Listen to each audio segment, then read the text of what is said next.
This is ChestertonRadio.com. This is Chesterton Radio, your home for podcasts of works by G.K. Chesterton, plus drama, comedy, mystery, science fiction, big bands, and much more. The soundtrack to your Chesterton day at ChestertonRadio.com.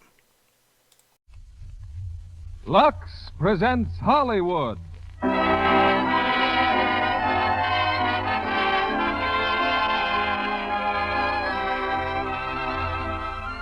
Lever Brothers Company, the makers of Lux Flakes, bring you the Lux Radio Theater, starring Ingrid Bergman and Joseph Cotten in Notorious. Ladies and gentlemen, your producer, Mr. William Keighley.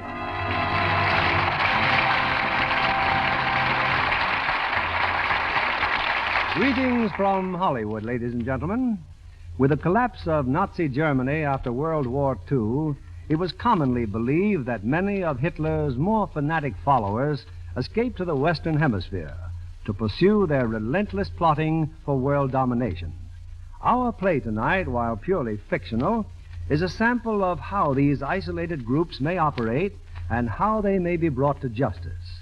It's Alfred Hitchcock's thrilling hit, Notorious, produced by RKO, and stars its original leading lady, Ingrid Bergman, and Joseph Cotten, two of Hollywood's leading performers. Notorious might take place in any city, but actually we find ourselves in teeming and exotic Rio de Janeiro, one of the most exciting cities of the New World. I have an airmail letter from a friend of ours who made a flying visit to Rio and reports, while shopping in the fashionable Copacabana section, I purchased several exquisite examples of Brazilian lace. Imagine my surprise when I examined them to discover each piece labeled, "Wash only in Lux." Fortunately, Lux Flakes are available at almost every store in Rio. So, were we to stay here longer, I'd have little trouble following such sensible advice. Well, for that message from Rio de Janeiro, all our thanks, as we take you shortly to that colorful metropolis with Act One of Notorious, starring Ingrid Bergman as Alicia Huberman and Joseph Cotten in the role of Devlin.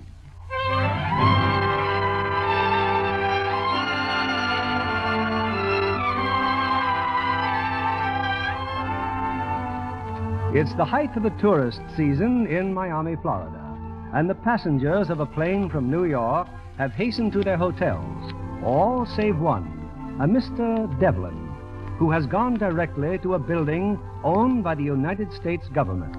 There, in an obscure and private office... Last Thursday, John Huberman, traitor, was sentenced to 20 years in the federal penitentiary. So I heard, Prescott. Congratulations. Oh, thanks, Devlin, but I didn't drag you down here to pat me on the back. Huberman has a daughter here in Miami. Oh? Well, she was in no way involved with her father or with any of the other Nazi agents who worked against us during the war. I believe she can be of great help to us now. That's what I want you to find out. You've approached her? Not yet, but we know a great deal about her. Oh, here's her photograph. Alicia Huberman. Attractive. Very. And something of a problem. Miss Huberman is not what our mothers would have called a nice girl. Out every night, drinks a lot, gets arrested once a week for reckless driving. Oh. But whatever she may be, we think she's still a good American. I've made arrangements for you to meet her tomorrow night. That should be pleasant. Yes. Tomorrow night, Alicia Huberman is throwing a party. If it's her customary party, it'll be loud, long, and alcoholic. On Sunday, she plans to leave on a cruise with friends. I want you to find out if she'll go to work for us instead. In South America. South America? Yes, Rio de Janeiro. Well, here's the whole file on Miss Huberman. Look it over and then start asking questions.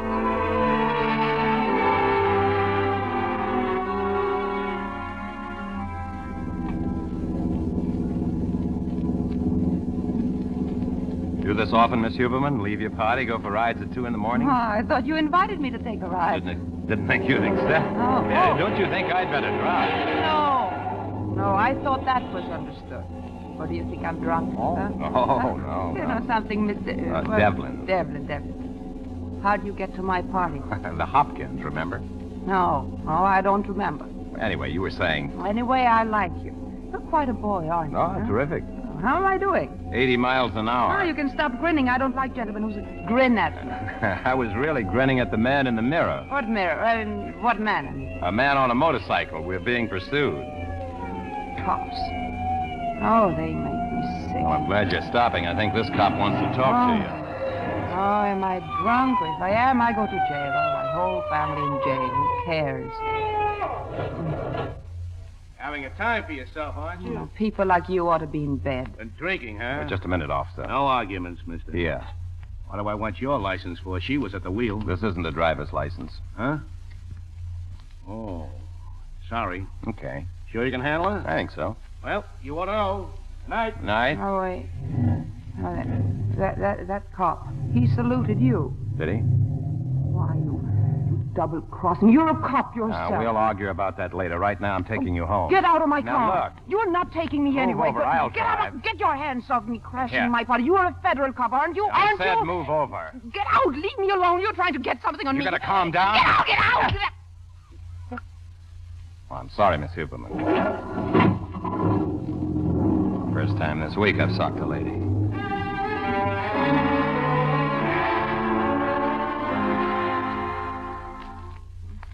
Morning, Alicia. Feeling better? Oh, what do you care how I feel? You cop. It's 8 o'clock. Oh. Your other guest left about 3 hours ago. Want a refill for that ice bag? Say, what's all this about? What's your angle? What angle? Why did you crash my party? Wanted to meet you. Oh, so you could frame me? No, got a job for you.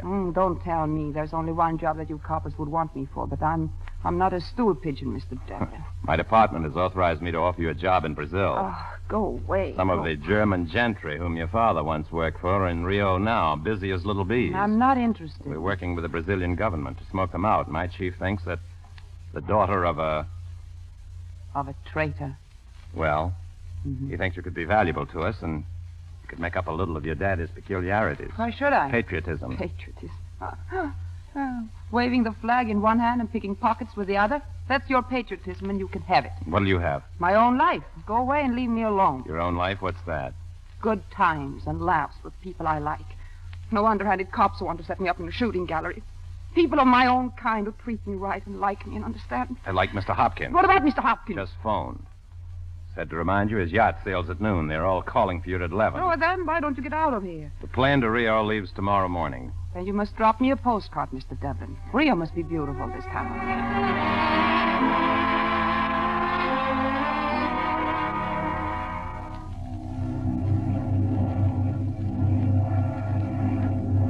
We're coming into Rio, Miss Huberman. Well? Well, what? When are you going to ask me why I changed my mind? Why I took a plane instead of a yacht? Well, you're here, aren't you? As soon as we land, we'll look up Mr. Prescott. Who's Mr. Prescott? Our boss. Mm-hmm. Miss Huberman. Just now, when I was talking to the pilot... I told you we were coming into Rio. He told me something else. A message came in over the radio. Your father. What about my father? He committed suicide this morning in his cell. Oh. I'm sorry. But I don't know why I should care, but I do.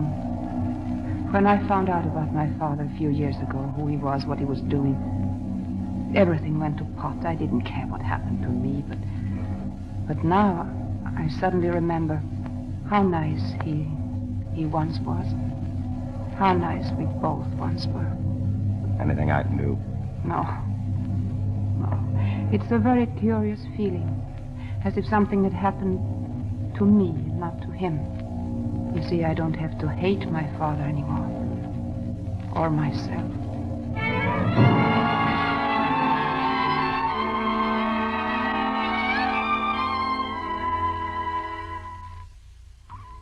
Well, Dave, how do you like the apartment Mr. Prescott found for me? It's very attractive. Will I be staying here? I wish I could tell you. I don't know. When will you know? Soon, I think. Huh? Prescott's meeting now with the Brazilian intelligence. Oh, so you fixed dinner, huh? Mm-hmm. Have time for another drink? Thanks, I've had enough. Oh.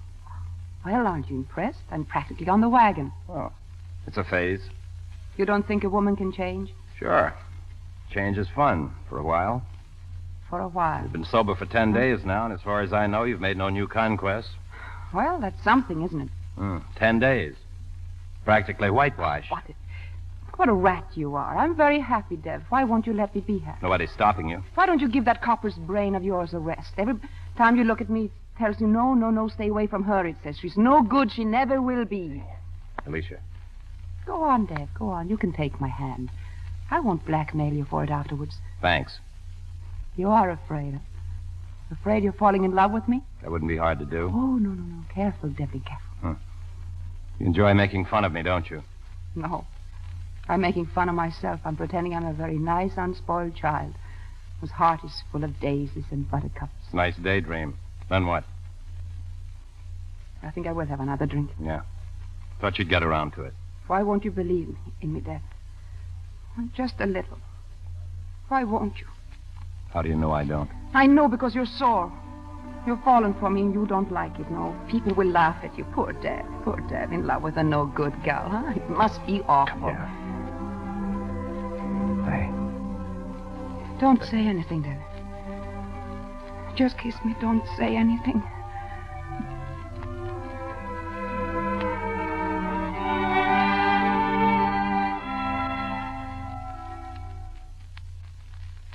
What's the matter with you, Devlin? Something wrong? Wrong? No. Nothing's wrong, Prescott. I'm sorry I had to send for you. I'm sorry I interrupted your date with Miss Huberman. Well, here's the setup. Okayed by Brazil intelligence. The leader of the German agents here in Rio is a man named Alex Sebastian. Well, if we know who he is, why can't we pick him up? Oh, sure, we could pick him up. The next day, someone else takes his place, and whatever it is they're working on continues. Their headquarters is Sebastian's home. We need somebody to get inside that house. Somebody in Sebastian's confidence. In other words, Alicia Huberman. Right. You said you were having dinner with her when I called? I'll go back to her apartment then and tell her. She's good at making friends with gentlemen, so... If that's meant to be funny, The devil's eating you. I don't know if she'll do it. You haven't even discussed it. No, but I don't think she's that type of woman. She's never been trained for that kind of work. They'll see through her. Miss Huberman was chosen for two reasons. One, her father was a Nazi agent. Two, Sebastian once knew her in Washington. Sebastian knew her? Yes, he was in love with her. Oh, I didn't know that. Well, you know it now. You've got to get Miss Huberman inside his house and find out what's going on there. How does she meet him? Well, I think the riding club would be best. Sebastian rides every morning. The rest is up to you and Miss Huberman.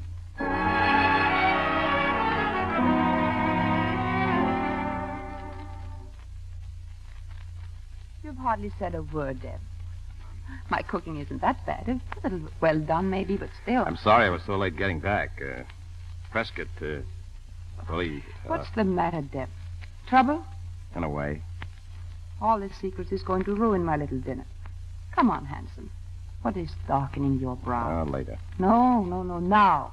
Look, I'll make it easy for you. The time has come when you must tell me that you have a wife and two adorable children, and this madness between us can go on no longer. Bet you've heard that line often enough. Oh, that wasn't fair, Deb. Then skip it. You remember a man named Sebastian? Alex Sebastian? Yes. He was one of my father's friends. Had quite a crush on you. Oh, I wasn't very responsive. Well, he's in town. Part of the combine that built up the German war machine. He hopes to keep on going. Something big? All the earmarks. We'll have to contact him. Go on. Let's have all of it. We're meeting him tomorrow morning, and you're going to go to work on him. Mata Hari. She makes love for the secret papers? Prescott's orders? Yes. Did you say anything? Well, I mean it. Maybe I wasn't the right girl for such shenanigans. No. I figured that was up to you if you cared to back out. Mm-hmm. I suppose you told him that Alicia Huberman will have this Sebastian eating out of her hand in a couple of weeks. She's so good at that. Always I was. didn't say anything. Not a word?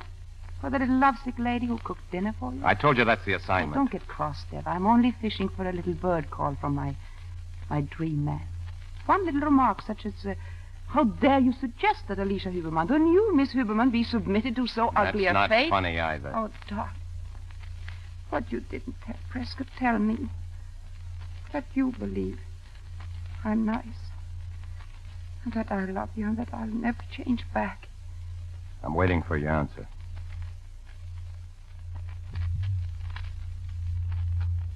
What a little pal you are. Never believing me, not a word of faith. Just down the drain with Alicia. That's where she belongs. Oh, Devlin. Pour me a drink and tell me what I do for Uncle Sam. You'll meet Sebastian on the bridle path. When he questions you about me, I'm with Pan American Airways Public Relations. Anything else? Happen to meet you on the plane from Miami. The less the tale, the better, that's all. That's all. My beautiful dinner. Cold. Cold as ice.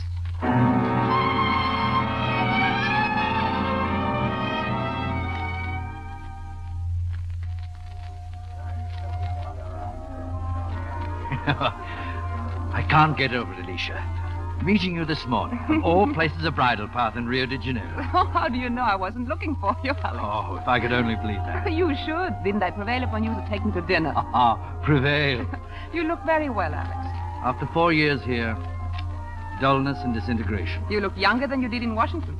Entirely due to your presence, Alicia. You always affected me like a tonic. Who are you looking at, my dear? That man who just came in. Do you know him?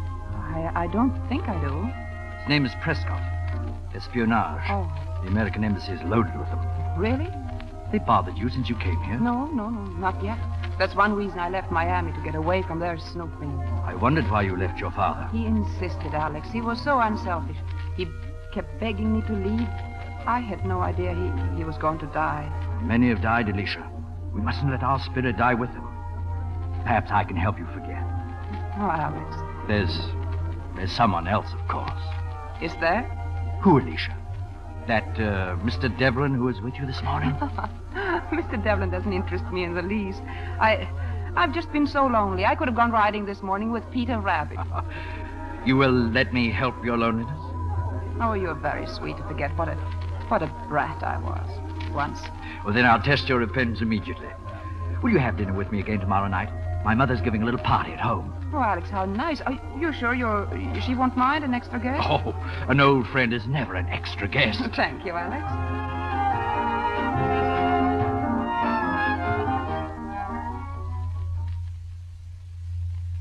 You look very beautiful, Miss Huberman. Don't you agree, Devlin? Sebastian is sending his car for Miss Huberman. I suggest we get out of her apartment. Oh, there's time.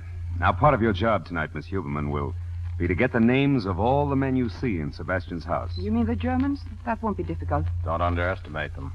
They're a very keen and desperate bunch. Anything else? No, nothing. Good luck. Thank you. Oh, unless you have something urgent to report, we'd better avoid each other for the next few days, just in case Sebastian's crowd wants to check on you after tonight. Very well. And don't meet here when you do. What about the racetrack, Devlin? Racetrack's fine. We can arrange a date by phone. Night, Alicia.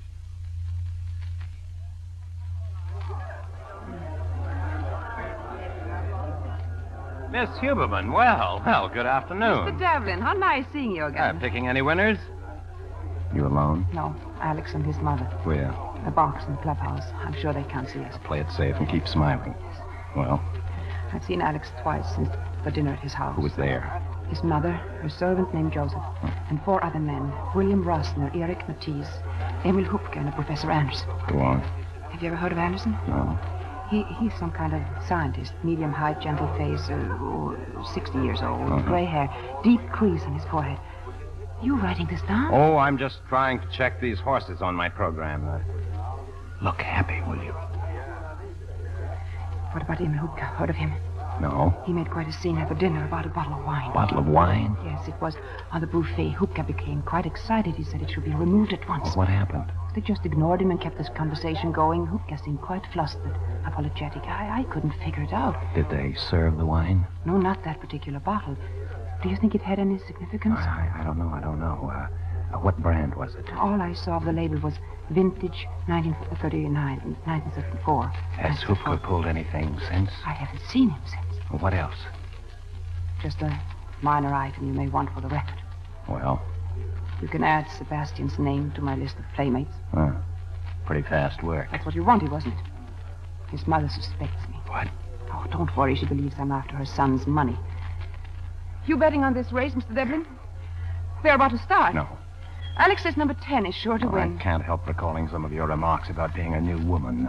Daisies and buttercups, wasn't it? What are you angry about? You knew very well what I was doing. Did I? You could have stopped me with one word. No, you threw me at him. I threw at you, nobody. Now keep your eyes on the race. Use your binoculars. Didn't you tell me to go ahead? A man doesn't tell a woman what to do. A woman tells herself. You almost had me believing in that little hokey-pokey miracle of yours that a woman like you could change her spot. That's why I didn't try to stop you.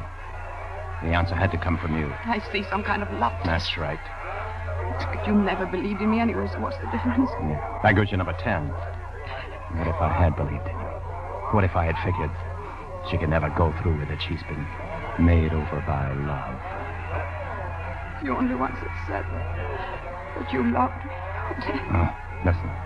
You chalked up another boyfriend. That's all. No harm done. I hate you. No occasion to.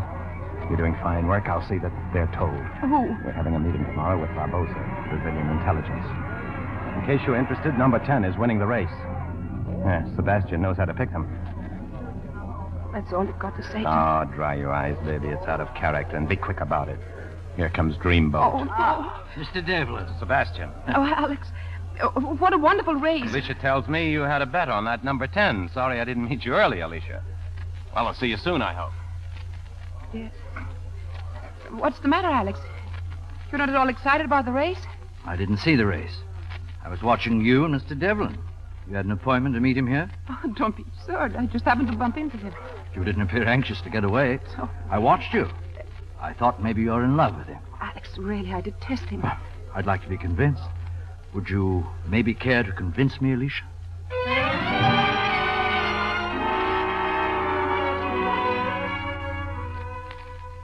Of course, you know Mr. Devlin, Senor Barbosa. Mr. Davis. And this is Mr. Beardsley, also of our office. How do you do? Senor Barbosa, Brazilian intelligence. Sit down, gentlemen.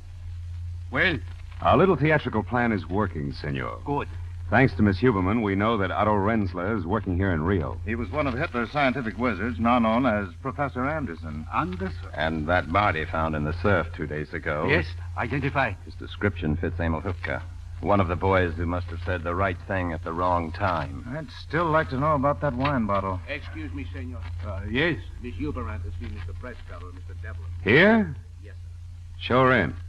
I don't like this, her coming here. Yeah, she's had me worried for some time. A woman of that sort. What sort is that, Mr. Beardsley? Oh, I don't think any of us have any illusions about Miss Huberman, have we, Devlin? Not the slightest. Miss Huberman is first, last, and always not a lady. She may be risking her life, but when it comes to being a lady, she doesn't hold a candle to your wife, sir, sitting in Washington playing bridge with 3 other ladies of great and impeachable honor. Take it easy, Dev. Sorry. I think those remarks about my wife are uncalled for. Go on, I apologize. Oh, come in, Miss Huberman.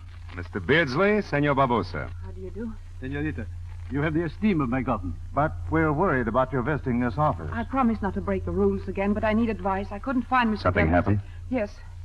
Mr. Sebastian has asked me to marry him. Well. I'm to give him my answer at lunch. I didn't know what the department might think about such a move. You're willing to go that far for us, Miss Huberman? Yes. If you wish. Devlin. May I ask what inspired Sebastian to go this far? He's in love with me. And he thinks you're in love with him. Yes, that's what he thinks. Gentlemen, it is the cream of the jest. Then it is all right. Oh, it's an ideal marriage for us. Yes, everything seems to be arranged perfectly. I don't think you need me here any longer, Prescott. Oh, no, but we... All excuse me then. Congratulations, Alicia. Thank you, Dev. I knew you'd be impressed.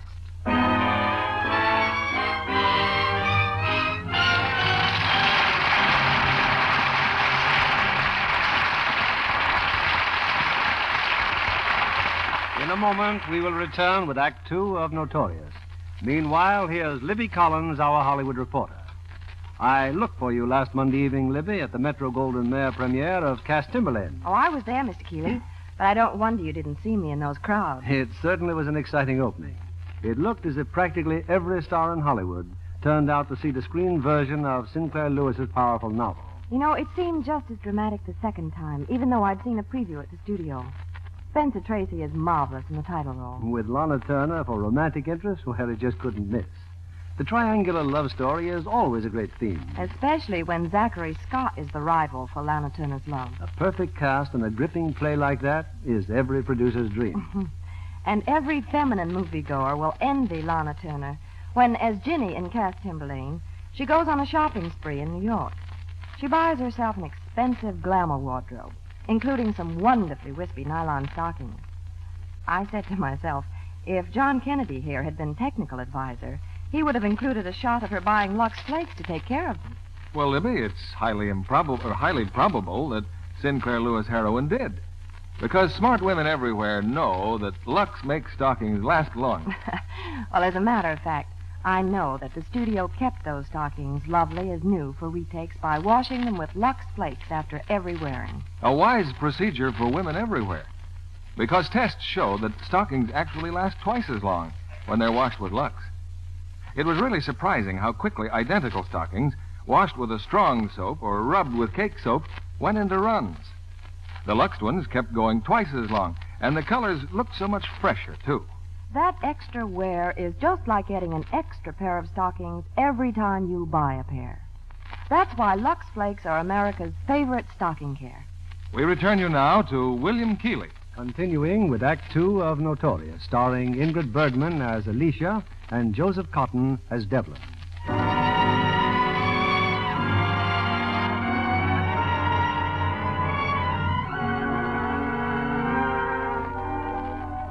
A few hours have passed. Elated by Alicia's consent to marry him, Alex Sebastian has just brought the news to his mother. Marry her. What are you, a moonstruck boy? Of course she is beautiful, but... But what? But many things. Her sympathies, for instance. Where do they lie? I've told you a dozen times, Mother. Alicia does not concern herself with politics. At her father's trial, why did she not testify on his behalf? Because her father insisted she be kept clear of it. So she says. Mother, are you accusing Alicia of lying? I accuse only you. Thinking of marriage at a time like this. Risking everything we have worked for, suffered for. Oh, Alicia knows nothing. She will know nothing. But I know. Know what? That she came here for one purpose. To capture the rich Alex Sebastian for a husband. Ah. And she has succeeded. Oh, you're being absurd. We will discuss it more fully tonight. We will not discuss it tonight. You're jealous, just as you've always been jealous of any woman I've been interested in. Now, Alicia and I shall be married next week. Be private. We shall both be pleased to have you present, if you wish.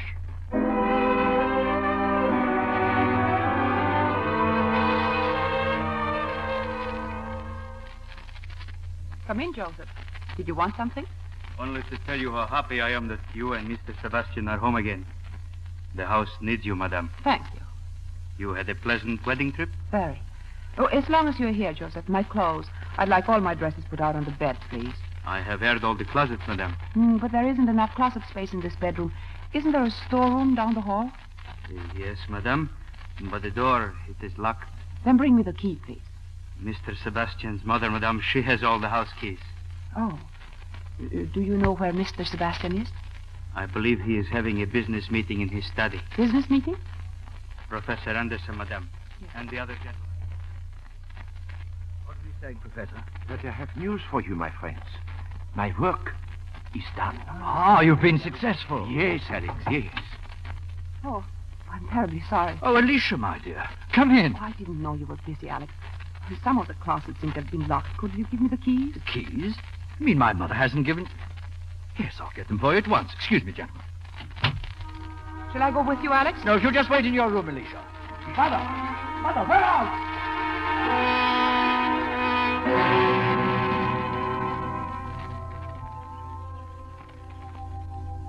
Are you sure this is all right, Deb? Meeting you like this in a public park? Oh, stop worrying.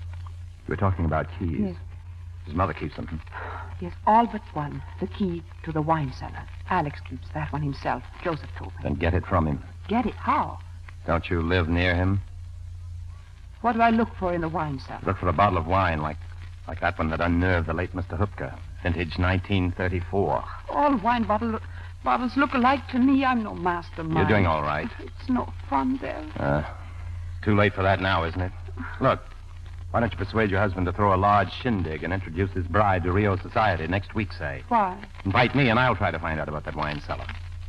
I don't think my husband's interested in entertaining. Don't underestimate your charms, Mrs. Sebastian. You can promote a party. It won't be easy getting you there. He thinks you're in love with me. Then, tell him that you think if you invited me and I could see how happily married you are, the horrid passion I have for you might diminish. I'll try. Good. And get the key.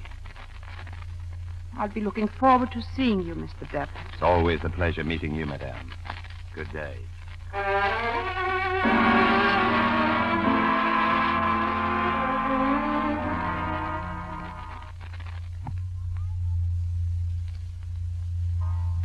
Still shaving, Alex? Do hurry, dear. Our guest should be arriving soon. Oh, don't tell me you're dressed. Of course. Oh, let me look at you. Well? Oh, Alicia. Like a dream. A dream. Now, please hurry, dear. Don't go. Stay there and talk. Oh, what about? Oh, your dressing table. What's wrong with my dressing? Do you mean to say you carry all these things around in your pockets? Oh, what thing? Oh, talk about a woman's purse. Look at this litter. Papers and letters, 2 wallets, cigarette case, cigarette holder, keys. Keys. You know, my dear, I'm really surprised that Mr. Devlin's coming. The key to the wine cellar. Alicia. Yes, dear. You're suddenly silent.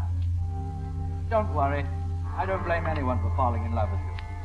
Oh, it's not that I don't trust you, darling, but when you're in love at my age... Alicia, is anything wrong? Wrong? Oh, my word, you look so serious. Oh, I'm a fool. I should never have mentioned Devlin. Forgive me, darling. Of course. Well? What do you want? Hold your hand, dear. Mayn't I kiss your hand? Oh, Alicia, not that clenched up little fist. Are you hiding something Alex, in your hand? Alex, doesn't it occur to you that I might like to kiss you, too? Oh, Alicia. Alicia.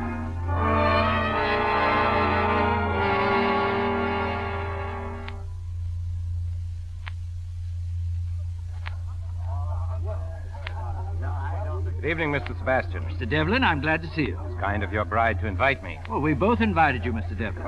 Excuse me, Alicia. I must introduce Madame Esther. The key? Here, in my hand. Good. Now, this won't be easy. He's quite sensitive about you. He's going to be watching us like a hawk. How's the liquor supply up here? What do you mean? I mean, if it should run out, he'd go down to the cellar for more, wouldn't he? Oh, I hadn't thought of that. That's quite a point. You must work fast. I can't. I'm supposed to be a guest here. I'll slip away later on. You better go to your friends. I'll find you.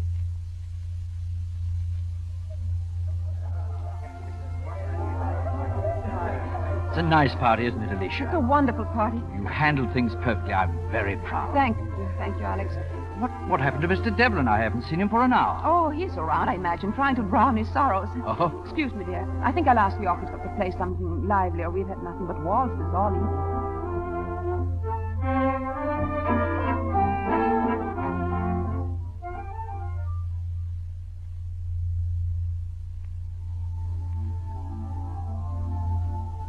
This is the pantry, huh? Yes. Anyone see you come in here? No, I don't think so. And, is this the door to the wine cellar? Yes, for heaven's sake, Dev, hurry. Lots of time. I'll be out in the garden. There's a door from the wine cellar that leads to the garden. When you get downstairs, open it. You'll be there? Yes, I'll be there in case anything happens. Now, hurry.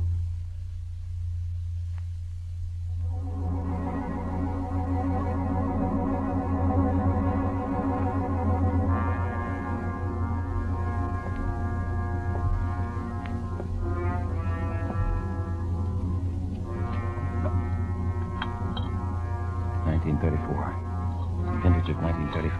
34. Thanks. Oh. What happened? Butterfingers. That bottle. What was in it? Look. Sand. It was filled with sand. It couldn't be sand. Probably some kind of metal ore. I've got to try to clean this up. I'll push the glass under the bottom shelf. What about the sand? I'm taking some of it for a sample.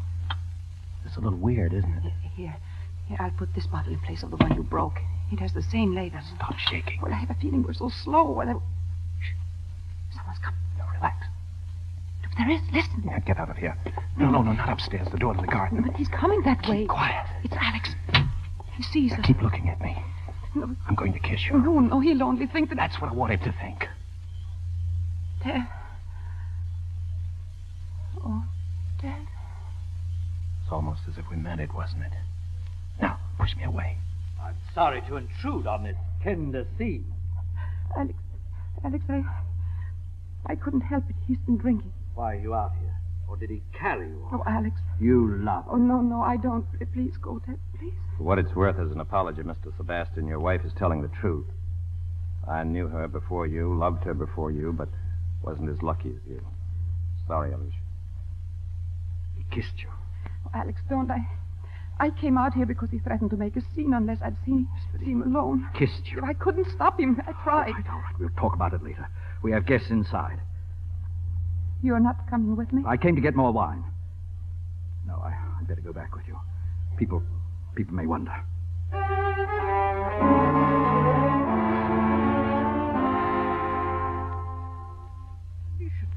late. I thought you went upstairs long ago. I've been helping Joseph clean up. Besides, you said you wanted to see me. Oh, Devlin. Yes. Oh, I acted like a stupid schoolboy. Once again, I'm ashamed of myself. You do believe me? Oh, Alicia, of course. Thank you. Aren't you coming up there? No, not for a while. Professor Anderson's still in the study. Sleep well, Alicia. Good night, Alex. Thanks for being so nice.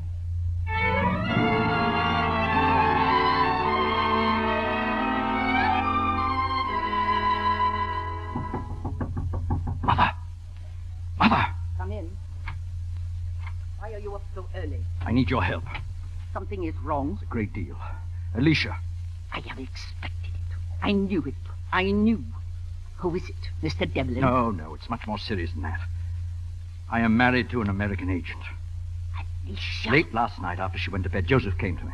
There were some bottles to be returned to the cellar. He asked me for the key. This key. It was gone. Gone? Where was it? 10 minutes ago, when I woke up, it was back on my keychain. She'd been down there, the wine cellar. It is easy to see now. I knew long ago, but I did not see. They picked her up because of her father. I must have been insane to behave like an idiot, to believe in her. Oh, stop wallowing in your memories. I'm done, Mother. I'm finished. They'll find out. Anderson, Eric, Matisse, Rossner. Well, look what they did to Hupka. He did next to nothing, and I betrayed them. I'd do the same thing myself, kill the fool who betrayed them. There is no need for them to find out. Oh, they're too clever. Who would imagine that you are married to an American agent? No. For a while at least, the enormity of your stupidity is your protection. But Alicia, I'll take care of her myself. No, not that way. I stood looking at her just now as she lay sleeping in there. Be so easy. You are almost as impetuous as you were before your wedding. You barred me from that episode. Let me arrange this one. No one else must know what she is. There must be no suspicion. She must be allowed to move about freely. But she will be on a leash. And then in time it will happen. But it must happen slowly. She will become ill. Remain ill for a time. Until one day...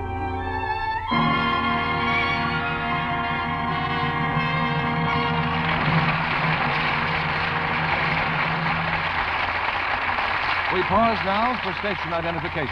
This is CBS, the Columbia Broadcasting System.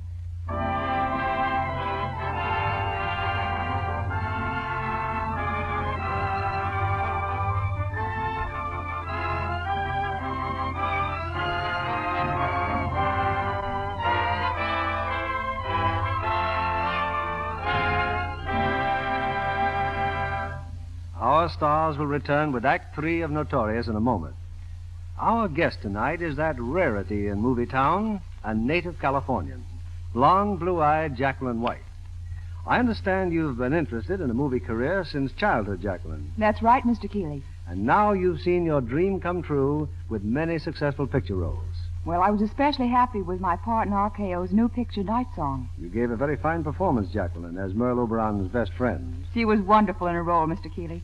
It's an inspiring performance. And Dana Andrews at his best in those tender, sensitive love scenes with Merle. Dana told me he really enjoyed playing the part of a composer because he loves music so. There's plenty of that in Night Song, and for every taste.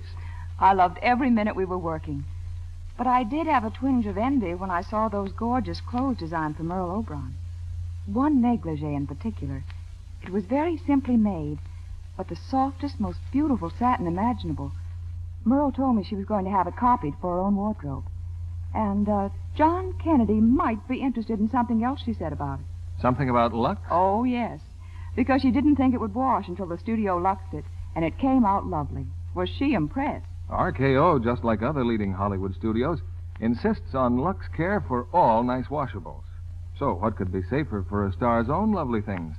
Or for any girls? And here's another interesting point. Did you know that with Lux Care you can have 3 times as many pretty underthings? Well, that's for me, Mr. Kennedy. But how do you figure it? Well, underthings washed the Lux way stay lovely 3 times as long. Tests proved that. Identical slips and nighties washed the wrong way soon look faded and drab. So, instead of replacing slips often because they're old-looking, you can buy extra new ones. Have 3 times as many. And as you say, Jacqueline, That's something any girl would like. Thank you for coming tonight, Miss White. Back now to our producer, William Keeley. Be sure to join us after our final curtain for a brief chat with tonight's stars. Here's the third act of Notorious, starring Ingrid Bergman as Alicia and Joseph Cotten as Devlin.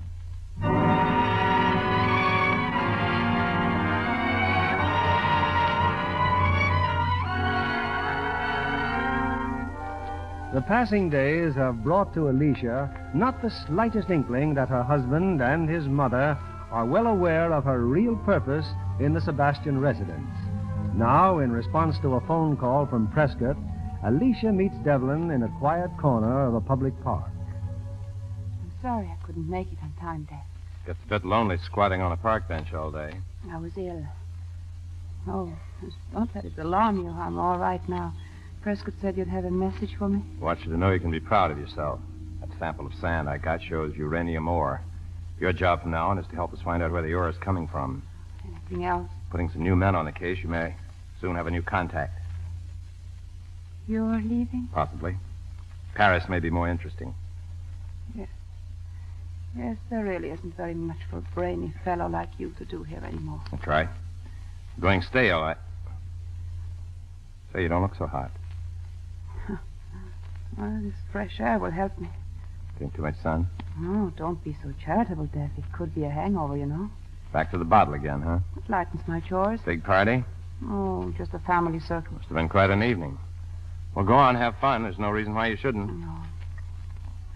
Well, goodbye, Dev. What do you mean, goodbye? Just goodbye. Goodbye. Fresh air isn't as good for hangovers, I thought. Sit down, you're still tight. No, I don't want to. Where are you going? Home, back home. Alex is coming home early. I'd better be there.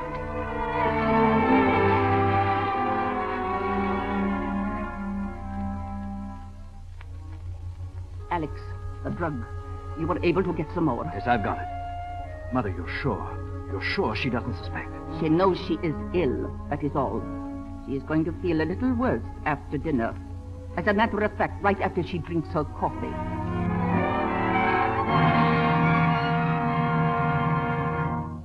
Well, we might all go into the living room. Joseph will bring our coffee in there. Alicia. Yes, Professor. My dear, you don't look at all well. Alice, what's wrong with her? We just don't know. It's those highballs I sneak on the side. Oh, darling, don't joke about it. Why, she hasn't had so much as a sherry all week. Well, hadn't you better see the doctor, Alicia? I never go near doctors. They always want to cart you off to a hospital. Perhaps you belong in a hospital. When did all this start? Oh, I don't know. Maybe after the party. I still think a sea trip would be much better for you, darling, than doctors and hospitals. No. I'll be all right. What about the mountains? Altitude, fresh air. I'm going next week. Oh, you're leaving us, Professor? I'm sorry. I'll miss you. Well, you could come with me. The Amores Mountains are beautiful, covered with flowers. What Alicia needs is rest, not mountain climbing. I've heard about the Amores and those little native towns.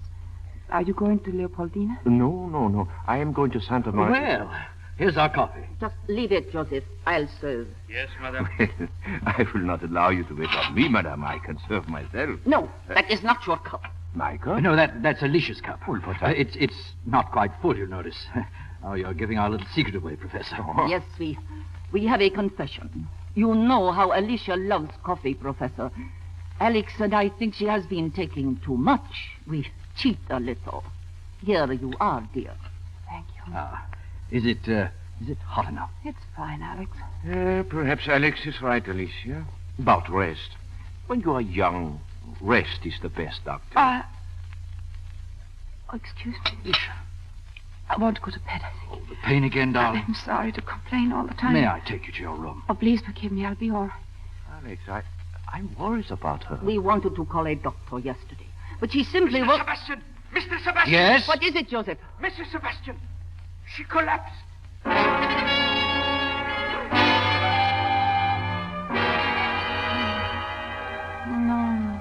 No, go away. No. It's all right, Alicia. It's all right. You'll feel better soon. You're here in your own bed. I don't want... Please let me call the hospital. Professor, you're already late for your meeting with Eric Matisse. Yes, I must go, I suppose. Good night. I'll go to the door. Joseph. Yes, madam? She must have absolute quiet. Disconnect the telephone. No. Take it out of the room, Joseph. No.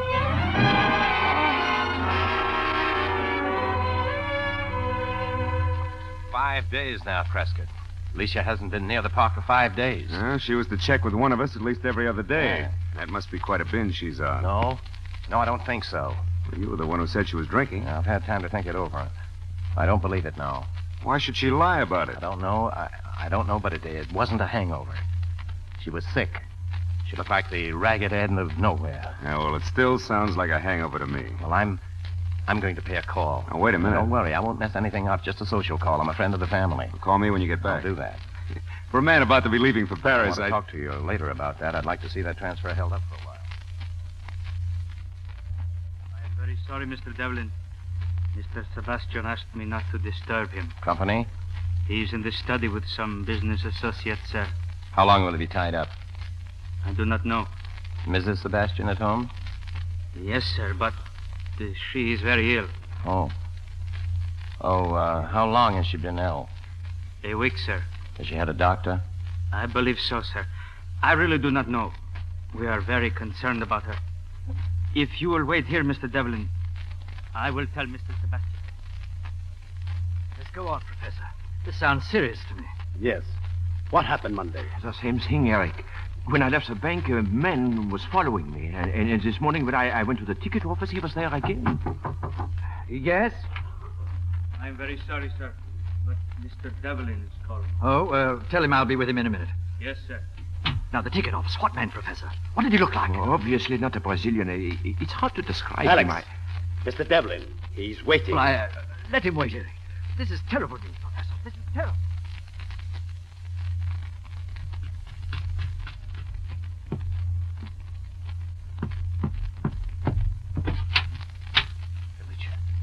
Alicia. Sam. Hello. Well, how did you get up here? I'm supposed to be downstairs waiting for your husband. Oh, I'm so glad you came. I couldn't stand it anymore, waiting and wondering. Alicia, what is it? I'm sick. They're poisoning me. I couldn't get away, Dad. I tried when I was too weak. How long? Ever since the party. Alex and his mother, they found out. Come on. Try to sit up. Yes. Here, let me help you. I've got to get you out of here. I thought you'd left Rio. Oh, I had to see you once more and speak my piece. I was getting up because I love you. I couldn't bear seeing you and him together. You love me. But why didn't you tell me before? Oh, I just couldn't see straight, think straight. You love me. Long ago, all the time since the beginning. Here, darling, your robe. I can't have it. I'm afraid they gave me pills to sleep. Yeah, you've got to keep awake. Keep talking. Keep talking. Get my coat, put it over your robe. Alex and his mother, they don't want the others to know about me. Don't stop talking. What happened? Alex found out. Not the others. No, they'd kill Alex if they knew. Mattis would kill him. He killed Emil Hupke. Here, put your arm around me. You've got to stand up. Oh, damn. Say it again. It helps. I love you. I love you. Alicia, please, stand up. Come on, talk. Professor Anderson. Yes. Sand comes from Aimoresma. We'll find it. A town called Santa Massa. Good. We'll take care of that later. Now you're on your feet, Alicia. Now move them. Move them. Walk. Start walking. They're all down there in the stuff. We can't make it. You've made the doorway. The stairs aren't far. I've got hold of you, darling. Yes. But you've got to walk yourself. If you don't keep moving... Oh, don't ever leave me. You'll never get rid of me again. I never tried to. Brace up. Yes. Here he comes. Oh. What are you doing, Alicia? What is this, Mr. Devlin? Taking her to the hospital to get the poison out of her. Poison? How would you like your friends down there to know? I'm taking Alicia back to her room. No, Devlin, I've no. got a gun, Sebastian. No. It'll raise quite a rumpus if you try. Alex. Be quiet, Mother. Alex, he knows. Yes. What is happening, Alex? Alicia. Was she at work? Yes. Stay right where you are, Sebastian. Yeah, go on. Go. We're going there. We're going downstairs. You haven't forgotten what they did to Emil Hupka, have you, Sebastian? Help him, Alex. Yeah, I'm glad you have a head on you, madame. I'm not afraid to die. You got your chance to die right here and now. Just call your friends to come out in the hall and tell them who Alicia really is. You need any help, Bunny? No, we can handle her. Now, where are you taking her? You answer that one, Sebastian. To the hospital. Alex, talk to them. I'm glad she's going, Alex. You should have waited not this long. Well, what do I do, Sebastian? Start shooting? Oh. Hold on, darling. Hold on. Only 20 yards to go out the front door and then into my car. Alex, what are you doing? Who's that one? Matisse, Eric, Matisse. Alex! We're taking Alicia to the hospital, Eric. She had another attack. Mr. Devlin heard her scream as he was waiting for me. Come, Alicia, come. I phoned the hospital as soon as I saw how she was, Mr. Matisse. Why didn't you send for an ambulance? Here, Alex, your coat. You are not going with them, madame? No, Alex will call me. I'll wait here. Oh, the poor child. Here, I'll open the door. A few more steps, Alicia. How do you feel? Oh, the air, dizzy. Take some deep breaths. I'll open the car door. Oh, you made it. Made it, Alicia. Sit down, darling. Yes. Easy. Yes. Easy now. Hurry, please, hurry.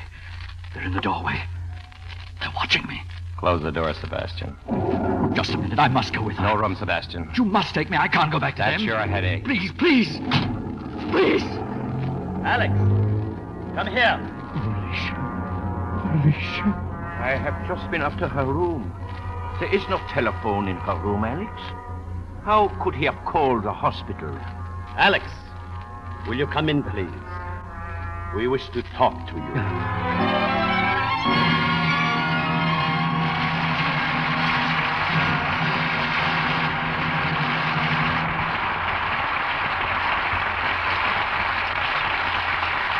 Before our stars return for their curtain calls, Libby Collins and I have some really big news for the ladies. A brand new, easy-to-enter contest. Tell about the wonderful prizes first, John. They're just about the most sensational prizes you ever heard of.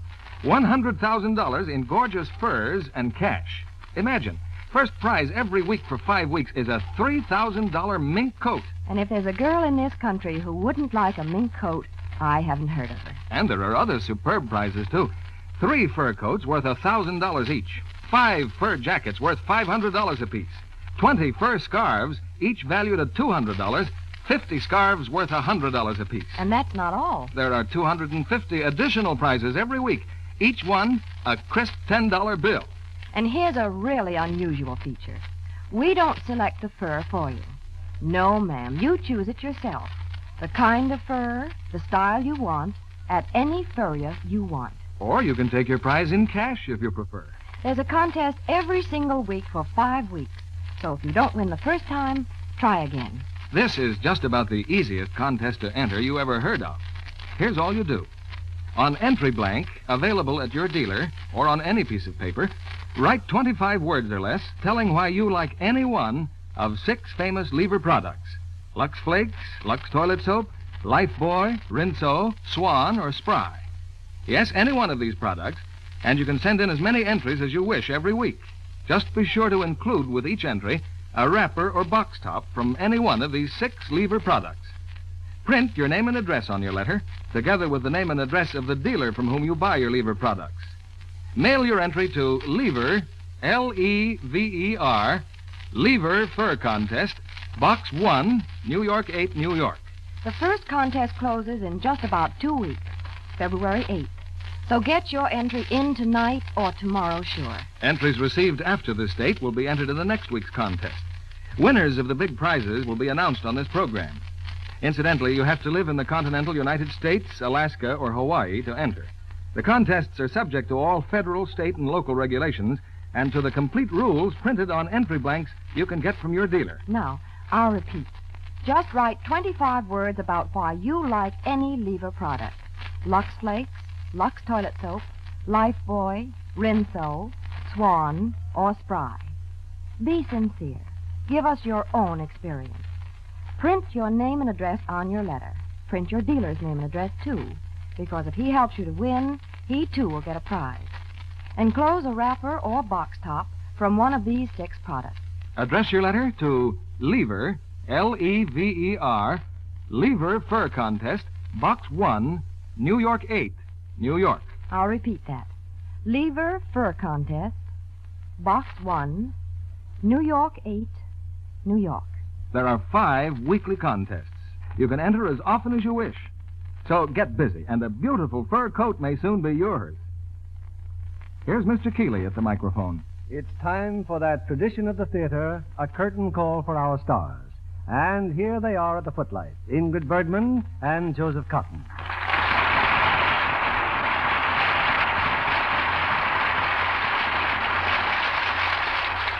We enjoyed you both immensely in tonight's play.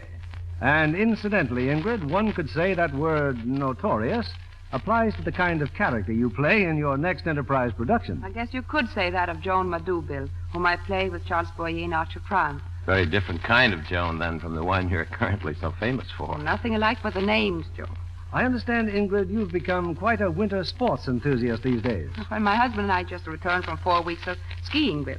Oh, there's nothing like skiing. Oh, the way I do it, there's nothing like it. I didn't know you were a skiing enthusiast, Joe. Oh, yes. Down south, where I come from, I used to get quite a kick out of it. Oh, no. They have snow down south? Not much, but they have those newsreel theaters where you can sit with watch the experts whizzing down frozen mountainsides while you sit comfortable and warm. That's really getting pleasure out of skiing. Now, while Joe does his armchair exercise next Monday night, Bill, what will you be presenting in this theater? Next week from 20th Century Fox, a rollicking romance of the theater. The backstage adventure of a lovable, laughable couple in their climb to success. It's that musical screen hit, Mother Wore Tights, starring Betty Grable and Dan Daly. And in this warm, nostalgic story, Betty and Dan present those popular songs that made the original screenplay such a smash success. Yes. Mother Wore Tights was a great hit, Bill. And it ought to make a great hit with your audience next Monday, Bill. Good night. Night. Good night, and thanks for Notorious.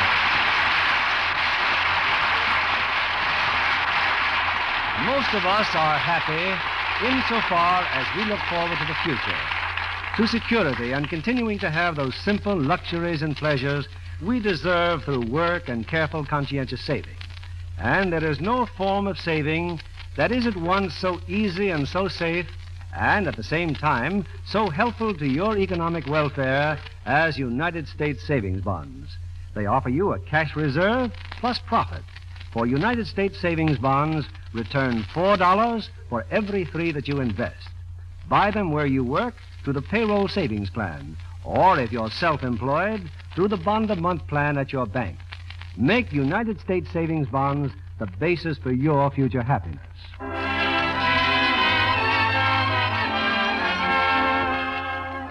Lever Brothers Company, the makers of Lux Flakes, join me in inviting you to be with us again next Monday evening when the Lux Radio Theater presents Betty Grable and Dan Daly in Mother Wore Tights. This is William Keeley saying good night to you from Hollywood.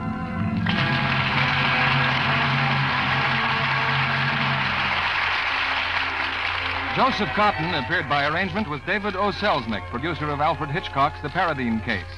Heard in our cast tonight were Joseph Kearns as Alex Sebastian, Gerald Moore as Prescott, and Janet Scott as Madame Sebastian. Our music was directed by Louis Silvers. And this is your announcer, John Milton Kennedy, reminding you to join us again next Monday night to hear Mother Wore Tights, starring Betty Grable and Dan Daly.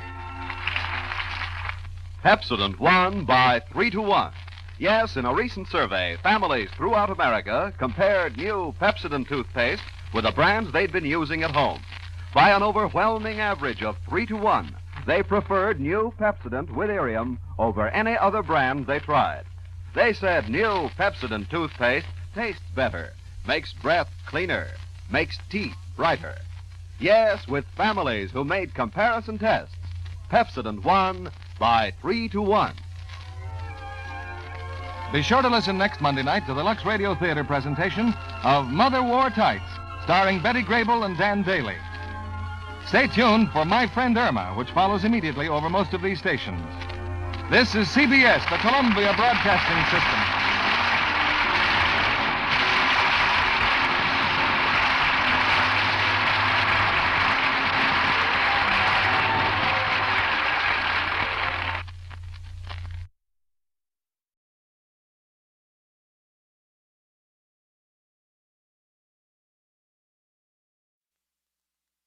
Lux presents Hollywood.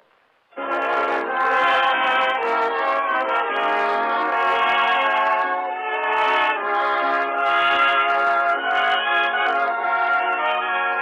Lux Radio Theater brings you William Powell and Teresa Wright in Shadow of a Doubt, and as our special guest, Miss America of 1943. Ladies and gentlemen, your producer, Mr. Cecil B. DeMille.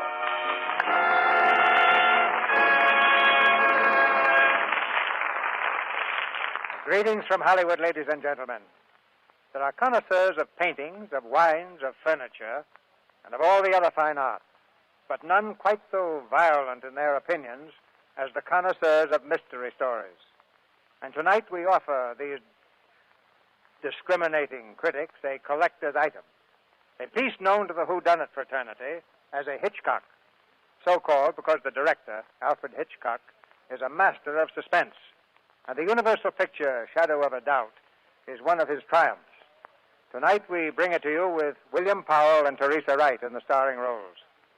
We borrowed Bill from the cast of Heavenly Body, the new Metro-Goldwyn-Mayer picture. Bill made the Thin Man famous and became one of the screen's most versatile sleuths. But this evening, instead of a detective, well, just wait.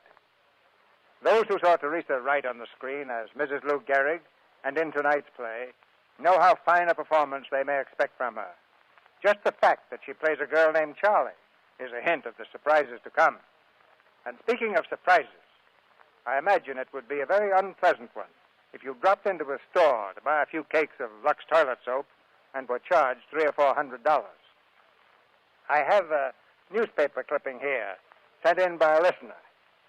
The paper quotes a missionary in China who says that over there, one cake of Lux may cost as much as $120 in Chinese money. Here we take the little comforts of life for granted. But this newspaper should make all of us appreciate buying Lux toilet soap for just a few cents. Now the footlights brighten and the curtain rises on Shadow of a Doubt, starring William Powell as Uncle Charlie and Teresa Wright as Charlotte.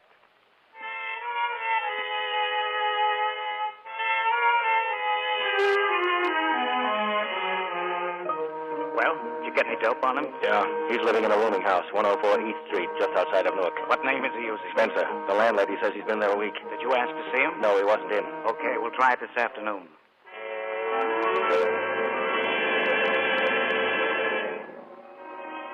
"104 East Street, just outside of Newark, is a mean-looking wooden frame building on a mean-looking street. Upstairs in a shabby, cheerless room, a man lies across the iron bedstead. He's fully dressed, his hands clasped behind his head.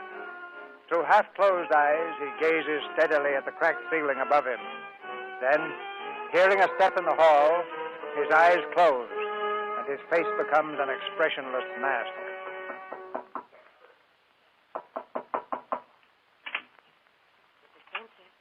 Mr. Spencer. Yeah? Mr. Spencer, I hate to bother you, but I thought you'd like to know there were two men here asking for you. They were sorry you wasn't in. I said you wasn't. Did they, say they'd be back? They didn't say exactly. Maybe I should have let them in. Only you said not to disturb you. Yes. Thank you, Mrs. Martin. You look kind of tired to me. I think maybe you need a real rest. That's what I think. Yes. I could stand a rest. Those friends of yours told me not to say they'd called. Wanted to surprise you, but I thought you'd like to know. Of course. And if they come back, let me show them up. Yes. You know, it's a funny thing. Very funny thing. Up to now, those two friends of mine have never seen me. Every time they've called, I've been out, even at other places. Isn't that odd, Mrs. Martin? Well, yes, it is odd. Well, now I'll have to meet them, I suppose. I might even go to meet them. And then again, I may not. Not yet. Well, you just go ahead with your nap. Yes, thank you. If you want anything, you just call. What do they know? They can't know anything. They're just bluffing. They haven't got a thing on me. Not a thing.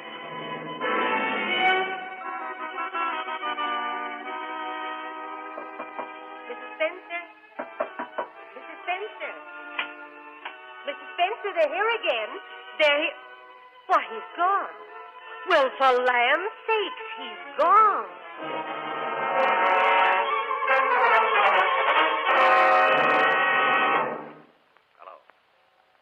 Western Union? I'm in a pay station. I want to send a telegram. Yes, I've got change. It's to Mrs. Joseph Newton, Santa Rosa, California. Here's the message. Ready? Homesick for you all. Stop. Coming to stay a while. Stop. Arrive Thursday. Love to everybody. And a kiss for little Charlie. From her Uncle Charlie. Yeah, that's the signature. Uncle Charlie.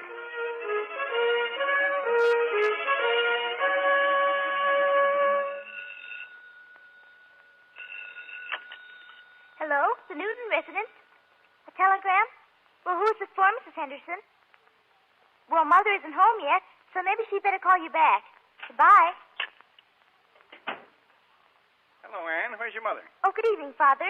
She's out. Out where? Well, I really don't know, Father. Well, how about a kiss? Of course, Father. That's the girl. Say, you better not read in here, Anne. The light's bad. Well, I've got to finish this book before dinner. And ruin your eyes. Where's Roger? Out. How about Charlotte? Upstairs in her room. Thinking. Thinking? What's she thinking about? I'm afraid you'll have to ask Charlotte, Father. All right, you know what I meant. Charlotte! Charlotte! Why doesn't she answer? Charlotte, Who is it? it's me. Who do you suppose? Come in, Papa. What's the matter? Don't you feel well? Oh, I'm perfectly well. I've just been thinking for hours, and I've come to the conclusion that I give up. I simply give up. What are you going to give up? Have you ever stopped to think that a family should be the most wonderful thing in the world, and that this family's just gone to pieces? We have. Of course we have. We just sort of go along and nothing happens. We eat and sleep, and that's about all. We don't even have any real conversations. We just talk. And work. Yes, poor Mother. She works like a dog, just like a dog. That's what I came up to ask. Where is she?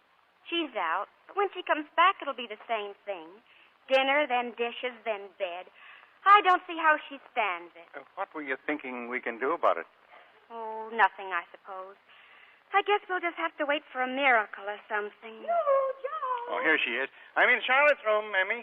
For heaven's sake, you lying down, Charlotte? What's the matter? Joe, what's the matter? Well, it Oh, seems I've like... just become a nagging old maid. And you went downtown in that awful old hat you promised me you'd throw away. Oh, goodness, what on earth does it matter what hat I put on? Yes, Roger, I know.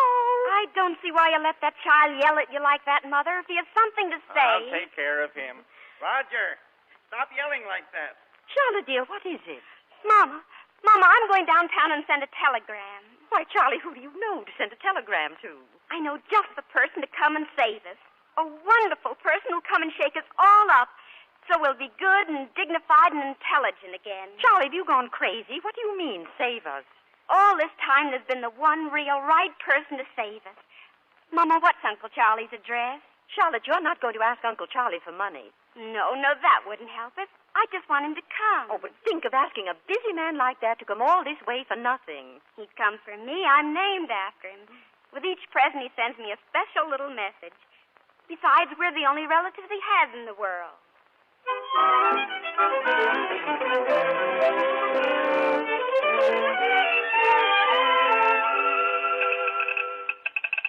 Mrs. Henderson, I'd like to send a telegram. Why, hello, Charlotte. I just called up your house. Telegram for your mother from your uncle, I think. My uncle? My Uncle Charlie? That's him. He's coming to visit you. Arrives Thursday. Oh, Mrs. Henderson, do you believe in telepathy? I ought to. It's my business. Oh, not telegraphy, mental telepathy. Like, well, suppose you have a thought, and suppose the thought's about someone who's in tune with you. And then over thousands of miles, that someone knows what you're thinking, and he answers you. And it's all mental. I don't know what you're talking about. I send telegrams the normal way.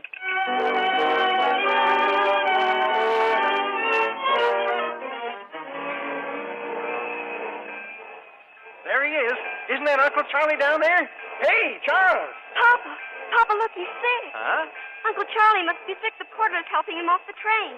Oh, Uncle Charlie, Uncle Charlie. Hi, sir. Feeling okay, sir? Yes, thank you. Ain't been much of a trip for you, sir, lying sick in a made-up berth all the way. You've been very kind. Here, this is for you. Thank you. Why, thank you, sir. Thank you. Uncle Charlie. Oh, Uncle Charlie. Charlie! Well, little Charlie, hello. Oh, are you sick? Let me look at you. You aren't sick, are you? What, me? Me sick? Well, certainly not. But I thought the porter was helping you. Oh, Uncle Charlie, that was the funniest thing. Oh, well, little Charlie. Glad to see me, huh? Oh, yes, yes. Hello, Charles. Well, Joe, say, how are you? You haven't changed a bit. How are you, Charles? You're looking great. Hello, Uncle Charlie. And this is Anne. I'll bet you don't remember me, Anne. Well, I remember you sort of, but you look different, sort of. Where's Roger? Roger, come here. Hello there, Roger. Hello. Well, we better get started. Emma's got dinner almost ready. I've got your suitcase, Uncle Charlie. Oh, say now, wait.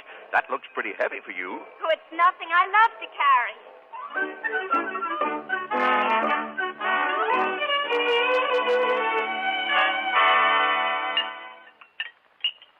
You'll have some more lamb, Charles, won't you? Well, Emmy, it's pretty good. What were you saying about your boat, Charles? Well, that's about the finish of it, Joe. She was a beauty, that boat. Had some fine times on it. But all that's over and done with. It's a different world these days. We might as well face it. That's the truth, Charles. Say, I've been forgetting something all this time. I brought a few things back with me. There you are, Joe. This is yours. For me? I didn't know you had one, Joe. Well, you didn't have to think of me, Charles. Presents are all right for the children. Say, a wristwatch. Why, I've never had a wristwatch. The fellows at the bank will think I'm quite a sport. One for you, Emmy. Now, you just try this on. Charles, is it? Oh, no. Silver fox. Charles, I've wanted one all my life. It's what you should have. Oh, it's beautiful. And now, your little present, Charlie. Well, I don't want anything. Right now, I have enough. Before you came, I didn't think I had anything, but now I don't want another thing. I'll go get the coffee. Charlotte. She's crazy. Yes, me. I think she's putting on. She's not crazy. Smartest girl in her class at school. She's got brains. Well, she'll like this when she sees it. Now, you folks just sit here, and I'll take it to her. Tell her the sugar and cream are on the kitchen table, Charles. All right. Charlie, what's the matter? Here, now, you just put those dishes down a minute. I meant it. Please don't give me anything. Nothing? Why? I can't explain. You came here, and Mother's happy, and I'm glad that she named me after you and that she thinks we're both alike. I think we are, too. I know it. It would spoil things if you should give me anything. Well, you're a strange girl, Charlie. Why would it spoil things? Because we're not just an uncle and a niece. I know you. I know that you don't tell people a lot of things. I don't either. I have a feeling that inside you somewhere there's something nobody knows. Something wonderful, and I'll find it out. It's not good to find out too much, Charlie. But we're kind of like twins, don't you see? We have to know. Here, give me your hand. Now, you wear this ring. You wear it for me. You hear? Thank you. But you haven't even looked at it. I don't have to look at it. Let me show it to you. It's a good emerald, a really good one. And good emeralds are the most beautiful things in the world. Oh, you've had something engraved on it. No, I haven't, but I will, if you'd like me to. But you have, Uncle Charlie, you have. It's very faint. I can just read it. It says, T.S. from D.M. What? They must be someone else's initials. The jeweler rooked me. He rooked me. Oh, it doesn't matter. Really, it doesn't. Second hand, he rooked me. The whole rotten world's crooked. Give it back to me. Well, but I like it this way. Someone else was probably happy with this ring. The world's rotten. Give it back to me. I'll have that taken off. No, it's perfect the way it is. I'm going to keep it, Uncle Charlie.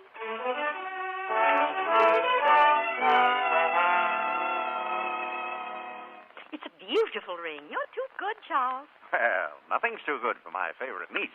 Coffee, Uncle Charlie? Thanks. Charles, why can't you stay here forever? I've been thinking about that, Emmy. You know, I'd like to open up a new chapter in my life. New surroundings. Everything new. What is that thing I'm humming? Anybody know? Sing at the table, you'll marry a crazy husband. Yes, I've been thinking about transferring some of my money out here from the East. I suppose you take money at your bank, Joe? That's one thing we do, all right. Rake in the dough. Can't promise to give it back. Well, I'll go down tomorrow morning and open an account. Say 30, 40,000. Just to start things off right. Say, that's a lot of money. I can't get that tune out of my head. If somebody will tell me what it is, maybe I'll stop. It's a waltz, dear. Of course it's a waltz, but what waltz? You know, it's the funniest thing that sometimes I think of a tune, and then pretty soon I hear somebody else humming it. I think tunes jump from head to head. What is it, Uncle Charlie? What is it? Why, I don't know. Oh, I know what that is. It's right on the tip of my tongue. No, it's the Blue Danube Waltz. Yeah. Of course, that's what it is. Oh, no, it isn't, Uncle Charlie. It's not the Blue Danube. It's the Merry Wind. Oh. Oh, now look what I did. A whole cup of coffee. I'm terribly sorry, Hammy. Hand me a napkin, Anne. Oh, now it's nothing to make a fuss about. Just sit down, Anne. And, Charles, while we do the dishes, you go in the living room and read the evening paper. You look tired. All right, I will. Thanks, Hammy.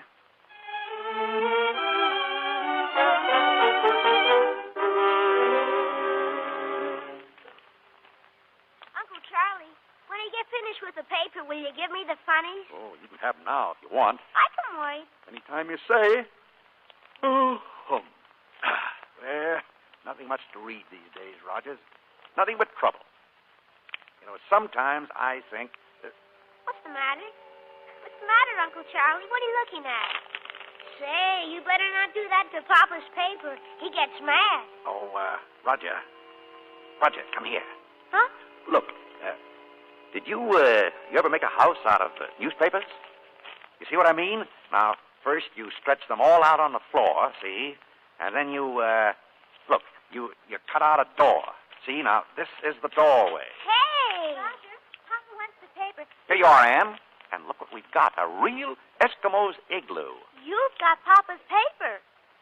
Say, I guess I should have thought of that. Well, we'll fold it up again, and your father won't know the difference. Can you make hats, Uncle Charlie? Hats? Well, let's see. No, I don't think I can make hats. You show me how, Roger. What are you all up to? Why, Anne, Roger, that's Papa's paper. It's my fault. I began it. I was showing them a game, and I never thought about the paper. Well, it's all right. Let's see. Page 1, 2, page 5. Where's page 3? Where is it? Anne, did you go out on the porch with it somewhere? I just came in here. Yeah, that's funny. Page 3 and 4. Where are they? Well, we never touched it. Uncle Charlie's the only one who touched it. Well, Papa may not notice it. We fold it very neatly, see, and very even. Oh, that's fine, Charlie. You're a lifesaver.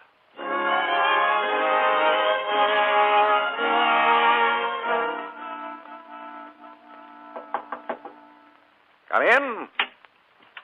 Hello. Well, you still up? I remembered you'd like a pitcher of water by your bed. Here you are. Oh, thank you, dear. You're very thoughtful. And I guess I ought to thank you for giving up your room to me, too. Well, I'll be comfortable in with Anne. Well, good night. Sweet dreams. Oh, Uncle Charlie, I know something. I know a secret that you don't think I know. What secret? Well, remember I said you couldn't hide anything from me? Well, now I know there was something in the evening paper about you. About me? In the evening paper? About you. Please show it to me. I won't tell a soul. Well, now, how do you know there was something? Well, that's why you played that game with Roger and Anne. You didn't want us to know, and you wanted to tear it out of the paper. So now that I know, you've got to tell me. Well, I guess you have me. But it wasn't about me. Is that the page there on the dresser? Doyle, look now. Just don't bother your head about it. I want to see it. No. But I want to. No, it's none of your business. Give it to me. Oh. Let go, you hear? Oh, Uncle Charlie, you're hurting me. Your hand. Oh, I'm sorry. But give me the paper, Charlie. You hurt my wrist. Oh, Charlie, I didn't mean to. I guess I must have grabbed you harder than I thought. I was just fooling about it. You know, it was some gossip. Not too pretty. Not someone I met up with once. It's nothing for you to read. Forget it. Charlie, don't look at me like that. It's nothing, really. Nothing? Of course not. Now, good night. Good night, Uncle Charlie. Pleasant dreams.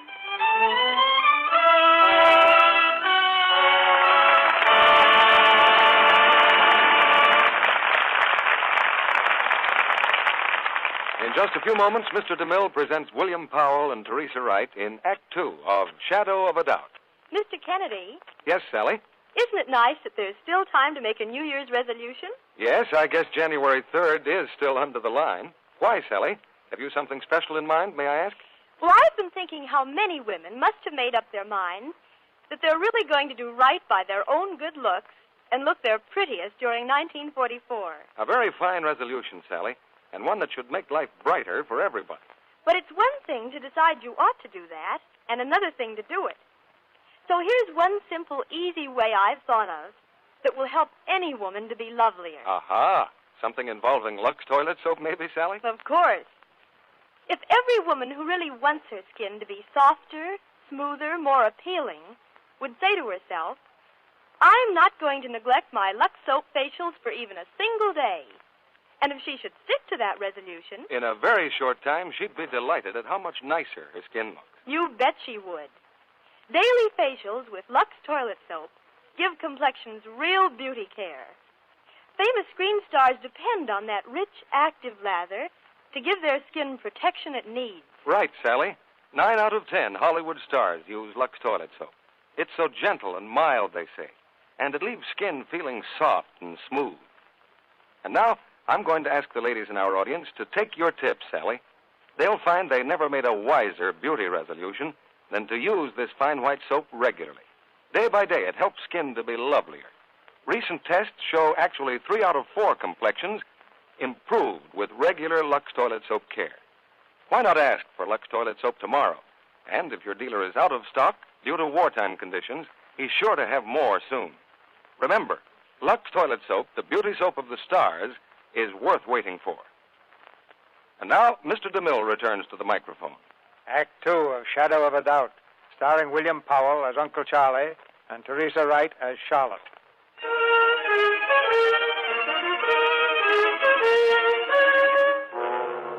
It's the following morning, and Emmy has just brought Uncle Charlie his breakfast. He sits up in bed, the tray on his knees, smiling genially at his sister. Oh, I can't face the world in the morning. I must have coffee before I can speak. Well, I don't mind cuddling you your first morning. What are you all up to today? Well, a young man came about an hour ago, said his name was Graham, and he wants to interview everybody in the house. Interview everybody? Yes, he's been sent around the country by a magazine or something, and he's to pick out representative American families and ask them questions. How do you have to pick this family? Well, he said he'd looked around and asked around, and he decided that we were the ones he wanted. Well, if he's going to ask a lot of questions, he can leave me out of it. Oh, why, you'd have more to tell him than any of us. He's going to take our pictures, too. Pictures? Yes, you see, there were really 2 young men. One takes the pictures. Oh, there were 2 of them. Yes, but Mr. Graham was the nicest, though. Emmy, women are fools. They fall for anything. And why do you let 2 strangers come into your house and turn the place upside down? Why expose your family to a couple of snoopers? I thought you had more sense. Oh, but Charles... Good morning, Uncle Charlie. Oh, good morning. Hey, your mother just been telling me about the Newtons being picked for All-American Suckers. Now, look here, Emmy. I won't have anything to do with it. I'm just a visitor. My advice to you is to slam the door in their faces. Oh, I couldn't do that. Well, I think it's kind of exciting. They'd take a photograph of you, and then we could have it. It would be free. No, thank you. I've never been photographed in my life. I don't want to be. Why, Charles, what makes you talk that way? I had a picture of you. I gave it to Charlie. Oh, I tell you, there are none. Well, I guess you've forgotten all about it. Get it, Charlie. It's right here. I think you're cute, Uncle Charlie. Let me see. Well, I don't remember this at all.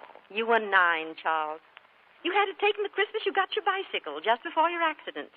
Uncle Charlie, you were beautiful. Wasn't he, though? But I always said Papa should never have bought you that bicycle. Charlotte, he took it right out on the icy road and he skidded into a streetcar. We thought he was going to die. I'm glad he didn't. Why, he had a fractured skull, and he was laid up so long. And when he got well, there was no holding him. It was as though all that rest he got was too much for him, and he had to get into all sorts of mischief to blow off steam. The whole world's rotten. The whole world's changed. Everything's different. Oh, you were a wonderful boy, really, Charles. What's the use of looking backward? What's the use of looking ahead?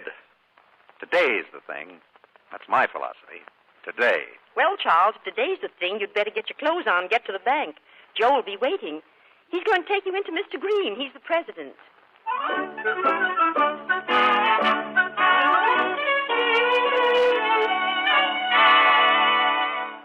Did you say $30,000, Mr. Spencer? Yeah, 30, maybe 40, Mr. Green. Well, Yes, I thought I might settle down here for a while.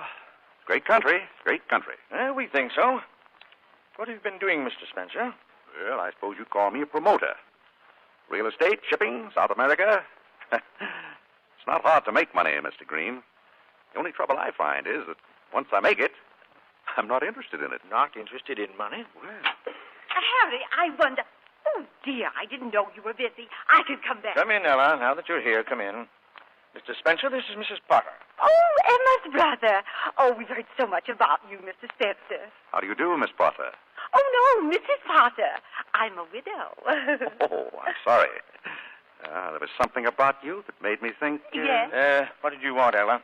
Oh, well, I was going shopping and I only had $5, and I thought... There you are. I'll make out the withdrawal slip later. There is something to being a widow, isn't there, Mr. Spencer?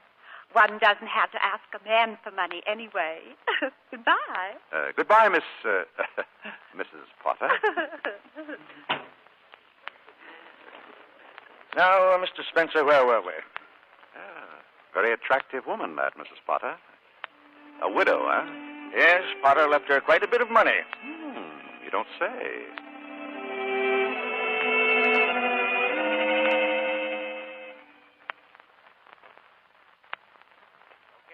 Go ahead and get some pictures of the upstairs room, right? And then we'd like one of you, Miss Charlotte. All right. Should I change my dress, Mr. Graham? No, just as you are, please. Funny you happened to choose our family. Why did you? Oh, we looked around, asked some questions, thought you were just about what we wanted. And why not choose your family? You haven't got any skeletons in your closet, have you? Of course we haven't. I wish we did have a few. We're pretty prosaic. You know, your picking us out as an average family gave me kind of a funny feeling. What kind of a funny feeling? Oh, I don't know. I guess I don't like to be an average girl in an average family. Oh, average families are the best. Look at me. I'm from an average family. As average as I? Sure. Besides, I don't think you are average. Oh, that's because you're seeing me now. You should have seen me a few days ago. I was in the dumps. And then Uncle Charlie came, and he's so wonderful he's waked us all up. He makes me feel wonderful, too. But he only got here last night. You haven't seen him in a long time. Maybe you just think that I don't think. I know. It's funny. When I try to think how I feel, I always come back to Uncle Charlie. Are you trying to tell me not to think he's so wonderful? Why would I do that? I haven't even seen him. He's not interested in the survey, Mr. Graham. I promised him he wouldn't be bothered. But you see, the whole idea of this thing When is... someone asks for privacy, he should have it. Okay, Miss Charlotte. I'll take the roll of film, please. What's the matter? I only wanted to Give take... it to me. Uncle Charlie, what's the matter? Hey, Graham, I took some shots of the upstairs hall, and this guy was there, and he wanted... I said give me that film. I don't like to be photographed. Now, give it to me, please. Give it to him, Fred. Okay. Too bad, though. Mrs. Newton's on this roll, too. Here. Thank you. Sorry to trouble you. It's all right. Oh, Miss Charlotte, I wonder if you'd show me around the town this evening. I'd like to pick up some atmosphere. Why, of course. Thanks. I'll drop around about 8. Come on, Saunders.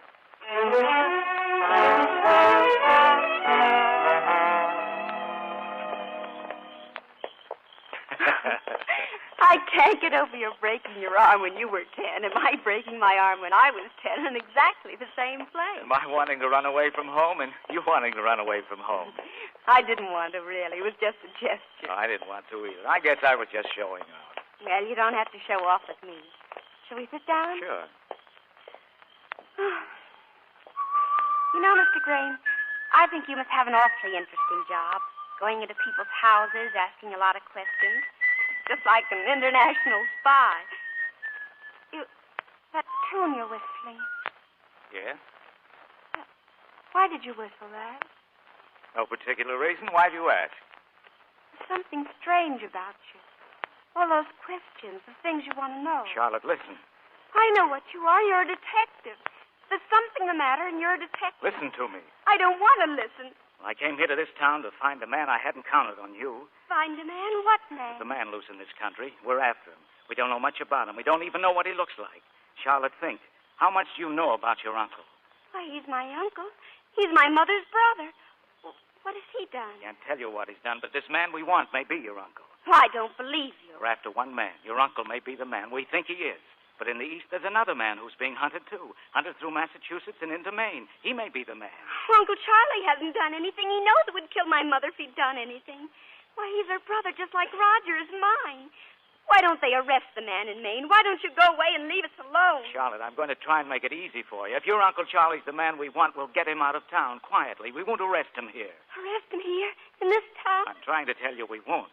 And he may not be the one. It may be the other guy, the one in the East. Well, of course. It's probably all a mistake. I hope I'm wrong. I never wanted to be wrong so much in my life.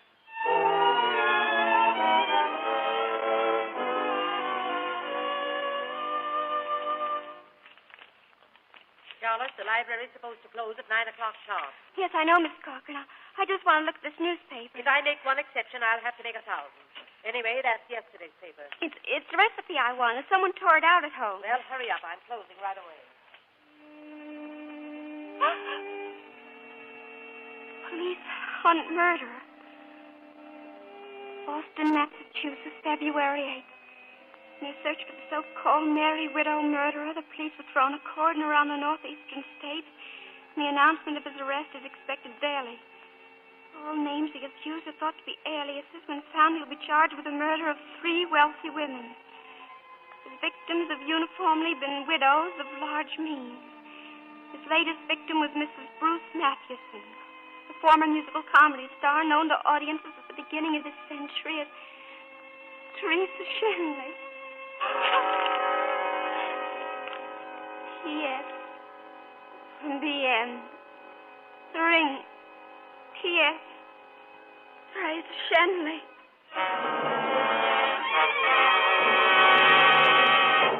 Come on now, everybody sit down. Dinner's ready. Where's Charlie? I haven't seen her all day. Been in her room. Had a headache. Oh, I'm glad she's had a good rest. She's not looking like herself at all. She was out last night with that young journalist fellow, wasn't she? Yes, I was. Well, here she is. Here's my girl. Sit right down, dear. You won't be able to sleep tonight, Charlotte. Nobody who sleeps all day can sleep all night, too. Oh, I slept all right. And I kept dreaming. Perfect nightmares. About you, Uncle Charlie.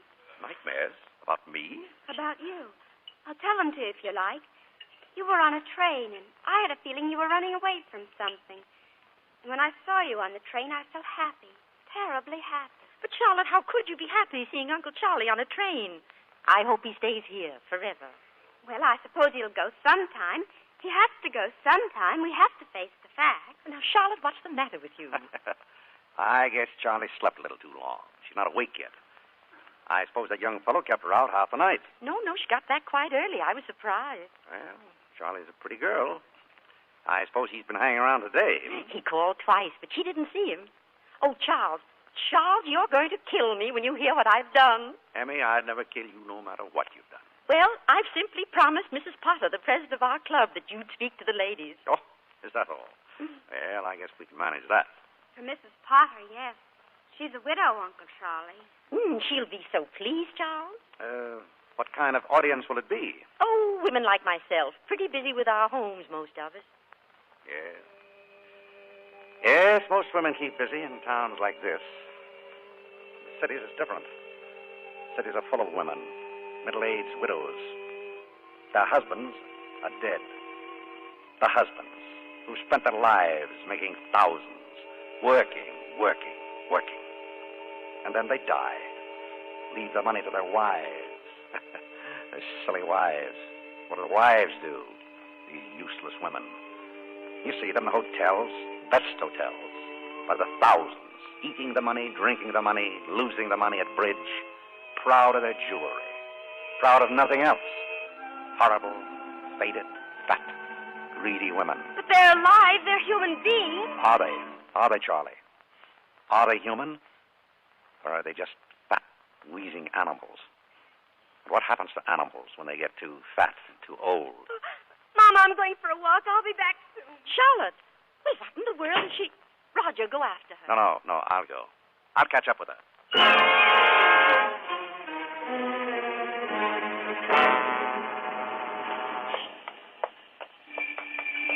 Charlie, wait. Let me go, please. Charlie, what's the matter? Look, we can go to this bar here.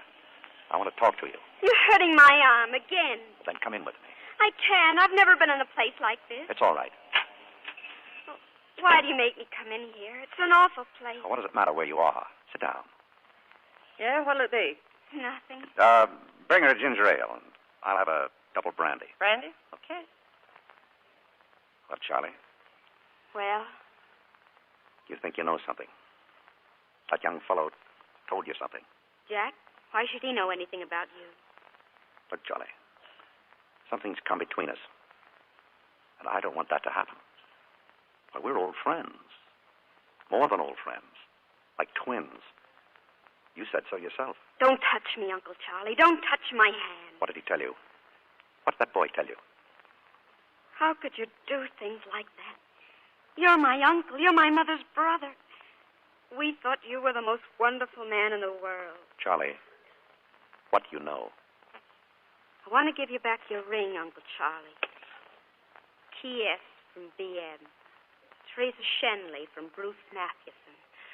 I'm going home. No, sit down. Sit down. Charlie, you think you're the clever little girl who knows something, don't you? Well, what do you really know? You're just an ordinary little girl living in an ordinary little town. You go through your ordinary little day, and at night you sleep your untroubled, ordinary little sleep filled with pleasant, stupid dreams. That I brought you the nightmares? Or did I? You live in a dream. You're a sleepwalker. Blind. What do you know about the world? Do you know that if you rip away the fronts of houses, you'll find swine? The world is rotten.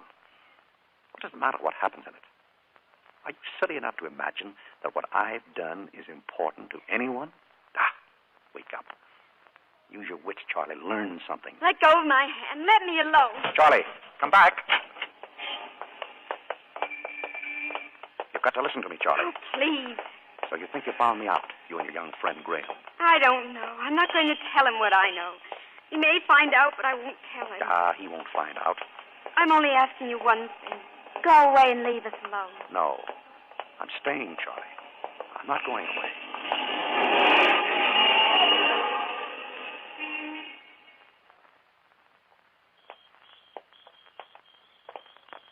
Charlie? I'm going in the house. No, but you got to listen to me, Charlie, now. What do you want? Charlie, help me. Will you help me? Help you? Charlie, the same blood flows through our veins. A week ago, I was at the end of my rope. Oh, I'm so tired, Charlie. There's an end to the amount of running a man can do. And then I got the idea of coming out here. It was my last chance. Give it to me. These men, Graham, the others, they don't know. There's another man in the east. They suspect him, too. They're trying to catch him. If they catch him... No. Give me this one chance, Charlie. Well, take your chances. Go. I'll go, Charlie. If you give me a few days. Help me, Charlie. Think of your mother. It would kill your mother. Yes, it would kill my mother. It would kill you, too, wouldn't it, Uncle Charlie? Well, you can have your few days, then get away from here. Do you realize what it means if they get me? The electric chair. Huh? I count on you, Charlie. Don't forget, you said it yourself. We're not any ordinary uncle and niece. No matter what I've done, we're twins.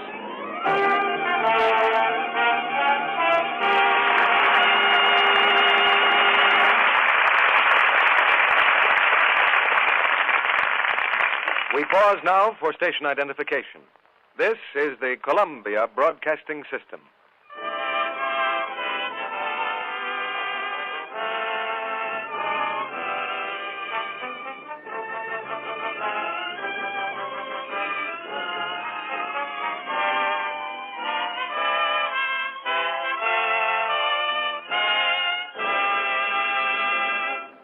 Now, before William Powell and Teresa Wright return for Act 3 of Shadow of a Doubt, Mr. DeMille presents our special guest of the evening. America is many things.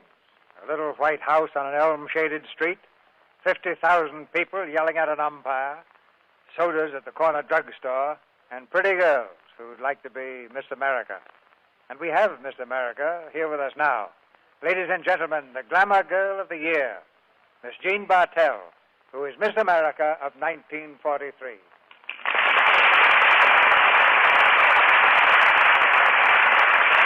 Thank you, Mr. DeMille.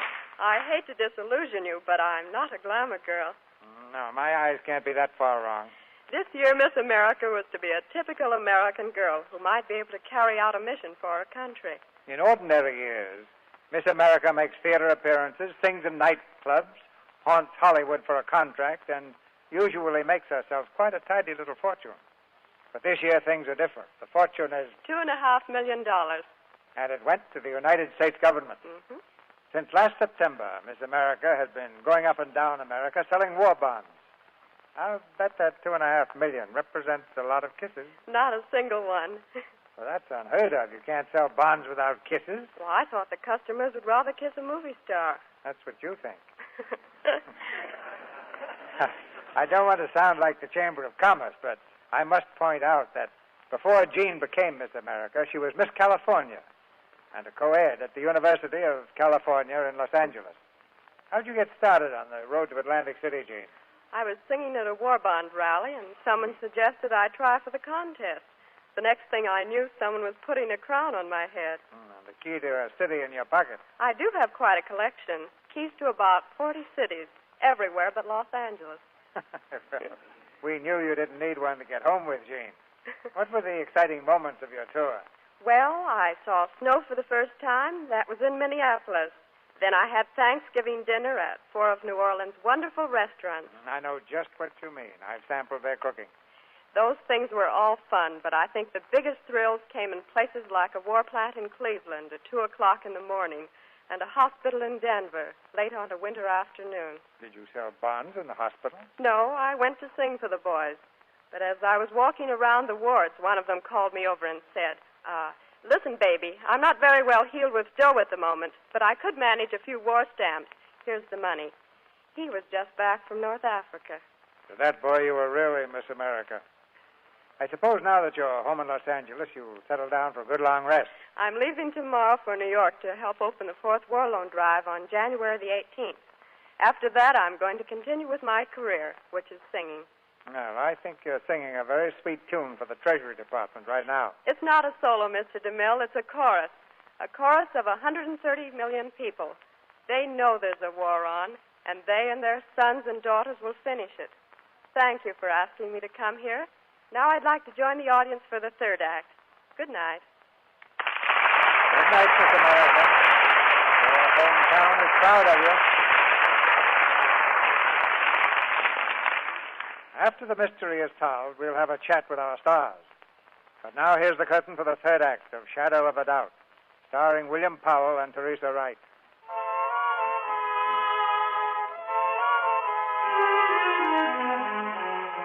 There's no longer any doubt in Charlotte's mind. She knows now that her Uncle Charlie is a criminal, a murderer. The few days' grace she gave him are almost gone, and still he hasn't left the house. Now, on a Sunday afternoon, the family is gathered in the living room, waiting for dinner. How was church, Charlie? Did you count the house? Turn anybody away? No, seats enough for everyone. Yeah, glad to hear it. Joe's had such a long run, I thought maybe attendance might be falling off. We prayed for you, Uncle Charlie. At least I did. Thanks. Say, here's an interesting thing. What's that, Joe? The paper here says they got that married widow murderer. They got him? Where? Up in Maine, Portland. Didn't catch him exactly. He was running from police to the airport. He ran plunk into the propeller of an airplane. Cut him to pieces. Well, what do you know? Yeah, I guess that solves that case. I guess that solves it, Charlie. Yes, Uncle Charlie. Well, think I'll wash up for dinner. I'm hungry. I don't know when I've been so hungry. Charlotte, that young reporter fellow's here. He wants to see you. Well, tell him to wait out in front.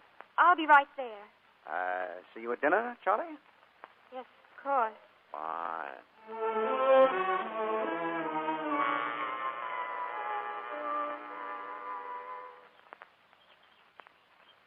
Then we got a wire from Maine. They called us off the job. I'm just coming up for air.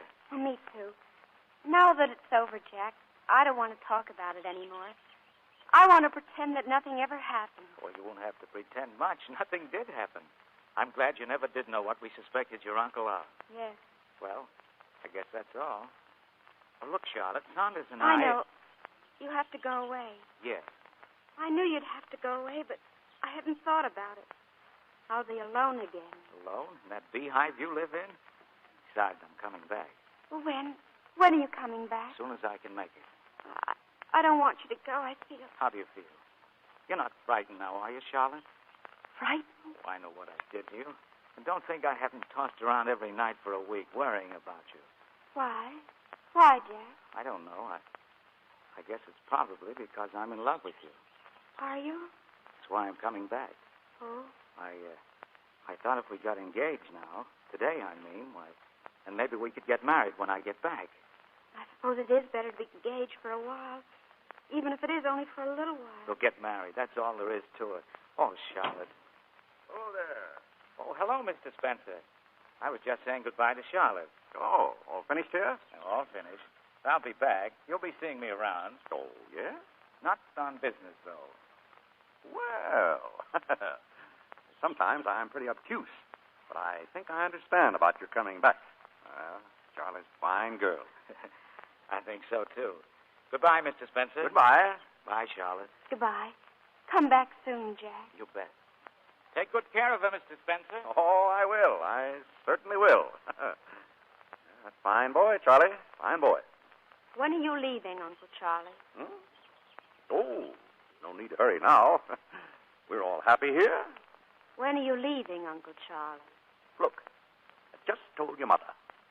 I'm going to build a new house for you folks. Give it to you. When are you leaving? Well, I'm not going. I want to settle down here. Have money in the bank, have some sort of business. Be a part of this family. I see. And the most sensible thing for you to do is to be friends with me. I can do a lot for you, Charlie. Make life easier for your mother. Make you all happy. No, not you. We don't want anything from you. I wish I'd told my mother about you. I wish I had. And how do you think your mother would have felt? What do you think it would do to her now? I know. Don't be afraid. I can't tell her. Oh, but I'm not afraid, Charlie. And what have you to tell? Who'd believe you? A waltz runs through your head.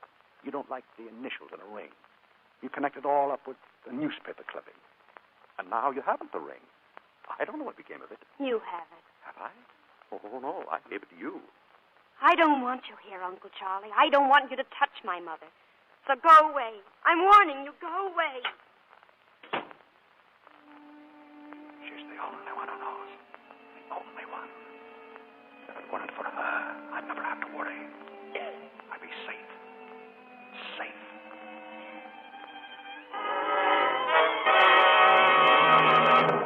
Hurry up, Joe. We'd be late for the lecture. Is Uncle Charlie going to speak, Mama? Yes, dear. Now, you get your coat. It's almost 8 o'clock. Where's Charlotte? She went out to the garage to get the car. Oh, Roger, when the lecture's over, we're having company here. They're all coming home with us. But you're not to... Something's happened to Charlotte. Anne. In the garage. Something's happened. I think she's dead. Charlotte!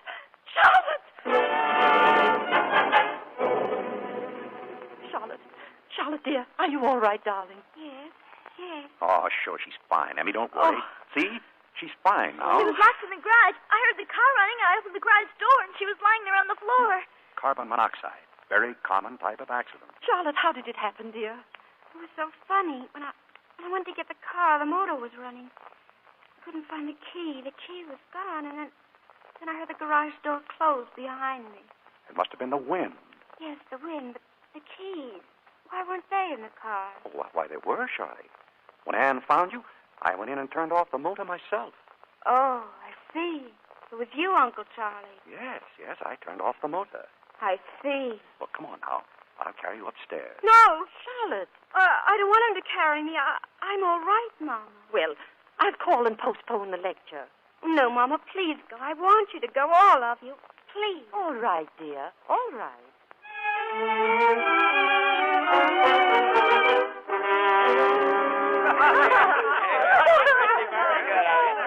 Fine speech there, Mr. Spencer. Congratulations. Thank you. I thought it was wonderful.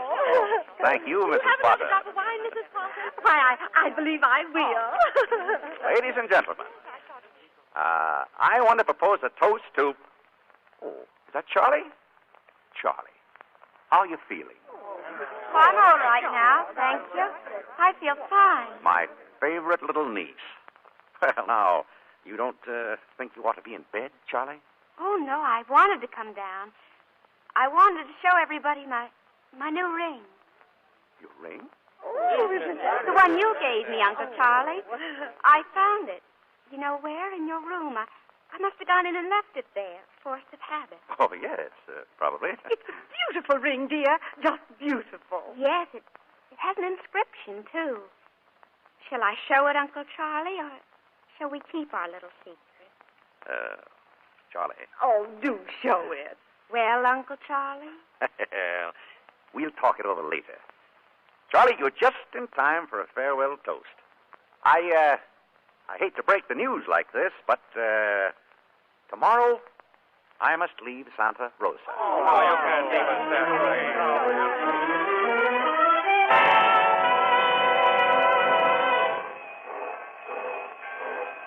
You better get off or the train will stop with us. Goodbye, Charles. Goodbye, Emmy. Write to us, Charles.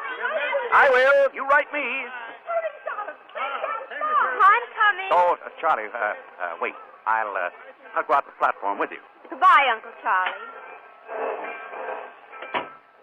We've got a minute or two. I want to speak to you. I've got to get off. Oh, but there's plenty of time. Charles, do you think Oh! What?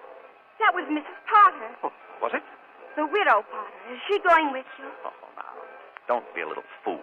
You know that I know about you, don't you, Uncle Charlie?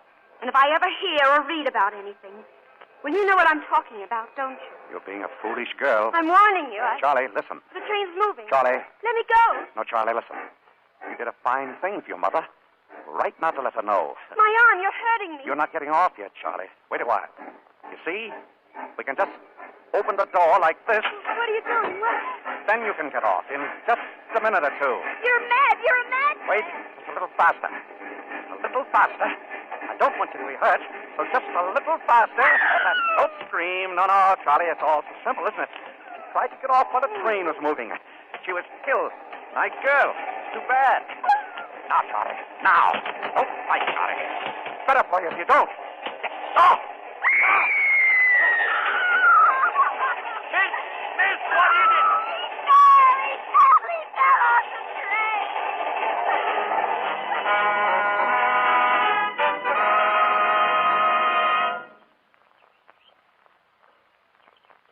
They held a funeral yesterday. The minister said that Santa Rosa had gained and lost a son that we could all be proud of. They didn't know. Charlotte, I wish I'd been here. If you'd only told me, darling. I couldn't. He was my uncle. I know. He thought the world was a horrible place.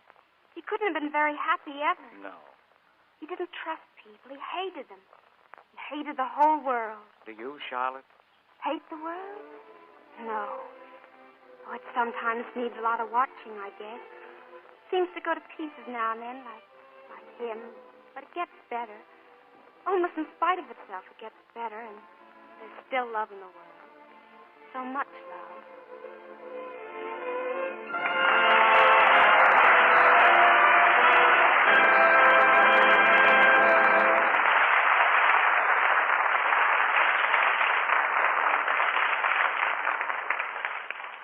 There isn't a shadow of a doubt about the kind of acting we heard tonight. And here are William Powell and Teresa Wright for a well-deserved curtain call. Thank you, Cecil. You know, this was really the first time I've been connected with a drama where I played opposite a beautiful girl named Charlie. The first play I ever heard of where Bill Powell turned out to be the murderer. What would the thin man say? Now, we'll try and get you on the right side of the law next time, Bill. Did you know, by the way, that your co-star holds one of the most unusual records in Hollywood? Well, she became a star just about overnight. Now, in addition to that, and this can only be whispered, Teresa has never been seen in a nightclub.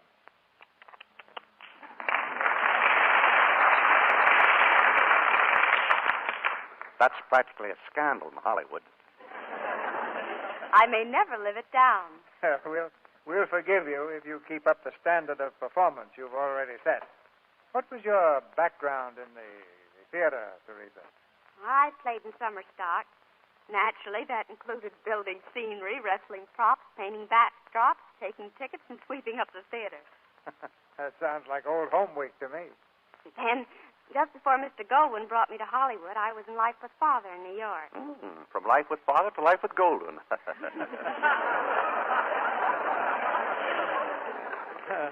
Sam and I started in the picture business together more than 30 years ago. He's a good showman, and I'll bet he's got something special in mind for you now. I believe the picture will be called Those Endearing Young Charms. Well, that's a perfect title for you, Teresa. You know, we're kind of in the endearing young charms business ourselves. If you mean Lux soap, Mr. DeMille, you're absolutely right. It endeared itself to me when I was quite young, and everyone knows it's very helpful in keeping a charming complexion. Now, for proof of that, Teresa, I refer the Lux audience to any photograph that does you justice. And that comes from an experienced judge of beauty. Now, what's on the docket next week, Cecil? It's the current Warner Brothers success, The Constant Nymph. And our stars will be Charles Boyer and Maureen O'Sullivan. The Constant Nymph is the story of a composer and a girl whose deep affection and sacrifice inspires his work. It was a great favorite on Broadway and has just become a hit motion picture. I think you'll repeat that success on the air, Cecil. Good night. Good night. Good night. Good night. The next time we have a murder case, Bill, we'll send for you. Ladies and gentlemen, a very fine New Year's gift has just come to the Lux Radio Theater. This program has been named radio's #1 dramatic production of 1943 in 2 different polls.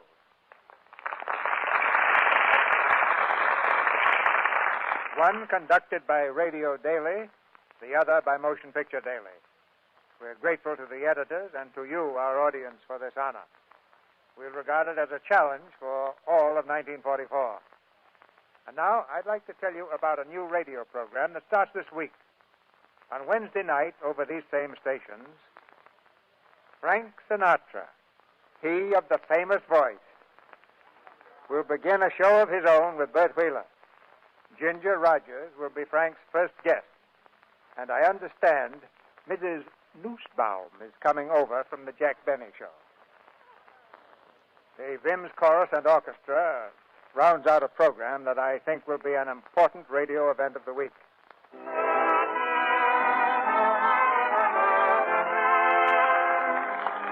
Our sponsors, the makers of Lux Toilet Soap, join me in inviting you to be with us again next Monday night when the Lux Radio Theater presents Charles Boyer and Maureen O'Sullivan in The Constant Nymph. This is Cecil B. DeMille saying good night to you from Hollywood.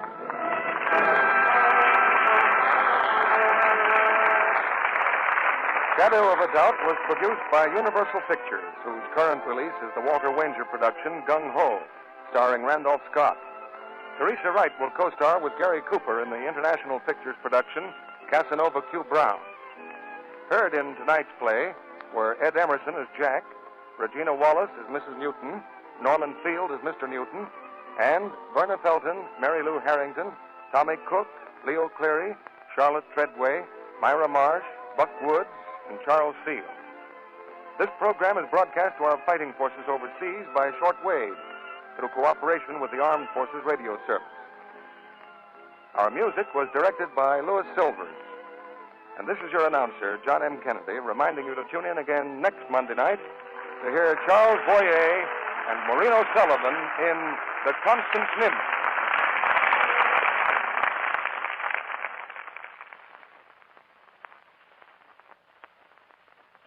Want to know a secret? Your ration points go farther, go further, go farther. Your ration points go farther, further when you're cooking with fries. Yes, ma'am. Spry's the buy. Gives lighter cakes, crispy, digestible fried foods, mouth-melting pastry. Tomorrow, ask your grocer for Spry shortening. This is the Columbia Broadcasting System.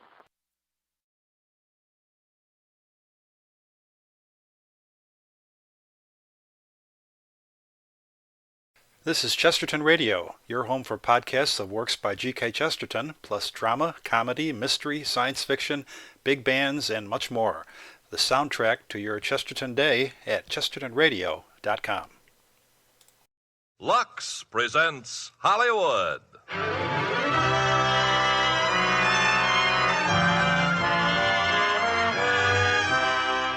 Lever Brothers Company, the makers of Lux Toilet Soap, brings you the Lux Radio Theater, starring Cary Grant and Phyllis Thaxter in I Confess. Ladies and gentlemen, your producer, Mr. Irving Cummings.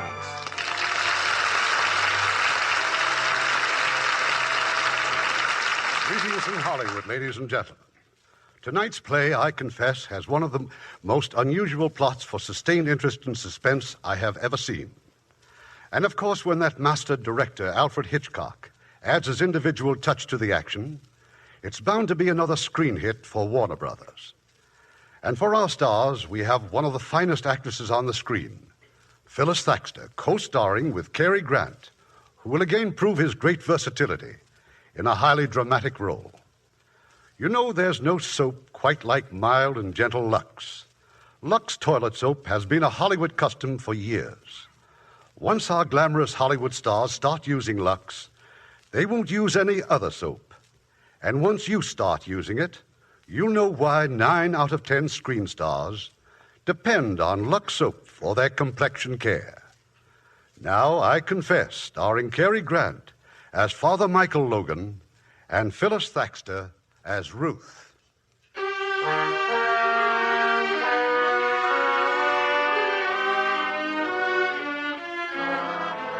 Night, the venerable city of Quebec. In the moonlight, the narrow cobble-side streets are all but deserted. A man, wearing the cassock of a priest, has darted into the rectory of a church. He sheds the cassock, and now he enters the church itself. Who is it? Who's there?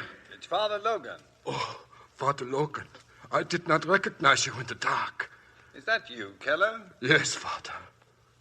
What are you doing here this time of night? I came in to pray. Is something wrong? Can I help you? No one can help me. I have abused your kindness. How? You who gave my wife and me a home here, right with the church, a job, even friendship. To me, a refugee, a German. Now you will hate me. Oh, no, I don't hate anyone, Keller. You will hate me. But it was for her, for my wife. She worked so hard, Father. It breaks my heart. Keller, what is it? I must confess to you. I want to make a confession. All right, we'll go to the confessional. Yes. I want you to hear my confession.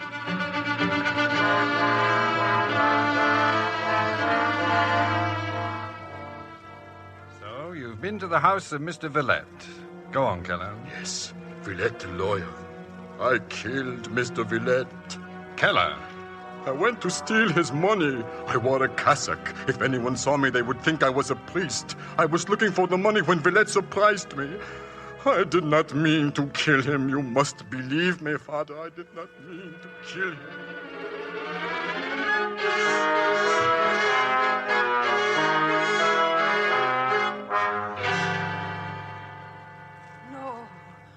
No, you didn't do it. Otto, you did not kill him. I have just come from confession. Oh.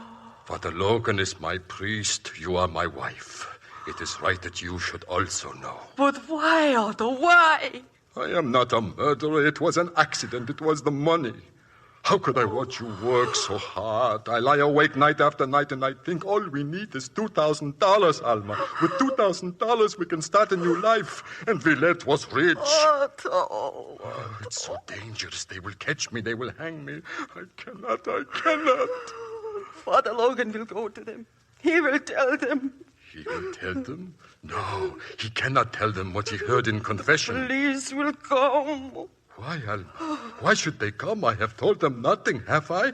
Alma, no one knows. Father Logan knows. But he cannot tell them what he heard in the confessional. Can't you understand that? What are you going to do?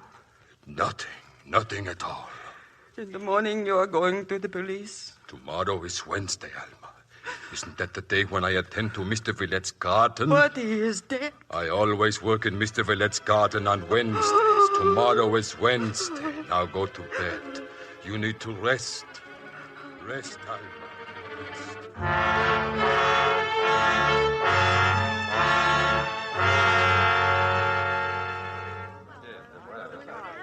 Can I help you, Father? We're trying to keep this crowd away from the house. You are the police? Yes.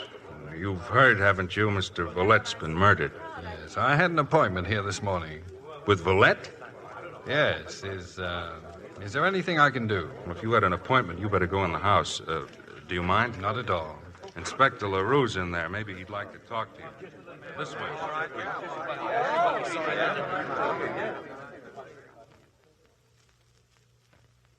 Father Michael Logan, huh? What church, Father? The Church of Sainte Marie, Inspector. Well, how are Father Millet and Father Benoit? They're both very well, thank you. Good. So you had an appointment with Villette? Yes. Anything special? No, there was something You've heard what's happened, of course, Father. Oh, we've got Keller in the next room. Keller? He works at the rectory, doesn't he? Yes. He and his wife work there. Poor devil's terrified. I've been waiting for him to settle down. I see. It was Keller who found the body. You don't mind if we call on you later? No, I'll be at the church. Maybe that we'd like to know what your appointment was all about, eh? Well, I'd better see Keller now. Yes, well, goodbye, Inspector. All right, Murphy, bring him in, will you, please? I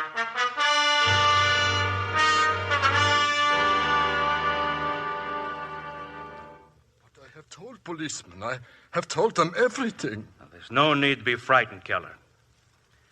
Now, how did you find the body? This morning I arrived as usual at 8:30. I came inside. You have a key to this house? No, the door was open. It frightened me. An open door? Why? The door was always locked. I went in and there he was. I could see that he was dead. I wanted to run. Run? You do not understand. How can you? There I was, a man without a country, alone, discovering a murder. I thought of the police. I am always afraid of the police. This is a German fear, this fear. There's nothing to be afraid of here. Yes. Thank you, sir. Father Logan is here. I heard them say that Father Logan... Well, he was here. He's gone now. What will he think of me? Probably very highly, if you can be of more help to us. Help? There are a few things I'd like to know. Now, when you first came into the house, did you call for Mr. Villette, or... Father Logan. Please, we can't talk here. But is it true? It's true, Ruth. Villette's been murdered. I can't believe it. Michael, we're free. We're free. Are we? Goodbye, Ruth.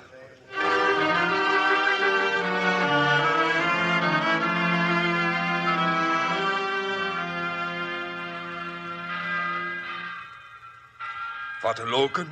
Come in, Keller. The police, they sent me home. I must talk to you, Father. Why?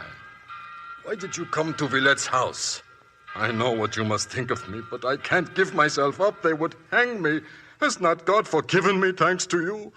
But the police never would. I don't know what you're talking about. I confess to you. It was my confession. You must tell me what to do. There's nothing I can add to what I've already said. You are so good, Father. It's easy for you to be good. Have you no pity for me? Otto? Alma? Father Benoit, he asks, will you please mend the tire on his bicycle? Yes, right away. The front tire, you left it at the back door. Please, Father. You'd better go now and fix the tire.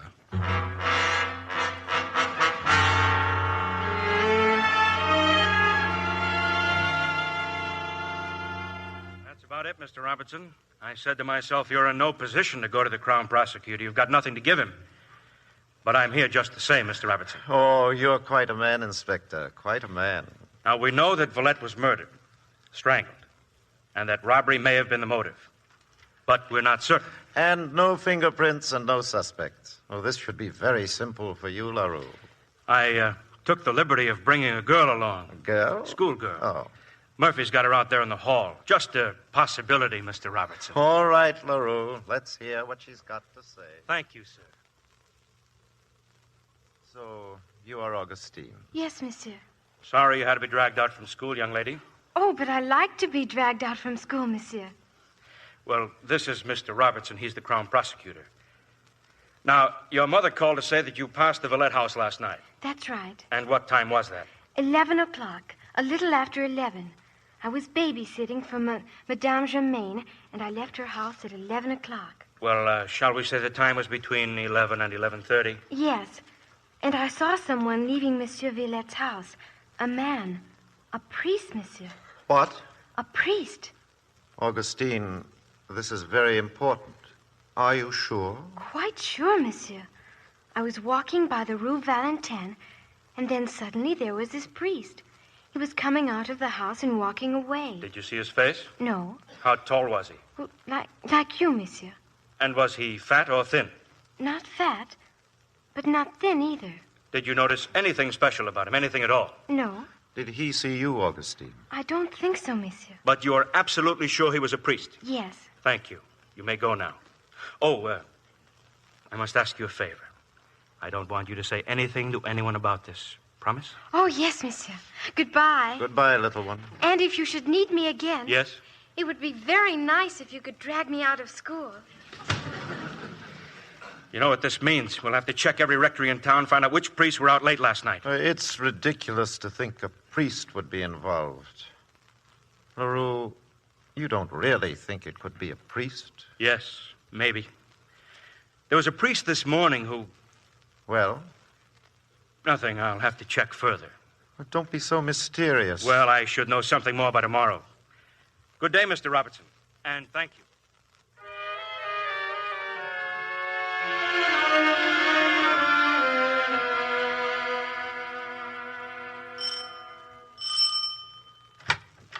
Inspector. Evening, Keller.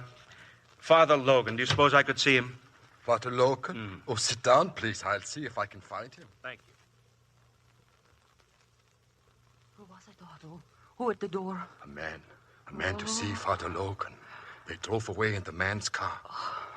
Alma, have you washed the cassock? Not yet. Where is it?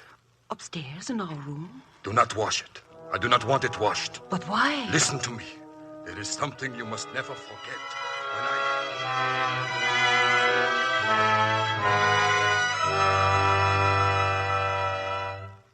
I suppose we might have had this little talk at the rectory, Father. Hope you don't mind coming here to my office. Not at all. As long as Father Millet knows where I am. You told him? Yes. Unpleasant bit of business, isn't it, Father? If there's anything I can do... Well, just a few questions. Now, how long have you been at St. Marie's? Nearly 3 years. You know, I guess I've known Father Millet for 25 years.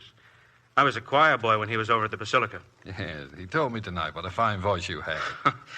He's just forgotten, that's all. I hear you were in the Army. Yes. Got the military cross, Yes. You seem to have done a number of brave things. Well, I survived. Are you given to understatement, Father? Well, that depends. Now, this case, this Villette murder, it's all understatement so far. You knew Villette, right? Yes, slightly. Well, then maybe you can help me. What was he like, Father? Oh, I didn't know him well. Well, did you know him socially or in a business sort of way? Actually, neither. I met him once many years ago. Cigarette? Thank you, no. It's a funny thing. No one seems to have known this Villette, really known him. Yet he was a lawyer, had clients. Not one of them has any information that means anything. May I ask what you were going to see him about yesterday morning? Well, that was a personal matter. Well, were you acting for someone, Father? One of your parishioners, perhaps? I can only tell you that my visit had nothing to do with Villette's death. Oh, of course it didn't. But you do understand, don't you, that I must consider every scrap of information? Yes. When a crime's been committed, each scrap of information is important to us. Of course. I know sometimes it seems like prying. It can be very embarrassing. Oh, I'm not embarrassed, Inspector. Good. Well, I've been wondering about that lady you met outside Villette's house. She was in that crowd out there. I just happened to glance out the window when I saw you talking to her. Inspector, the appointment I had with Villette could not be of any importance to you. Oh, but we're not discussing that at the moment, Father. You see, with a murder, one has to jump from one detail to another. Forgive me, I Guess I jumped too abruptly for you. Well, perhaps I just don't follow as fast as you jump. I'm sorry. See, I have a methodical mind. I have to take things one by one. Well, about this lady you met out there on the sidewalk. I wish I could discuss it, but I can't. May I ask who she is? She isn't involved. Excuse me, Father, but that's something for me to decide. I know. But you'll have to take my word for it. She's not involved. Your word. I respect your word, but I need help. I'm not able to help. I see. I just don't want all this mystification to make things too awkward for you, Father. Awkward for me? A priest was seen leaving Villette's house at the time of the murder. I saw a priest outside Villette's house the next morning. Well, Father? Well? Too much mystification might lead one to believe that both priests were one and the same, mightn't it? What do you have to say? What would you want me to say? That's up to you. Well, then, I'd say that a man of intelligence would not be led to believe anything on so little evidence. You're perfectly right. We've checked on every priest in Quebec. Each can account for his movements at the time of the murder. That is, each, except one. Where were you at 11 o'clock, Father? I was walking. Alone? No. Good. Now, if you'll just give me the name and address of the person. I can't. Father, don't you want to help me? I've done my best. But you refuse to answer my questions. I know, and I'm sorry, but it isn't possible for me to answer them. It's a pity. A great pity. But I thank you for coming, Father. Good night. Good night, Inspector.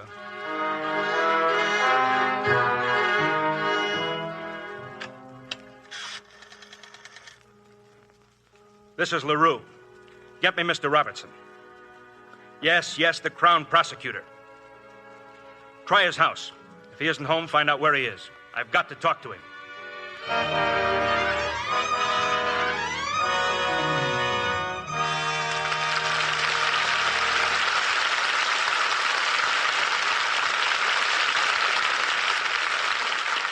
Before we continue with Act Two of I Confess, here's Frances Scully, our Hollywood reporter. What are you reading, Frances? Well, I've got a batch of reviews on the world premiere of The Robe, Ken. 20th Century Fox held it in New York last Wednesday night. 6,500 people were invited, and 6,000 more gathered outside the theater. Imagine what Hollywood Boulevard will be like this Thursday night at the Hollywood premiere. How were the reviews, Frances? Oh, just listen to this, Ken. The New York Daily News gave The Robe 4 stars and 4 stars for CinemaScope. The first time in its history any picture received this rating. And what else did they say about CinemaScope? Well, it's considered the greatest motion picture advance in sound. How big is that CinemaScope screen again, Frances? Well, it's 65 feet long and 24 feet high. And it's so wide that a chariot has 4 white horses, not just 2, thundering toward the audience. Not to mention close-ups of Richard Burton, Gene Simmons, and Victor Mature all at once. I love this description of Victor Mature. They write that Victor plays the Greek slave, quote, with the controlled arrogance of a trained leopard, unquote. Leopard, eh? And Gene Simmons? Oh, these are the words they use about her. Lovely and passionate. I could add a few words about Gene myself, such as complexion by Lux. And don't forget, Ken, The Robe is in Technicolor, so audiences will really see what Lux care can mean to a complexion. Well, Jean has been devoted to Lux for many years. I guess it's a habit she picked up in England. Well, Lux seems to be an international custom with most movie actresses. With so many pictures being made on location, Mexico, Rome, the Belgian Congo, why, well, I think you can call Lux the most traveled of all soaps. Yes, Lux gets around all right. Like Gene Simmons, so many stars feel that Lux is the one soap they can depend on to keep their skin looking its very best. Lux is so gentle and mild. And another nice thing, the fragrance of Lux never interferes with any perfume you wear. Thank you, Frances. Once you've used Lux, we think you'll agree with Gene Simmons and 9 out of 10 screen stars. There's no soap quite like Lux. Now, our producer, Mr. Cummings. Act Two of I Confess, starring Cary Grant as Father Michael Logan and Phyllis Thaxter as Ruth.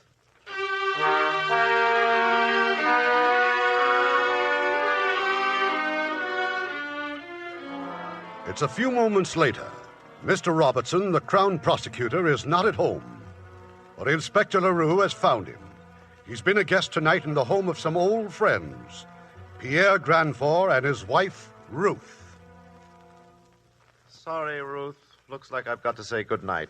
That phone call just now, it's about that Villette murder. Don't look so unhappy, Willie. Well, there's a very unpleasant angle. A priest is under suspicion. What nonsense. Well, he was seen leaving Villette's house. Which priest? Do they know his name? Inspector LaRue thinks it's a Father Logan from St. Marie's. Well, I hate to leave. Thanks for a lovely dinner. Good night, Willie. Oh, no, don't come to the door. See you soon, Pierre. Stop worrying. It's ridiculous. Why on earth would Father Logan... Shut up. Oh, please shut up. I'm sorry. You're still in love with him. Am I? You never spoke about it. And I'm not going to speak about it now. But you are going to speak about it. I'm not going on like this. Do whatever you wish. It's very simple, isn't it? What does one do when his wife's in love with a priest? You can leave me. How easily you can say that. I'm not in love with you. I have never been in love with you. You know that. I never wanted to believe it. That's not my fault. I've never pretended anything with you. I hope he's in trouble. Terrible trouble.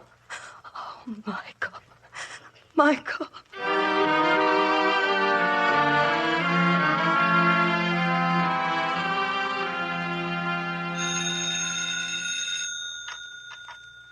Hello?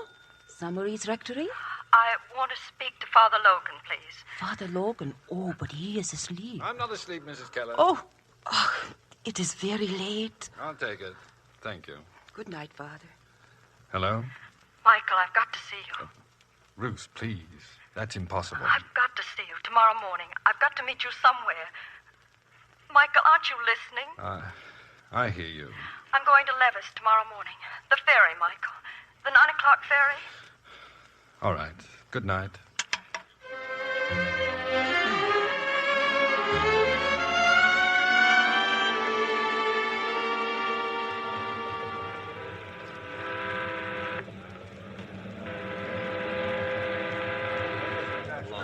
Well, good morning. Good morning, Father Logan. Walk over here.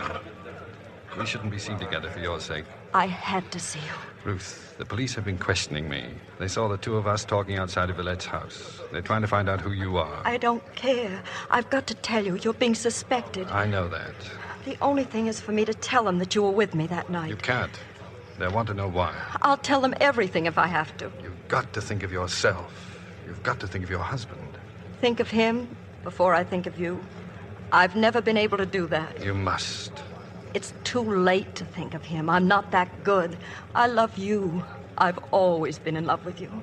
I know it's wrong, but I can't help it. Do you want me to lie to you? I don't want you to lie to yourself. I haven't changed, Michael. I've been married 7 years, and I haven't changed. But I've changed. And you must understand. I'm a priest. I chose to be what I am. I believe in what I am. Michael. Ruth, I want you to see things as they are and not go on hurting yourself. Don't pity me. Our meeting like this is wrong. It's all wrong. It won't happen again. I won't bother you again. Goodbye. Ruth.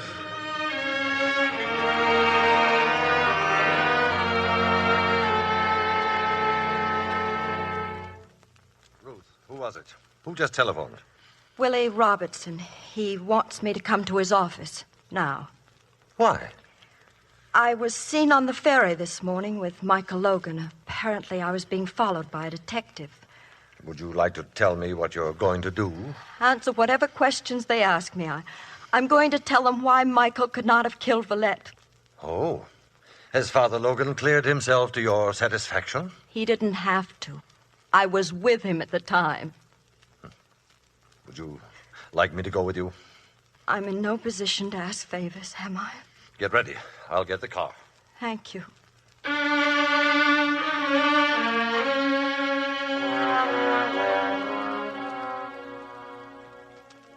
Ruth, Pierre, I'm so terribly sorry about all this. Oh, this is Inspector LaRue. Good evening. Inspector LaRue has promised to keep all this from the press. That is, I'll do my best. Oh, please, won't you sit down? Thank you. Father Logan is here. Here? Yes, the other room. If you'll join us, Father, please. Good evening, Father Logan. Good evening. Good evening. Father Logan. May we begin, please? What is it you want to know? Madame, you met Father Logan on the ferry this morning. Yes. May I ask the reason for this meeting? I don't think the reason could help you, Inspector. You also met Father Logan on the morning following Villette's murder in front of the house. Yes. And the reason for this meeting? I had an appointment with Monsieur Villette. But Father Logan, knowing of the murder, stopped you from entering the house. Am I right? Yes. Of course, Father did not know you had an appointment. But he did know. The night before, I'd met Father Logan. I told him I was going to see Villette at 9:30 the following morning. Madame, just so I don't misunderstand, you met Father Logan on the night that Villette was murdered? Yes. Where? We took a drive in my car. At what time, please? Between 9 and 11. Are you sure of the time, Madame? Yes, I came home just after 11. My husband had come in just 5 minutes before. That's correct, Inspector. You told your husband that you'd just seen Father Logan? No, I did not tell my husband. Inspector, I beg you. Must your questions be so personal? Madame, do you understand why I must ask these questions? Yes. And I came here to tell you that Father Logan could not have been involved in Monsieur Villette's death, because I was with him at the time. I accept everything you have said, Madame. But I must know the reason for your appointment with Villette. Villette was blackmailing me. He was what? I met Father Logan to ask his advice. But your husband? You had not told your husband about this? No, it was nothing to do with my husband. You turned to Father Logan for advice, but not to your husband. Father Logan is an old friend. Then he knew that you were being blackmailed. How could he? I hadn't seen him in years. But you just called him an old friend. Inspector LaRue. Yes, just a moment, LaRue. My wife is not under oath. She doesn't have to answer these questions. Monsieur, I have only one more question. Why were you being blackmailed, Madame? You needn't answer that. Why shouldn't she? Ruth, it isn't necessary. Don't answer. Madame, are you trying to protect Father Logan? From what? He hasn't done anything. It would seem as if he had. You don't care whom I hurt, do you? Just as long as I answer your questions. Madame, a man has been murdered. Ruth, if you think you'd like the advice of a lawyer... Thanks, Willie. I don't think that will be necessary. The blackmail was about me and Father Logan, Inspector. You were aware of this, Father? Yes. If you will continue, Madame. I'll have to go back a long time, to the beginning of the war. It was long before Michael had entered the church. He was working then for the government, and we'd fallen in love. He was one of the first to volunteer. I hated him for that. I was selfish even then. He took things so seriously. War and love. Yes, even love. I begged him to marry me before he left, but he wouldn't. It seems so long ago. Ruth, how could you talk of our getting married? You know I'll be shipping out soon. Oh, but darling, that's why I want to marry you. Well, aren't there enough widows as it is? Michael. You think I don't love you enough. I love you too much. Much too much. Don't you see? There's just no telling when I'll get back. Or if I ever will. Meanwhile, you'd better forget about me. How can you say that if you love me? If I love you. There never can be anyone else, never. Ruth, won't you understand? It's so unfair to you. You think it's fair to tell me to forget you? You know something? You're a very stubborn girl, aren't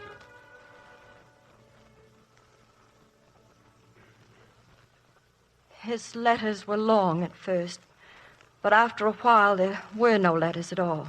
Nothing, not a word, for over a year. Meanwhile, I'd started working for my future husband. Pierre was... Ruth, you don't have to tell him. You don't have to tell him anything more. I want to.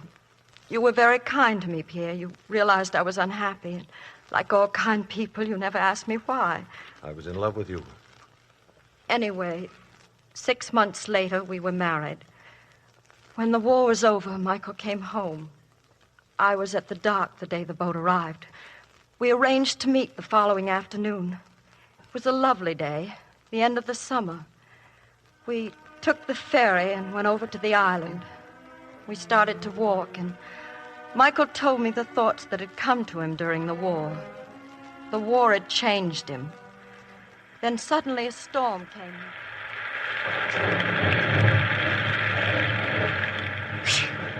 Well, this won't do at all, will it? You don't even have a jacket. Oh, what's a little rain? Come on, let's run for it. There must be some place we can go. Where are we, anyway? Oh, I don't know. It was a beautiful meadow a minute ago. Oh, you're getting soaked. Oh, look, there's a house across the field. Maybe they'll let us stay there.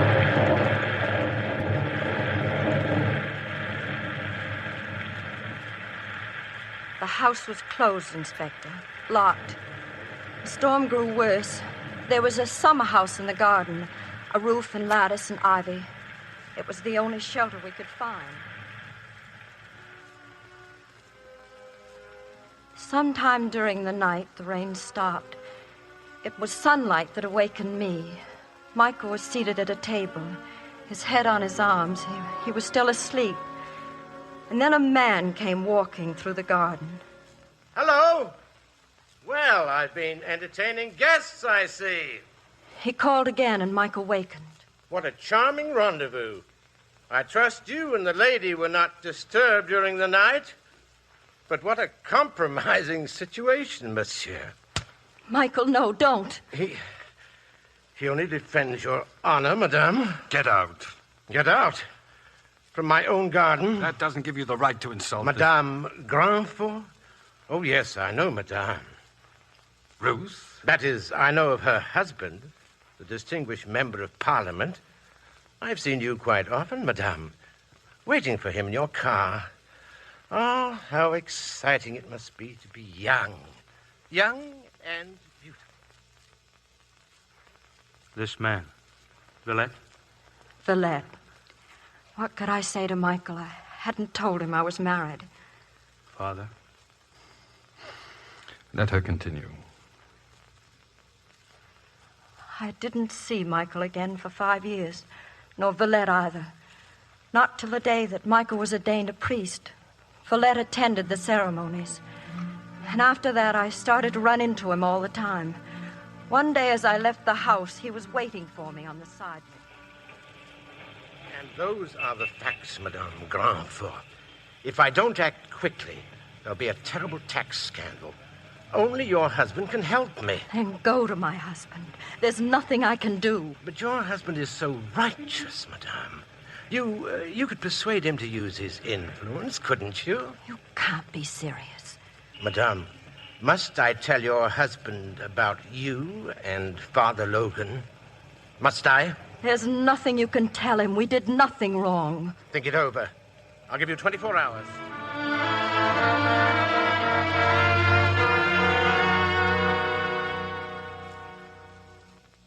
I was helpless, frantic. If Villette started to talk, Pierre's career in politics would be finished. Michael might be unfrocked. I thought that maybe Michael might help. I telephoned him at the rectory. We met that night, and as we drove around the city, I told him what had happened.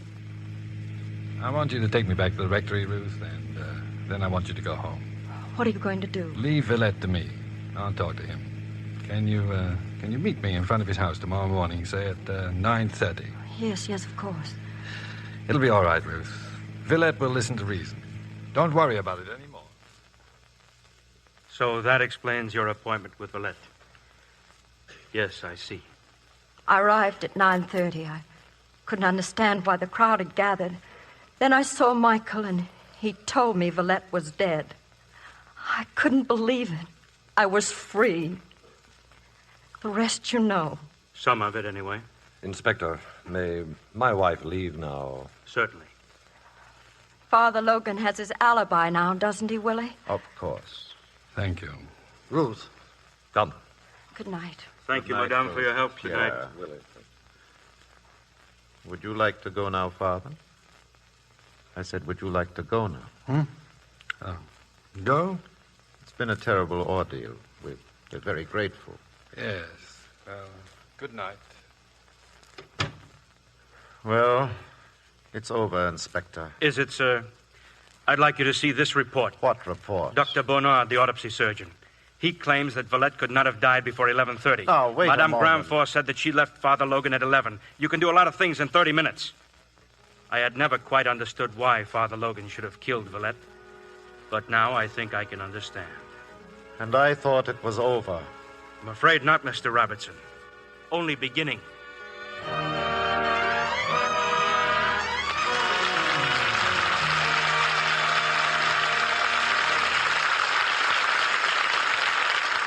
We'll continue with Act 3 of I Confess in just a few moments.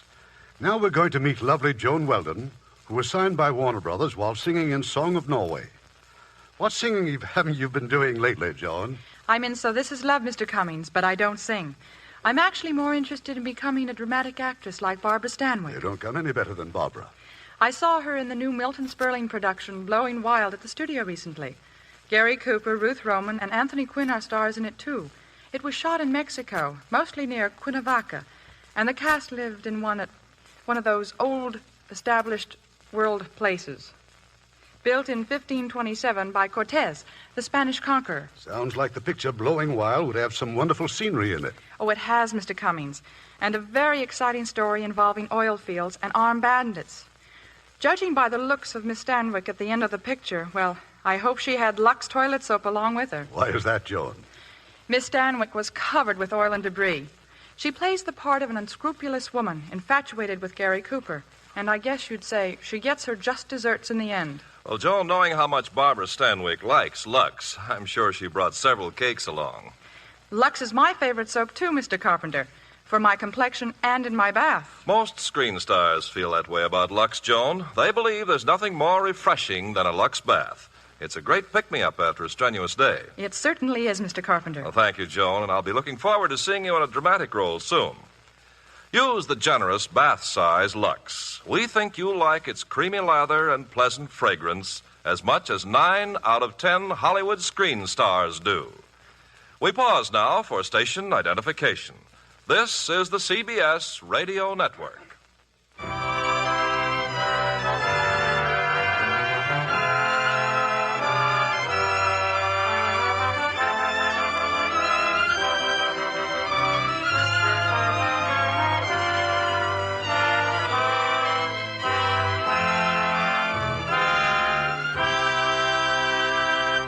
The curtain rises on Act 3 of I Confess, starring Cary Grant as Father Michael Logan and Phyllis Thaxter as Ruth.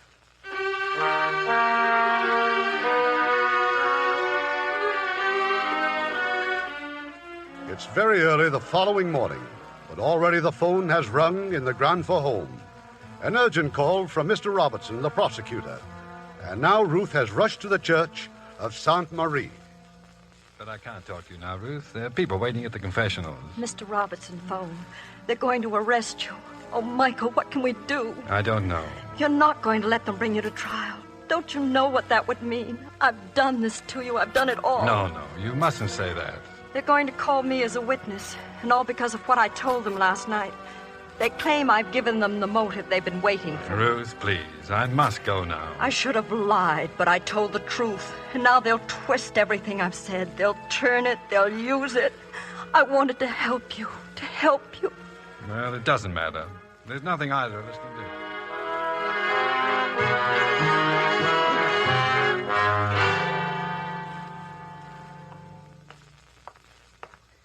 Father Logan. Keller? What is it? I can talk to you now. You are through with confessions? Yes. You have been talking to the police. They asked about me. You told them about me? I'm going to be arrested, Keller. You? You are trying to frighten me. You think by telling me that I will give myself up. So what are you going to do when they arrest you? I don't know. You are frightened. Maybe they will hang you instead of me, and that frightens you. But you can't tell them, can you? You can't tell them as long as you are a priest.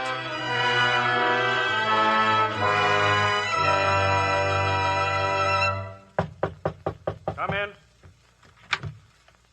Father Logan. You've been looking for me, Inspector LaRue? Yes, Father. Yes, indeed, we've been looking for you. For about 3 hours, we've been looking for you. Every policeman in Quebec.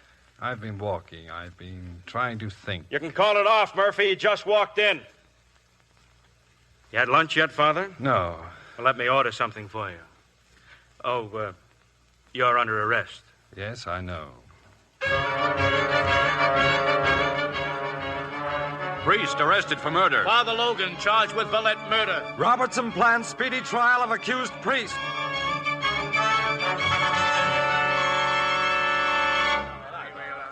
So, if you will tell the court once again, Sergeant Murphy, where did you find this priestly garment, this cassock? The rectory, sir. Father Logan's room. I found it hidden in his trunk. Hidden? Objection, my lord.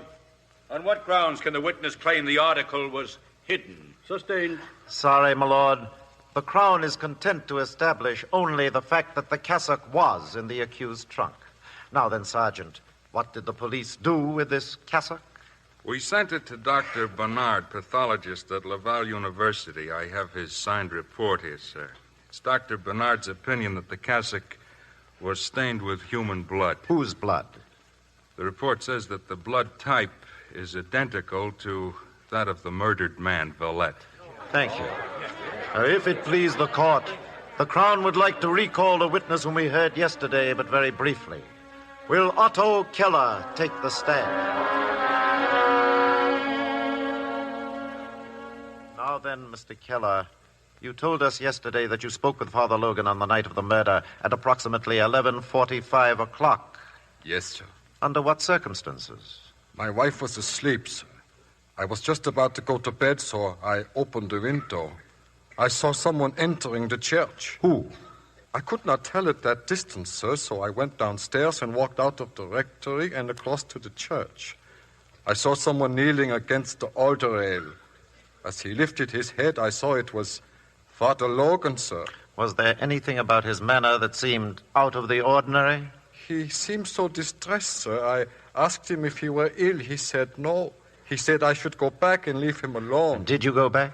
No, sir. Father Logan had always been so very kind to my wife and to me. I wanted to help him if I could. Well? He told me again to leave him alone, so I went back to our room. Your witness, Mr. Crawley. The defense waives examination at this time, my lord. Waives examination. Then the Crown calls Madame Granfort to the stand.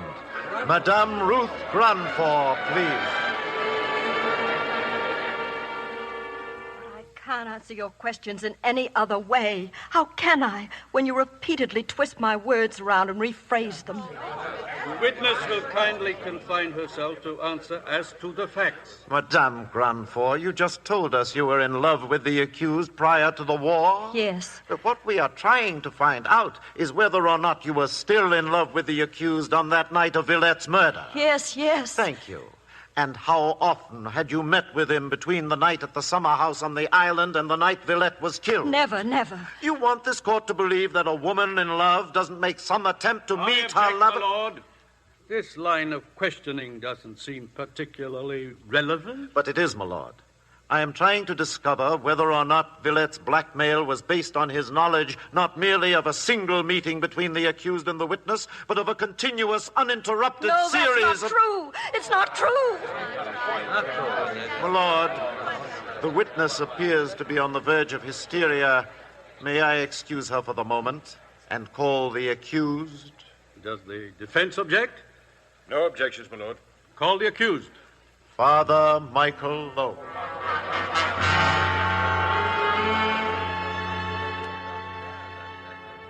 Suppose we begin with the cassock, Father Logan. This is your cassock. No, sir. It is not mine. Then perhaps you borrowed it from someone? No. Yet it was found in your trunk. Someone must have put it there? Yes. Or can you help us by suggesting who? I can't say. Father Logan, when did you decide to become a priest? After the war. And in becoming a priest, were you perhaps trying to hide from something?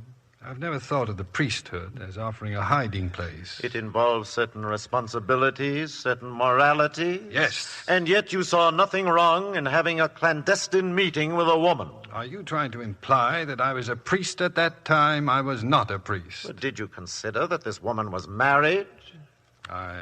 I wasn't aware that she was. And so you spent the whole day with her? Yes. We were good friends. I hadn't seen her in over 3 years. Such good friends that you made no effort to go home that night? We were caught in a storm. Oh, then the storm was the villain. I saw nothing wrong in being caught in a storm. Nothing wrong.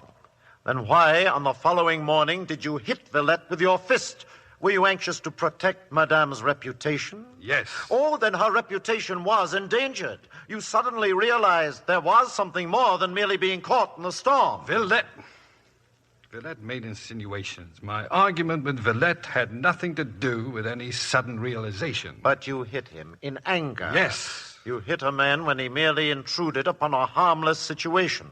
Then surely you are capable of far more violence when that same man blackmails your friend, Madame Grandfort. I am not capable of murder. You would go to such a man, and unable to control your temper, unable to face a public scandal, you would turn again to physical force. No, I would not. No, you would not.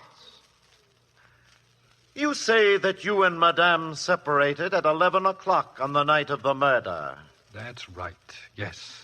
Then it was possible for you to be at Villette's house by 11:30. Yes, it was possible, but I did not go there. I went back to the rectory. And what did you do, Father Logan? I went up to my room. Then I went downstairs and into the church. Did you see anyone there? Otto Keller. But Mr. Keller has told the court that the time then was 11:45 or after. That isn't true. Then perhaps you are prepared to tell us the truth. I have told you the truth. That is all you have to say. That is all. And I say that you did not return to the rectory until 11:45 or after, that you had met with Villette, that he threatened you with exposure, and that you then proceeded to kill him. No.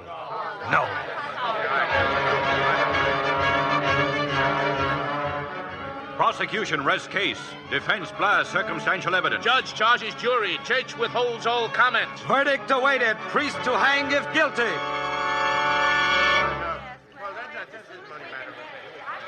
Silence! Silence! Everybody stands. Gentlemen of the jury, are you agreed on your verdict? We are. Is Michael Logan guilty of murder or not guilty? While we attach grave suspicions to the accused, we cannot find sufficient evidence to prove that he actually killed Monsieur Villette. Our verdict is not guilty. Silence! Silence!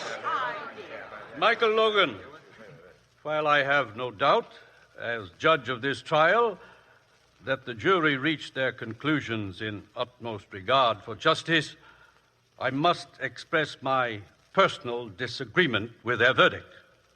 Michael Logan, you are hereby discharged, and this court is adjourned.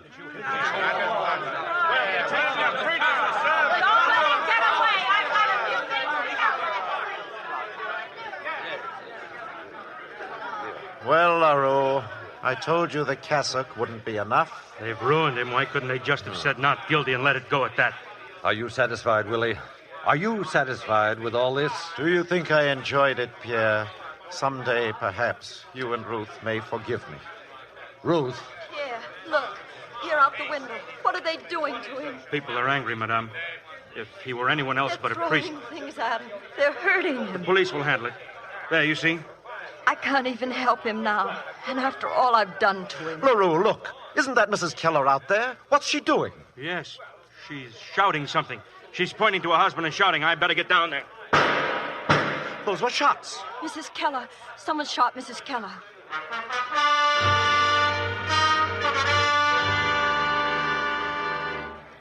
What is it, Murphy? What happened? She was running toward me, Mrs. Keller. She kept shouting, he's innocent. The priest is innocent. Keller was about 20 feet in back of her. He shot her twice. Where is she? They've just taken her to that shop over there. Who's getting a statement? No one, sir. She's dead. And Keller? He won't get far. We're after him now. He ran into the hotel down there. I don't want him shot. Well, he's still got the gun, sir. I don't want him dead. I want to talk to him. Yes, sir. Where's Father Logan? He went in the shop where Mrs. Keller is.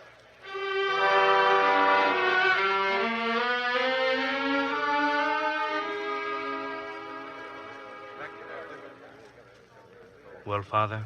All she was able to say was, forgive me. We should have Keller in a few minutes. Now, what about him? Well, I'm not sure what you mean. Why did he shoot his wife? Why did she say you were innocent? I can't answer that. Keller worked in the rectory. He also worked as Villette's gardener. What else can you tell me about him? Will you let me try to talk to him? We've got to catch him first. All right, Father, come along. He's somewhere in the hotel. Thank you. What are you trying to do, Father? Protect him? I think we better go to the hotel.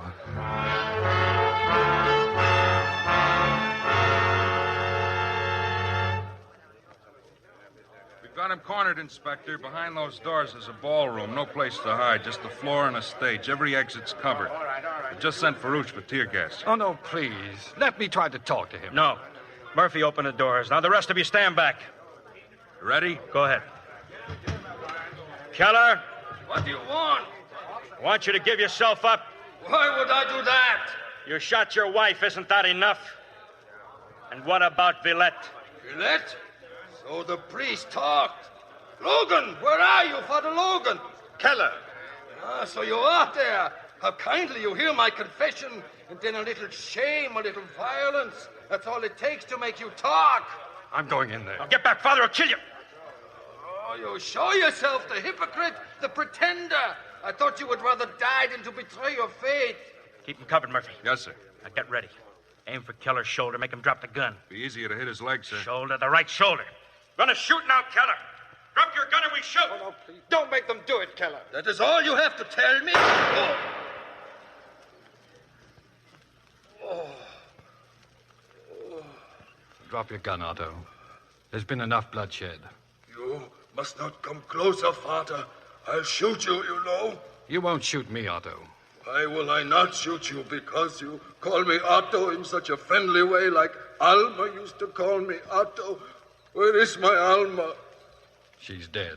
No, You killed her. it is your fault. Oh, I loved her. It made me cry to see her work so hard. Her poor hands, her poor beautiful hands. She can't be dead. She is. And I am as alone as you are. Oh, no. I'm not alone. Yes, you are. To kill you now would be a favor to you. You have no friends. What has happened to your friends, huh, Father? They mob you. They spit at you. It would be better if you were as guilty as I. Then they would shoot you quickly. Look. 3 bullets. For you, Father. For you. Oh. Oh. Help me, Father. Help me. Quickly, help. Get a doctor, the hotel doctor. Father. Stand back, please, all of you. Forgive me. Forgive me. My head. Hold my head. Yes, Otto. Pray for me. Ego te absolvo, in nomine Patris, et Filii, et Spiritus Sancti. Amen.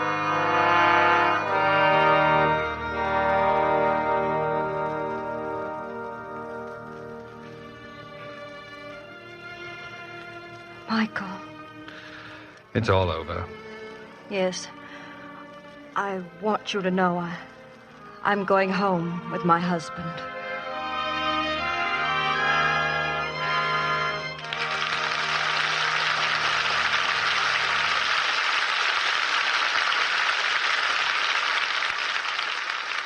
In a moment, our stars will return. Now, here's Hollywood's recommendation for sunshine the year round, Mr. Art Linkletter. Thank you, Ken. And ladies, are you proud to show off your linen closet? You know, a well-kept linen closet is one mark of a good housekeeper. And, of course, it's important to have your towels and sheets and all your linens smell just as clean and fresh as they look. And when you wash them with surf, you know they're clean clear through because they smell clean. There's no need to worry about unpleasant odors like stale, sour soap or the almost medicinal odor left by some detergents. You like the clean, sunshine freshness of your surf-washed linens. When you wash them with surf, they smell like sunshine. And that's true no matter where you dry them, indoors or out, on damp days or dry ones. All-purpose surf is the safe, white detergent for your linens and for everything you wash. And when you wash them with surf, they smell like sunshine. Now, Mr. Cummings with our stars. And we call them forward for a curtain call. Cary Grant and Phyllis Thaxter.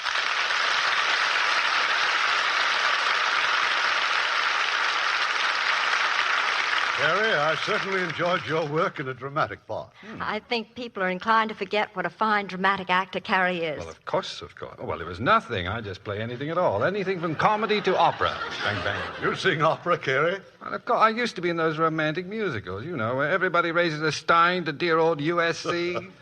I even had a solo. Oh, you did? What did you sing? Hi, Barmaid. Or was it Hey, Barmaid? Why don't you combine your talents and sing comic opera? Remember the Beggar's Opera? Oh, yes. Laurence Olivier just made the famous old comic opera into a motion picture in England for Warner yeah. Brothers.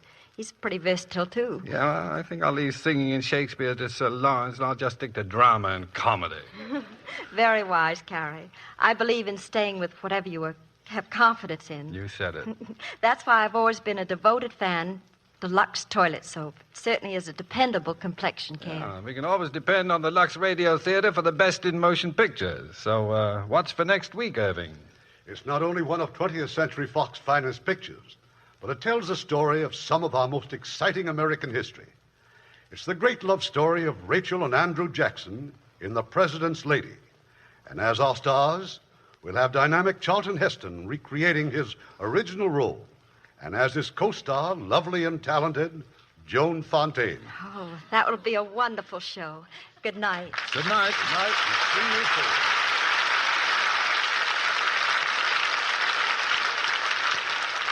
soon. Good morning, honey. When you say good morning, does your breath say... Morning, Mom. Morning, Mom. Morning, Mom. Morning, Mom. It won't if you use Chlorident toothpaste. Chlorident absolutely gets rid of that stale, furry taste that's a sure sign of bad breath. Some toothpastes only mask bad breath temporarily. But with Chlorident, that wonderful, clean, fresh feeling tells you your breath is sweet, even hours later. Chlorident hasn't got a little dab of chlorophyll, it's loaded with it. And it's got a patented polishing agent that cleans better than any other toothpaste formula, bar none. A great university proved it. Anti-enzyme? Certainly. One brushing stops dangerous acid formations that cause decay for 9 out of 10 people for hour after hour after hour. So to get rid of morning mouth, get Chlorident. Then when you say good morning, your breath says clean and fresh. Lever Brothers Company, the makers of Lux Toilet Soap, invite you to be with us again next Monday evening when the Lux Radio Theater presents Charlton Heston and Joan Fontaine in The President's Lady. This is Irving Cummings saying good night to you from Hollywood.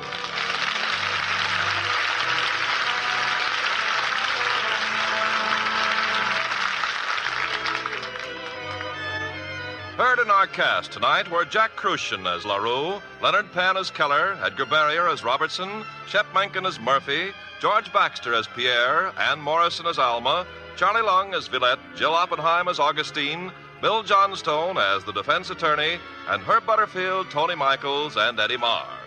Our radio play was adapted by S.H. Barnett, and our music was composed and directed by Rudy Schrager. Well, Francis, why that big smile? Well, I just sort of found $10. What do you mean, sort of? Well, I did some figuring, Ken, and came out $10 ahead. Oh, great. How'd you do that? Well, it's like this. I buy about 15 pairs of nylons a year. I spend, $1.25 to $1.35 a pair. Say $20 a year for stockings. Now, like any smart gal, I give my sheer nylons Lux Flakes care and get double the stocking wear. So I cut stocking costs in half and save $10 a year. Now, isn't that money found? You bet it is, Francis. And any woman can do it just by giving her delicate nylons gentle Lux Flakes care. So don't wash your nylons harshly in wash day products. You see, Lux Flakes keep nylon threads strong and elastic, so they're less likely to break and cause runs. That's why 96% of stocking manufacturers recommend Lux Flakes. And Lux Flakes are guaranteed safe by Lever Brothers. Remember, if you want double your stocking wear, be sure to use Lux Flakes Care.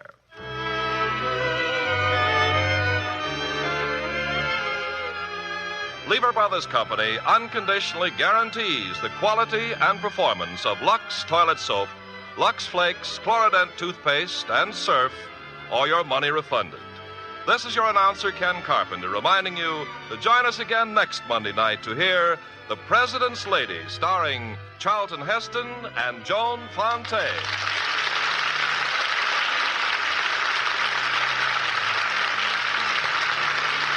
Every Thursday evening, Lever Brothers Company brings you the Lux Video Theater. Consult your local newspaper for time and station.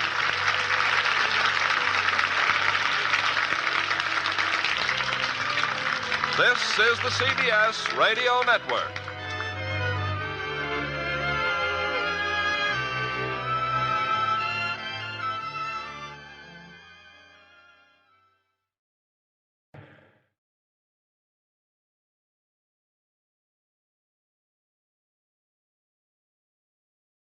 Lux presents Hollywood.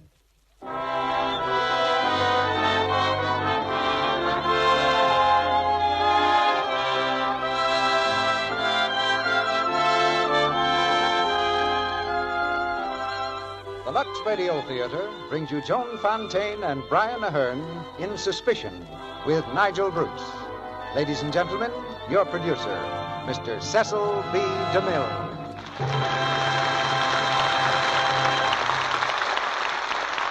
Greetings from Hollywood, ladies and gentlemen. We Americans are a nation of mystery lovers. The sliding panel, the creaking stair bring a shiver of pleasure to 100 million spines. We wait with bated breath for the next chapter to reveal who done it. And don't tell me there's nothing new in mysteries either, because we have it here tonight, the RKO drama, Suspicion. It's the same gripping yarn that gave Joan Fontaine the part that won her an Academy Award. And tonight she co-stars with Brian Ahern. There are no sliding panels or creaking stairs in Suspicion. But in just about 3 acts from now, I think you'll agree it's one of the most absorbing mysteries of the year. 2 young people in love, with a strange threat hanging over them. These are the ingredients of Suspicion. Shake well, and you have an excellent spring tonic. And in the spring, a housewife's fancy usually turns to thoughts of house cleaning. But we got a different slant on the subject the other day from a listener in North Dakota. I don't believe anyone is happier to see spring come than we are up here, she writes. And so it seems like a good time to thank Lux Flakes for bringing us the Lux Radio Theater. It's our most valued entertainment all winter long. We aren't snowed in all the time, but we don't go very far when the sky is gray. The snow's gone now, and so is that supply of Lux Flakes we acquired last fall. Thanks again for making life on one North Dakota farm a little more cheerful in the months just past. To the lady from Dakota, our best wishes for a pleasant summer. She'll find that Lux Flakes, unlike snowflakes, will be just as welcome in the months to come. Now the curtain for Suspicion, starring Joan Fontaine as Lena and Brian Ahern as Johnny, with Nigel Bruce as Beaky. Let me go! Let me go! You little fool. What's the matter with you? Let me go! Hilltop overlooking the English countryside, the trees bend low before the moaning wind.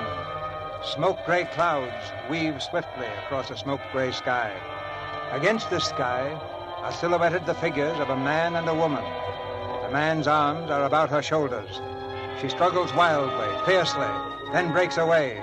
Again his arms reach out. Her hands are caught and held as in a vice. Now, what did you think I was trying to do? Kill you? Nothing less than murder could justify such a violent self-defense. Why, look at you.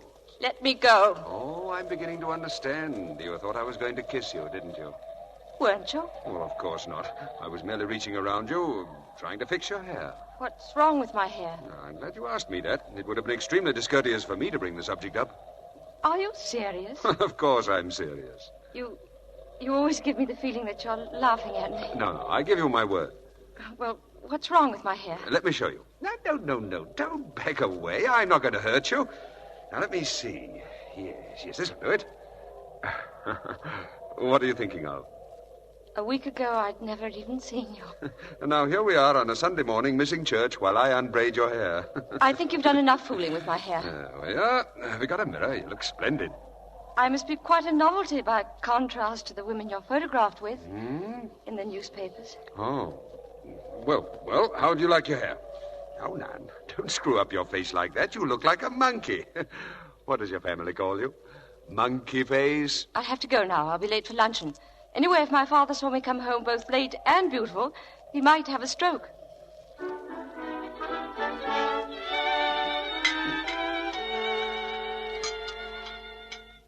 Are you sure Miss Lena isn't in her room, Burton? I knocked, sir, just before I announced luncheon. She said she was going to church. Try again, Burton. Yes, sir. What were you saying just before, my dear? About Lena. I do wish she'd get married, Stanley. I don't believe Lena will ever marry. She's not the marrying sort. Oh, I suppose you're right. She is rather spinsterish. What's wrong with that? The Old Maid's a respectable institution, and all women are not alike. Lena has intellect and a fine, solid character. Sorry I'm late. Oh, Lena, dear. Come and sit down. Lena? What kept you so long at church, dear? I didn't go to church. I went for a walk. A walk? With a man. A man? Yes. His name's John Aysgarth. John Aysgarth? Is that Tom Aysgarth's boy? How did you meet him? Pity he's turned out so wild. Rough luck on Tom. What do you mean? Well, he was turned out of some club for cheating at cards, wasn't he? I don't know. I didn't ask him. What's he doing down here? Well, he's staying at Penn's Hayes. I shouldn't have thought Lord Middleham would have had him there if he'd ever been turned out of a club for cheating. Well, perhaps it wasn't cards. May have been a woman. He was correspondent or something, I believe. Or ought to have been correspondent. Well, anyway, I'm going to see him again this afternoon. He's calling for me at 3. Miss Lena, you're wanted on the telephone. Oh, thank you, Burton. Stanley, she seems quite excited. You suppose... Hello? Oh, hello, Johnny. What? Oh, yes, a long time ago. When are you coming? Oh, you can't. Yes, of course I understand. Yes, please write, and thank you for calling. Goodbye. Hello? Yes, this is Miss McNaidlaw. A telegram? Will you read it, please? I will see you, yes. Thursday, yes. At Beecham Hunt Ball. Signed, Johnny. Yes, I have it. Oh, Johnny.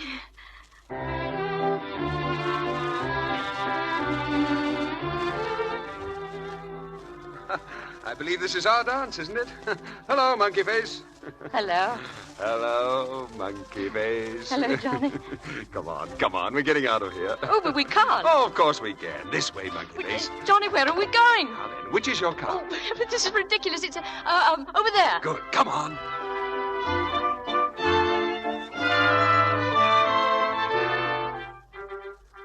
Tell me, have you ever been kissed in a car before? Johnny. Johnny what? Well, you mustn't joke with me. I'm no good at joking.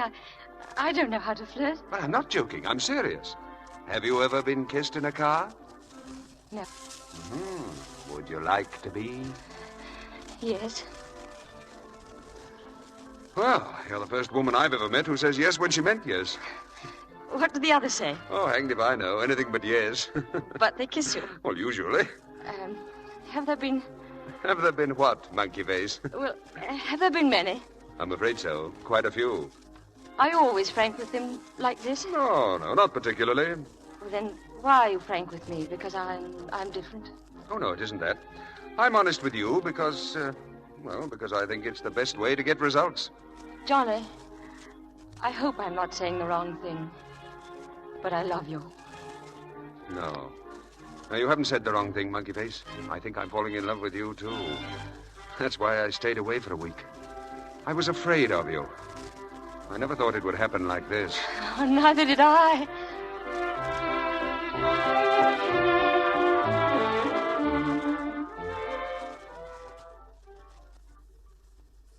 Dear Mother and Father, Johnny and I were married last night. Married? We're off for a month's honeymoon on the continent. Please forgive me. I love him very much.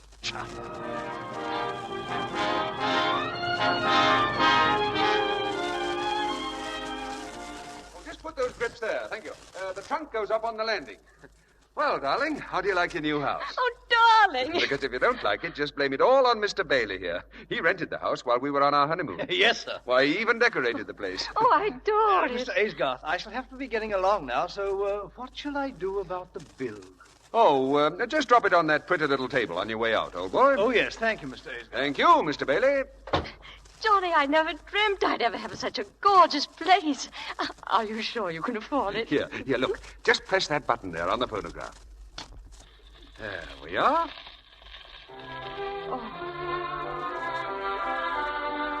I dance, I believe. Oh, yes. Where are we? At the Hunt Ball. And where else? In Venice. And Naples and Capri and Monte Carlo and Nice. And Paris. Paris. I beg your pardon, sir. Yes? Oh, darling. This is, I'm so sorry. I've forgotten your name. Ethel, sir. Oh, yes. Well, Ethel, what is it? A telegram for you, Oh, sir. thank you, Ethel. Yes, sir. What do you think of Ethel? Oh, she seems perfect. Oh, Oh, it isn't bad news, is it, dear? Oh, no. It's from an old friend of mine. Stupid fella. He wants £1,000. You couldn't spare 1,000, could you? 1,000? What does he want it for? Oh, hanged if I know. Probably because I borrowed it from him. You borrowed it? Why? Because I was going on a honeymoon with the loveliest girl in the world, and I wanted her to be happy. Didn't you have any money of your own? Well, no, not a shilling. But I thought I had the impression... Johnny, are you broke? Monkey face. I've been broke all my life. Why didn't you tell me? And whatever made you take this extravagant house? Well, I didn't want you to live in a shack. Why, a girl like you who's going to come into plenty of money someday? Oh, wait a minute. I can't quite get this into my head. Were you thinking of my inheritance?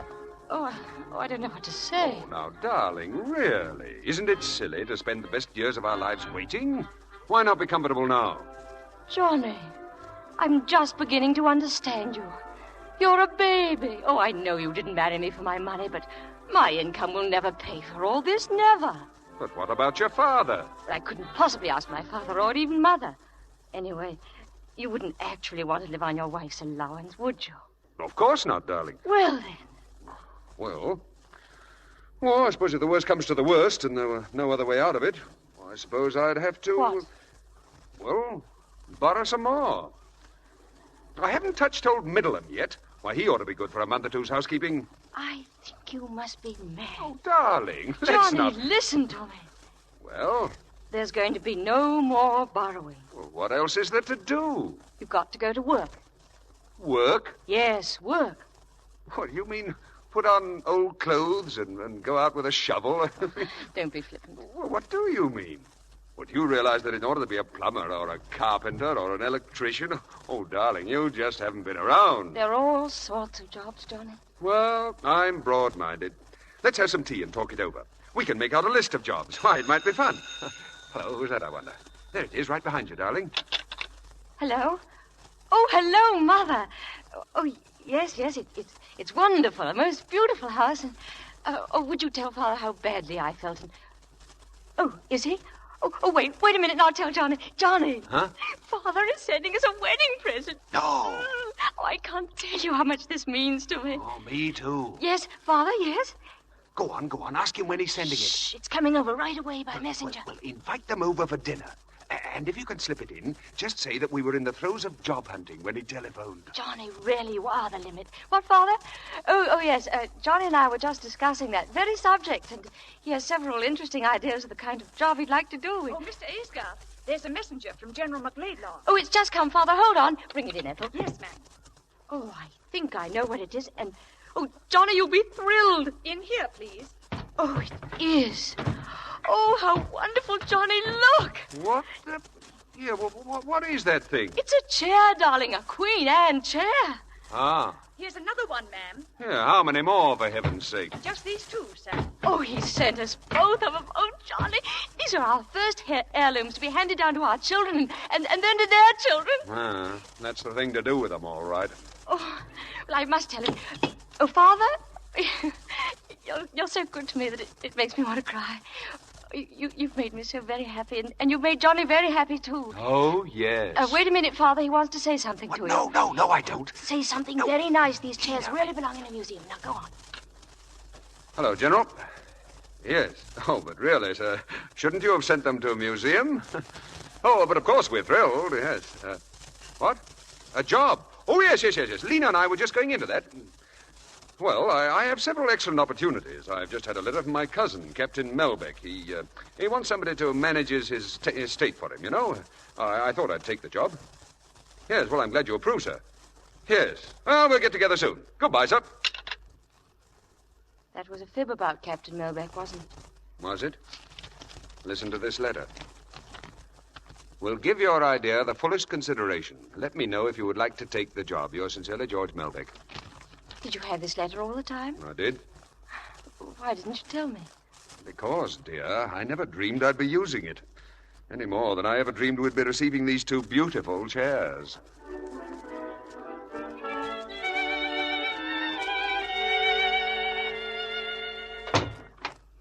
Oh, good afternoon, ma'am. Hello, Ethel. Is Mr. Aysgarth at home yet? No, ma'am. There's a gentleman waiting for him in the drawing room. Oh, thank you.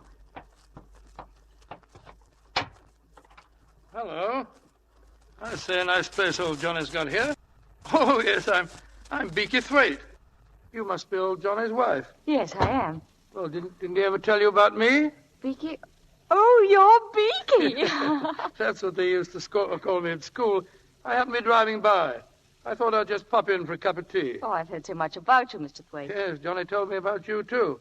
I ran into him at Newbury races last week. The races? Oh, put my foot in it as usual, have I? I mean, didn't he tell you? Johnny has a job. He couldn't be at the races. Besides, he's given up betting. Oh, yes, has he? Well, don't you believe it, not Johnny. He's a great lad, he is. You mustn't mind Johnny cutting up. That's what makes him Johnny. Besides, he thinks you're a topper. Won't you sit down, Mr. Thwaite? Oh, I don't see why not. Well, I'm sure Johnny will... Oh. Something wrong? Yes, there were 2 chairs here this morning before I left. Chairs? Disappeared ever? Yes, apparently. Were they expensive? Yes, they were. They were museum pieces. Queen Anne. That Johnny, you really test me. Don't you understand? No, I don't. I'll bet you 20 to 1 that old Johnny sold them. Sold them? What for? For money, of course. Fellow's got to pay his racing debts, hasn't he? You know, those bookie fellas, they don't trust a chap for long. Not a chap like Johnny, that is. I don't believe you. I don't believe a word you're saying. Oh, put my foot in it again, have I? He couldn't have sold them. He wouldn't without asking me. Mrs. Aysgarth at home, Ethel? Yes, sir. Here he comes. Now, don't tell him I've said a word. If you want to see Johnny at his very best, you just say something about chairs. Beaky! Johnny! How are you, old bean? Fine. Well, what are you doing here? I just popped in to see, old boy. Good. Well, how's my little monkey face? Hello, what's the matter, darling? Nothing. Are you sure? Your wife seems to be missing some chairs, old boy. Beaky, your pipe's not lit. Here, let me give you a match. Oh, thanks, old boy. About those chairs, old bean. Huh? The missing chairs, old man. What? Oh, yes. Oh, the chairs, yes. Oh, I suppose that American must have come for them this morning. What American? Oh, didn't I tell you, darling? Stupid of me. Well, he dropped by about a week ago, a friend of Melbeck's. Gone, old boy? Well, anyway, he admired the chairs and offered $100 apiece for them. Anyone would take that. I wouldn't. Oh, wouldn't you really, dear? Oh, well, I'm sorry. That never occurred to me. Why didn't you mention it? I'm sorry, darling. I thought I did. Oh, well, that's all right. If they're gone, they're gone. Yeah, they're gone, all right. Shall we change for dinner? You're an angel. Yeah, hold on a minute. You say that he offered you $100 apiece for them? That's right. Well, let's have a look at the check. Oh, he'll send it along. I'll bet you £10 to a shilling you wouldn't dare let your wife pick up the telephone and ask old Melbeck or whatever his name is if he ever saw this American. Are you implying that my husband is a liar, Mr. Thwaite? Oh, now, monkey face, don't mind Beaky. He's only joking. Well, I prefer jokes on other subjects. Are you staying for dinner, Mr. Thwaite? Dinner? I'm spending the weekend, unless you throw me out. Johnny's friends are always welcome, as long as they remain Johnny's friends.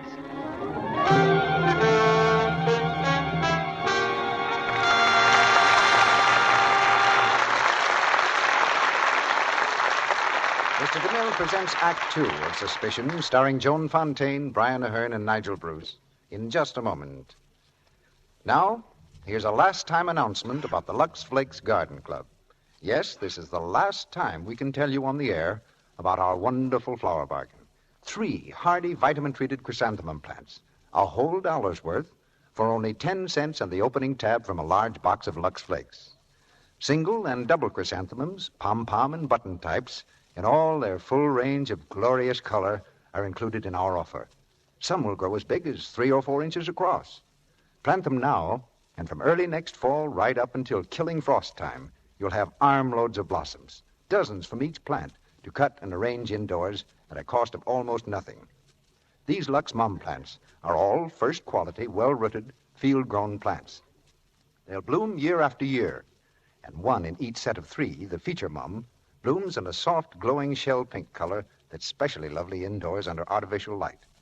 And an extra special feature of our offer, every one of our plants has been given a special vitamin treatment with transplantone to strengthen the roots and produce earlier and more perfect blossoms. Now, even though you haven't a garden, you can still enjoy the luxury of fresh flowers for your home. For these Lux chrysanthemum plants will thrive in flower pots or window boxes in any Sunday window. Order as many sets of 3 plants as you want, but order them promptly. Don't forget, this is the last time you will hear this premium offer. So get your order in the mail right away. If not tonight, then tomorrow, if you possibly can do so. But by all means, send it not later than next Sunday, May 10th, as this radio offer expires on that date, May 10th. Because of the tremendous rush of orders, we ask you to allow at least 2 weeks for your plans to reach you. Now, here's what you do. Write your name and address on a piece of paper or on the handy order blank which your dealer has. Mail it with 10 cents in coin. No stamps, please. 10 cents in coin and the opening tab from a large box of Lux Flakes to Lux Garden Club, Hollywood, California. With your chrysanthemum plants, we'll send you a leaflet of planting instructions and another leaflet telling you how you can get several other flower bargains. Remember, for each set of 3 plants you order, send 10 cents in coin and the opening tab from a large box of Lux Flakes to Lux Garden Club, Hollywood, California. Be sure to include your own name and address, of course. The offer is good only in the United States. Now, our producer, Mr. DeMille. Act 2 of Suspicion, starring Joan Fontaine as Lena and Brian Ahern as Johnny, with Nigel Bruce as Beaky.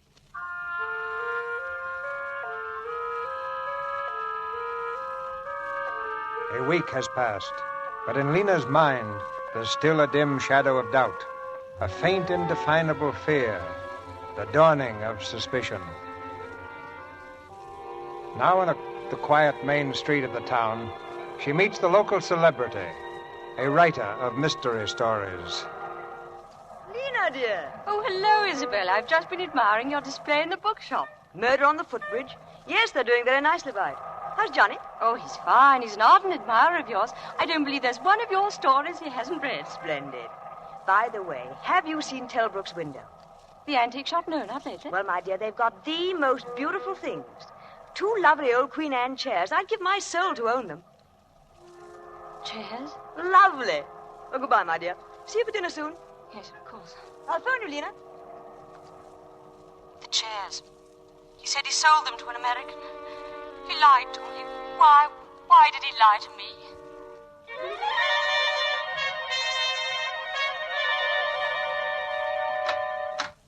Hello, old girl. Back so soon? Beaky, I owe you an apology. Good. I mean, what for? Well, I'll explain to you later. I say, you seem to be a little hot under the collar.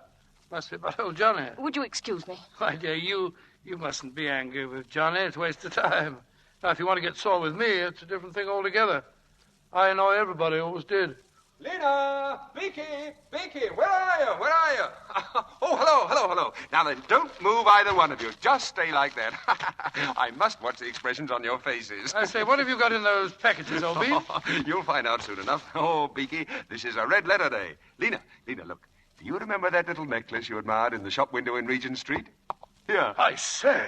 Beaky, here's a little present for you. What is it, old Bean? Oh, stick. Thanks, old Bean. Darling, do you remember this fur coat? I saw the hungry eye you gave it the last time we were up in London. Well, it's yours. What do you say? Johnny, I don't understand what made you do all this. Oh, now, dear, don't be angry. Well, Johnny, I want to know what this is all about. Yes, what is it all about, old Bean? Well, my friends, I have the pleasure of announcing that the Goodwood Cup was run today, and I happen to have backed the winner. A 10-to-1 shot, ladies and gentlemen, and I had £200 on him. £200 at 10-to-1? Why, that's 2,000 quid. Darling, what's happened to your tongue? Oh, come on, darling. Smile.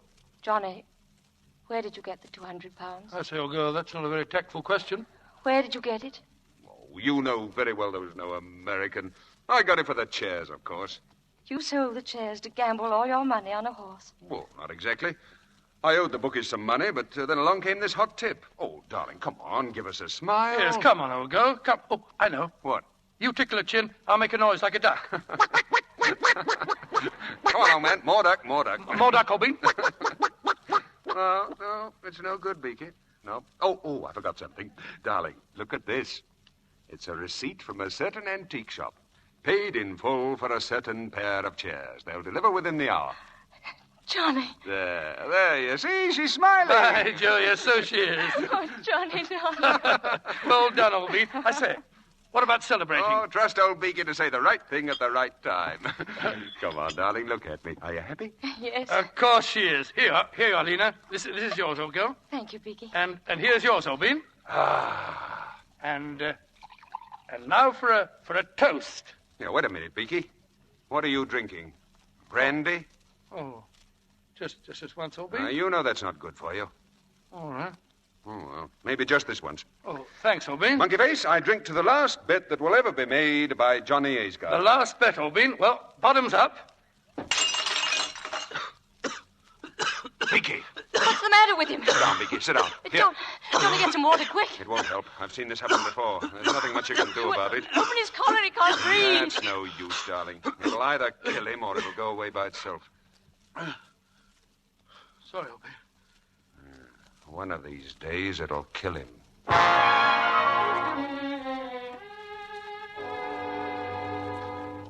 Oh, good afternoon, Mrs. Aysgarth. Good afternoon. Is my husband in his office? Mr. Aysgarth? Why, no. When do you expect him? Well, I really couldn't say. Perhaps you'd like to talk to Captain Melbeck. Yes, I would. Very much, please. This way. Mrs. Aysgarth to see you, sir. Oh, come in. Mrs. Aysgarth, what a pleasure to see you. Good afternoon, Captain Melbeck. Do sit down. Well, I don't want to impose upon you, but you're Johnny's cousin as well as his employer, and I thought I'd come and see you. Of course. I've been feeling pretty badly about Johnny ever since I had to discharge him. Discharge? Now, don't worry, Mrs. Aysgarth. I told him I wouldn't prosecute. I don't understand.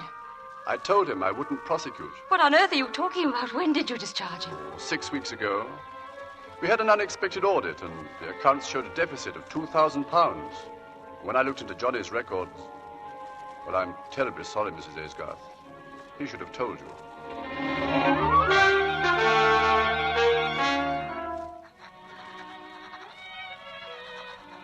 Johnny, I am leaving you. It is very important that we never see each other again. Lena. Yes? Oh, Ethel told me she'd packed your grips. Yes. Oh, then you've heard, eh? Yes, I've heard. I'm so sorry, darling.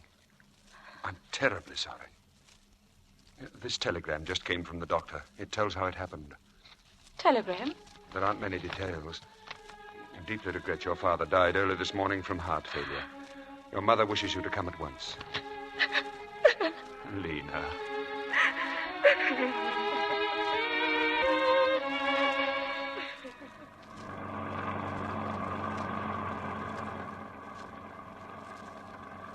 Tired, darling? A little. It's been a nasty week for you. I'll be glad to get you home. Lena, do you ever have any regrets that you married me? Why do you ask that? Seems pretty obvious that your father would have left you a lot more than his portrait if you'd been anybody else but Mrs. John Aysgarth. Oh, is that what you meant? You haven't answered my question. What about you? Have you any regrets? Monkey face. Marrying you is the one thing I've never changed my mind about. Do you really mean that, John? Yes, I really mean that. What about you? I couldn't stop loving you if I tried. Have you tried? Yes, once. When? When I found out you'd lost your job with Captain Melbeck. How long have you known? Since last Friday. Who told you? Captain Melbeck, I met him. Did he tell you why? No. Suppose you tell me why. Oh. Oh, well, we just didn't get along. Say, it's quite nice here. Shall we stop and have a look at the sea? Pretty, isn't it? Gee, it'd be quite a drop off this cliff, wouldn't it? Why didn't you get along with Captain Melbeck? Oh, I don't know. He's a bit of an old fogey, you know. Monkey Face, the way to make money is to think in a big way. Now, look at all this land, for instance. Look at the view from these cliffs. Now, why isn't something done about it? You know, if I had £10,000, or still better, 20,000, I could start a development here. All you need is £20,000. £20,000, that's all I'd need. £1,000, eh? You think we could swing it for that, Obi? Well, of course. Now, you see, Beaky, this is the ground plan. That's wonderful, Obi. And then we could put the large hotel up here on the cliff, eh? That's the idea. Hello. What's going on in here, Oh, Monkey Face. We're organizing a real estate company. We're about to buy a very beautiful piece of land right by the sea. What a view. What sun. What air. And then we sell part of it at a profit. Oh, I see, but you'll need financing for all this. Of course. Have you found someone to put up the money? Of course. Who? Me? Oh, I see. Well, the idea's mine, but the money's Beaky's. And the corporation, well, Beaky's going to borrow against some securities he has in Paris. Yes, but... Oh, look, darling, let me show you how simple it is. Does Beaky understand it? Oh, perfectly, I think. I beg your pardon, Mr. Aysgarth. Yes, Ethel? You're wanted on the phone, sir. Oh, thank you. Oh, excuse me. Yes, right, old boy. Now, Beaky, please explain it to me, will you? Well, you see, my dear girl, well, you see, we buy up this land and then we sell part of it. That gives us a 100% profit in no time. Then on the other part, we build something or other. Oh, yes, but from whom do you buy the land? To whom do you sell it? Well, that shouldn't be difficult, do you think? Beaky, isn't it about time you grew up? I say, old girl, you're scolding me. Yes, you need a scolding. Shall I go and stand in the corner? Beaky, you're not being fair to Johnny. I say, old girl, that's a bit thick. Why, he's president of the whole thing, but he gets a salary, writes his own checks. Yes, that's what I mean. Well, what's wrong with that? Yes, what is wrong with it? Well, Lena? I say, Lena's telling me that you're a bit soft in the head. Is that it? Sounded like that to me. Yeah, hadn't you better be changing for dinner? Oh, right, old boy. Shan't be a jiffy. What right have you to interfere in my affairs? But I wasn't really. I was only... You were only what? Well, I was only trying to tell Beaky that he shouldn't leave everything to you. It's not as if you were both experienced businessmen. What the devil do you know about business? Oh, very little. Suppose Beaky had taken you seriously. You'd have ruined the whole scheme. Do you realize that? Yes, but if it weren't good... That's my business, not yours. If I say it's good, it's good. And I don't want any interference from you or anybody else. Is that clear? Yes, that's clear.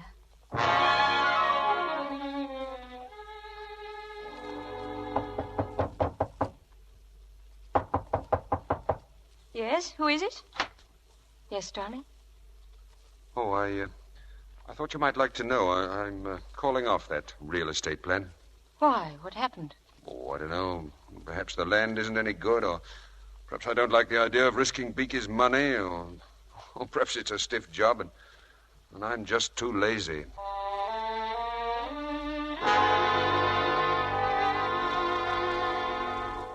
I don't know what it is, but every time I play anagrams, I can only make three-letter words. D-O-U-B. D-O-U-B is no such word. Try this.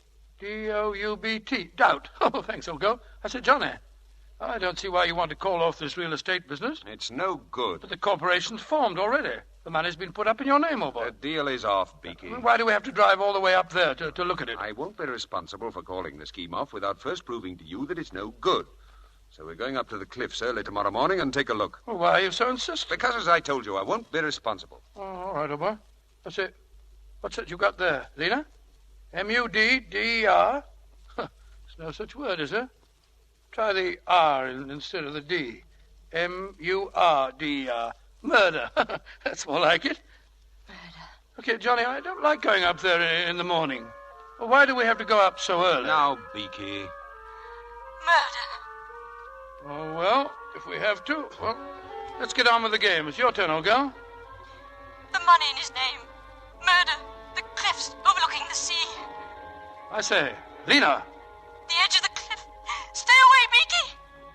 Lena, I say. You push him off, you kill you. Murder.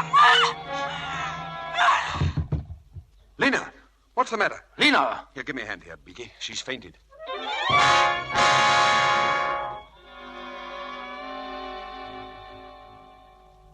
What time did Mr. Aysgarth leave? Why, about 7, ma'am. And Mr. Thwaite went with him? Yes, ma'am. Well, why didn't you wake me? Well, Mr. Aysgarth said not to disturb you. What car did they use? Well, ma'am, What car? Which one? Listen. Oh, that's Mr. Aysgarth now, ma'am. He's back. He's come back. Hello. Morning, Lena. Johnny. You feeling better? Oh, what's the matter? You're as white as a sheet. Where's Beaky? What? Hello, old girl. How you feeling? Oh. Any better? Lena, what is it? Oh, Johnny. Oh, darling, I'm so glad.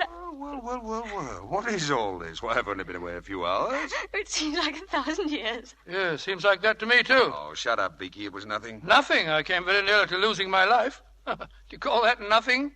You nearly lost your life. Came very close to it. Oh, let's drop the subject. No, go on, Beaky. I want to hear about it. Well, there we were on the top of the cliff. I was trying to turn my car near the edge. Was Johnny in the car? No. He was a few feet away. Go on. Well, I didn't realize that I was backing the car right towards the edge, but I was. And if old Johnny hadn't taken a flying leap and grabbed the brake, I should be in Kingdom Come by now.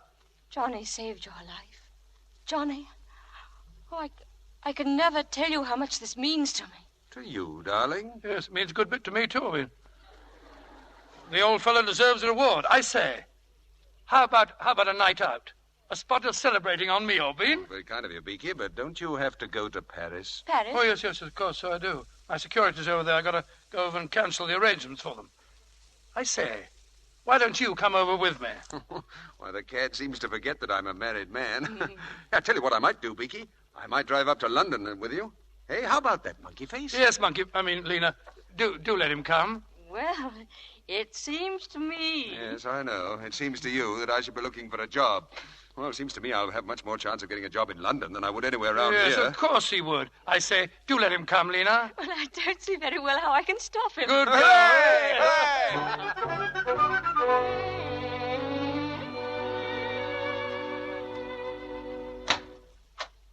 Mrs. Aysgarth. Yes, Ethel? There's an Inspector Hodgson in the hall, ma'am. He wants to speak to Mr. Aysgarth. Show him in, Ethel. Very good, ma'am. Will you come this way, please, sir? Thank you. Mrs. Aysgarth? Yes? My name's Hodgson, Inspector Hodgson from the county police. Oh, how do you do? I understand your husband's not in, ma'am. No, he's been up in London for 2 days. Well, perhaps you might be able to help us.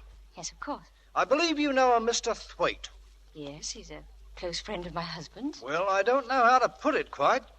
Perhaps it would be easier if I showed you this in this afternoon's paper. Right here, ma'am. Englishman found dead. An Englishman met with a mysterious death in a house in Paris. He's believed to be Mr. Gordon Cochrane Thwaite of Beaky. I'm sorry to have to do this, ma'am, but we're making inquiries on behalf of the Paris police. They found some papers on Mr. Thwaite's person which indicated he just formed a corporation with your husband. What do the French police think caused the death? Well, this is a copy of a telegram that we received from Paris. Thwaite visited the place in the company of another Englishman. On arrival, Thwaite ordered a bottle of brandy. Brandy? According to the statement of one of the waiters, Thwaite's companion asked for the brandy to be served in large beakers. Apparently, as a result of a bet between the two men, Thwaite filled one of these beakers to the brim and drank it all. The other man was not present when the actual tragedy happened. I'm sorry to upset you, ma'am, but do you or your husband happen to know of any friend of Mr. Thwaite's who might have been there with him? No. Then perhaps you could enlighten us about this corporation. Yes, I believe I can. My husband had planned a real estate development with him, and Mr. Thwaite had gone to Paris to dissolve the corporation. Thank you, ma'am. That's all. Good day. Good day. He didn't go to Paris. He's in London. Johnny's in London. He's at the club. He's got to be at the club. He didn't go to Paris. He didn't. Hello? Hogarth Club? May I speak to Mr. Aysgarth, please? He left? He left when? Yesterday morning? No, it doesn't matter, thank you. Murder. Murder!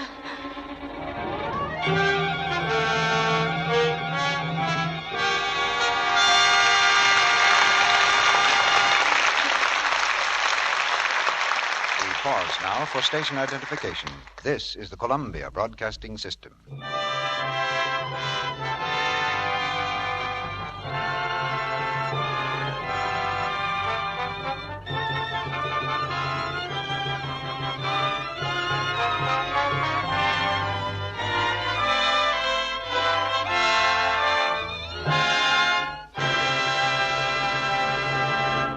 After a brief intermission, Mr. DeMille returns with Joan Fontaine and Brian Ahern for the third act of Suspicion.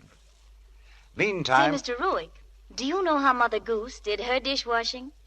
Well, it sounds like a gag to me, Sally, but go ahead. Well, it was very easy. She made everyone eat with a spoon.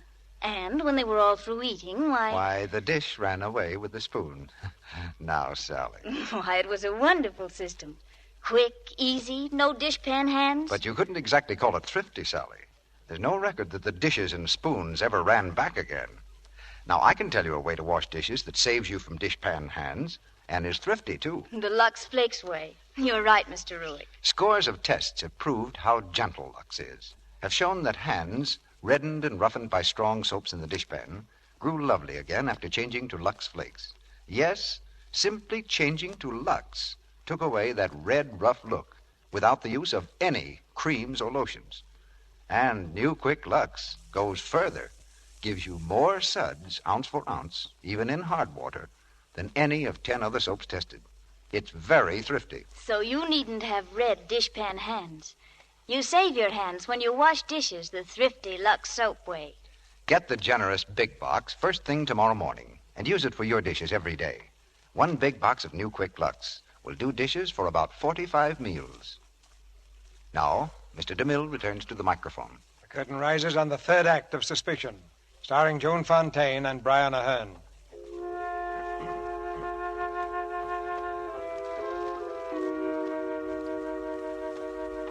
In Lena's mind, the sharp sting of suspicion has given way to the dull, sickening ache of certainty. Certainty that her husband is a murderer. Returning to the house, he stands framed in the doorway, looking at her. She turns toward him with fear in her eyes. You've read about Beaky, have you? I was terribly fond of Beaky. Were you? Yes, I loved that silly, generous, good-hearted fool. Did you? Of course I did. Next to you, I loved him more than anybody in the world. Next to me? Oh, poor monkey face. Here I am thinking only of myself and forgetting about you. You liked him too, didn't you? I liked him very much. The police were here. The police? What did they want? They wanted you to help them. It seems there was an Englishman who made a bet. Yes, I know. The whole story was in the late edition. What else?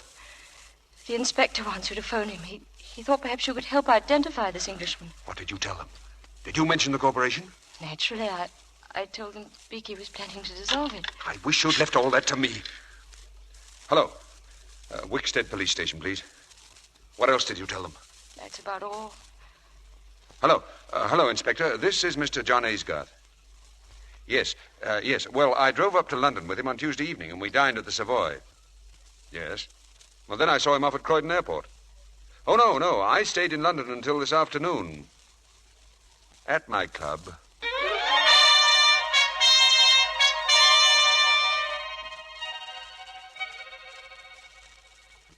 Lena, how nice to see you. I don't see half as much as you as I'd like.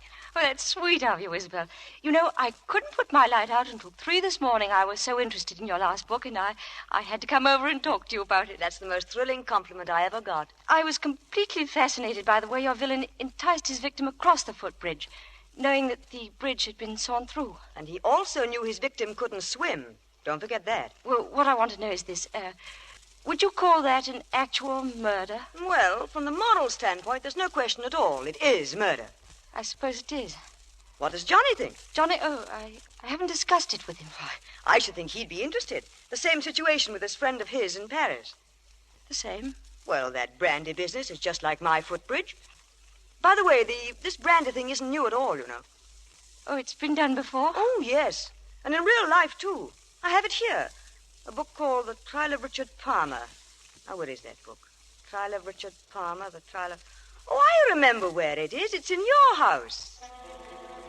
My house? Yes. Johnny borrowed it a week ago.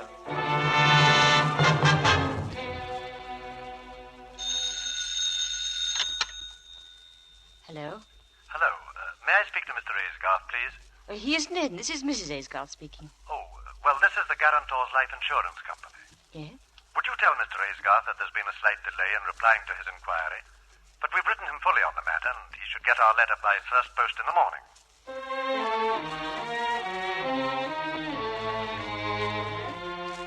Dear sir, replying to your inquiry regarding a loan of £5,000 against your wife's insurance policy, we regret to state that such a loan cannot be granted. According to the terms of the policy, payment can only be made in the event of your wife's death. If you... Morning, dear. Any letters for me? Oh, what's the matter? Nothing. Darling, you're not shivering, are you? I have a bit of a chill. Cold in all this sunshine? My poor little shivering baby. Oh, what are we doing tonight? We're going to Isabel's to dine. Oh, what a bore.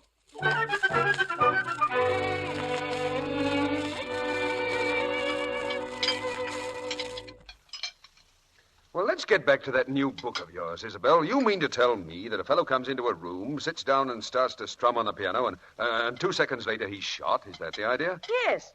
A certain note on the piano was wired to a revolver concealed in the wall paneling. Oh, I don't care much for that, Isabel. You're slipping, old girl. What's wrong with it? Oh, it's too complicated. If you're going to kill somebody, just do it simply. How would you do it simply, Johnny? Oh, I don't know, dear. Just use the most obvious method. For instance? Well, for instance, poison. Say, arsenic. Arsenic can be traced in the body, of course. But it isn't always. No. This very minute, there are probably hundreds of murderers walking about. Thousands. Johnny, do you suppose those murderers are happy? Oh, I don't know. Why shouldn't they be? Anyway, Isabel, it seems to me that by now somebody would have discovered a poison that can't be traced. What's that? What about it? Isn't there? An untraceable poison? Nonsense. There's no such thing. Isabel, you're hiding something from me.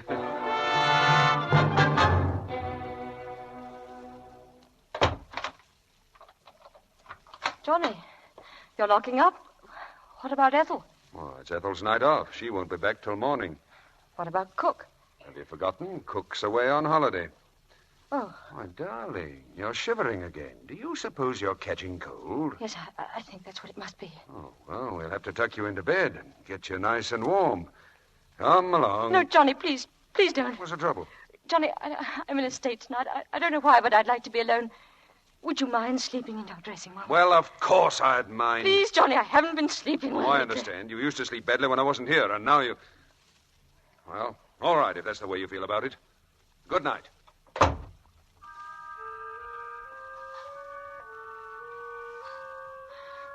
Poison. Arsenic. Poison. Untraceable. In the event of your wife's death. Poison. In the event of your wife's death, your wife's death, your wife's death.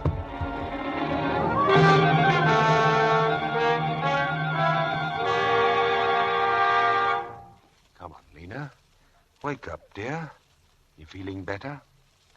Yes, Hello, darling. Isabel. I came over this morning. We were quite worried about you, Lena. This morning? Have I been sleeping all day? The doctor gave you a pill, darling. That's all you needed. Rest. Here, I'll run down and tell Ethel to fix something for supper. I'll be right back. He's 1 in a million, that Johnny of yours. Isn't it? I warn you, you'd better get well, because if you leave me alone much longer with him, my career will soon be over. He flirted with you, I suppose. Flirted? Worse than that. He's worming all my secrets out of me. Did you tell him anything today? Did I? Now, honestly, have you ever been able to deny Johnny anything? It was about that poison, wasn't it? Yes, it was. And if he writes a story on that one before I do... Lena, imagine. A substance in daily use everywhere. Anyone can lay his hands on it, and within a minute after taking, the victim's beautifully out of the way. And mind you, it's undetectable after death. Is whatever it is painful? Not in the least. In fact, I should think it would be a most pleasant death.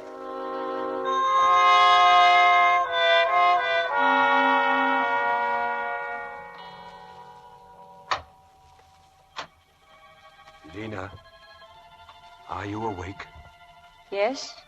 Oh, I brought you a glass of milk. Here, darling, I'll put it here. Drink it before you go to sleep. Good night, darling.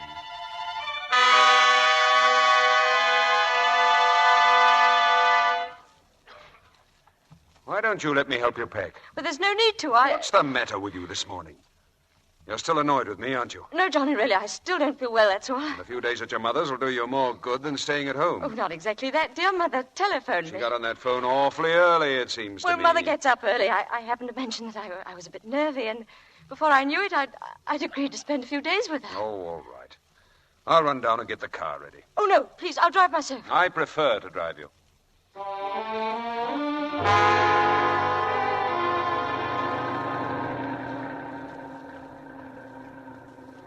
You're going so fast, Johnny. You want to get there, don't you?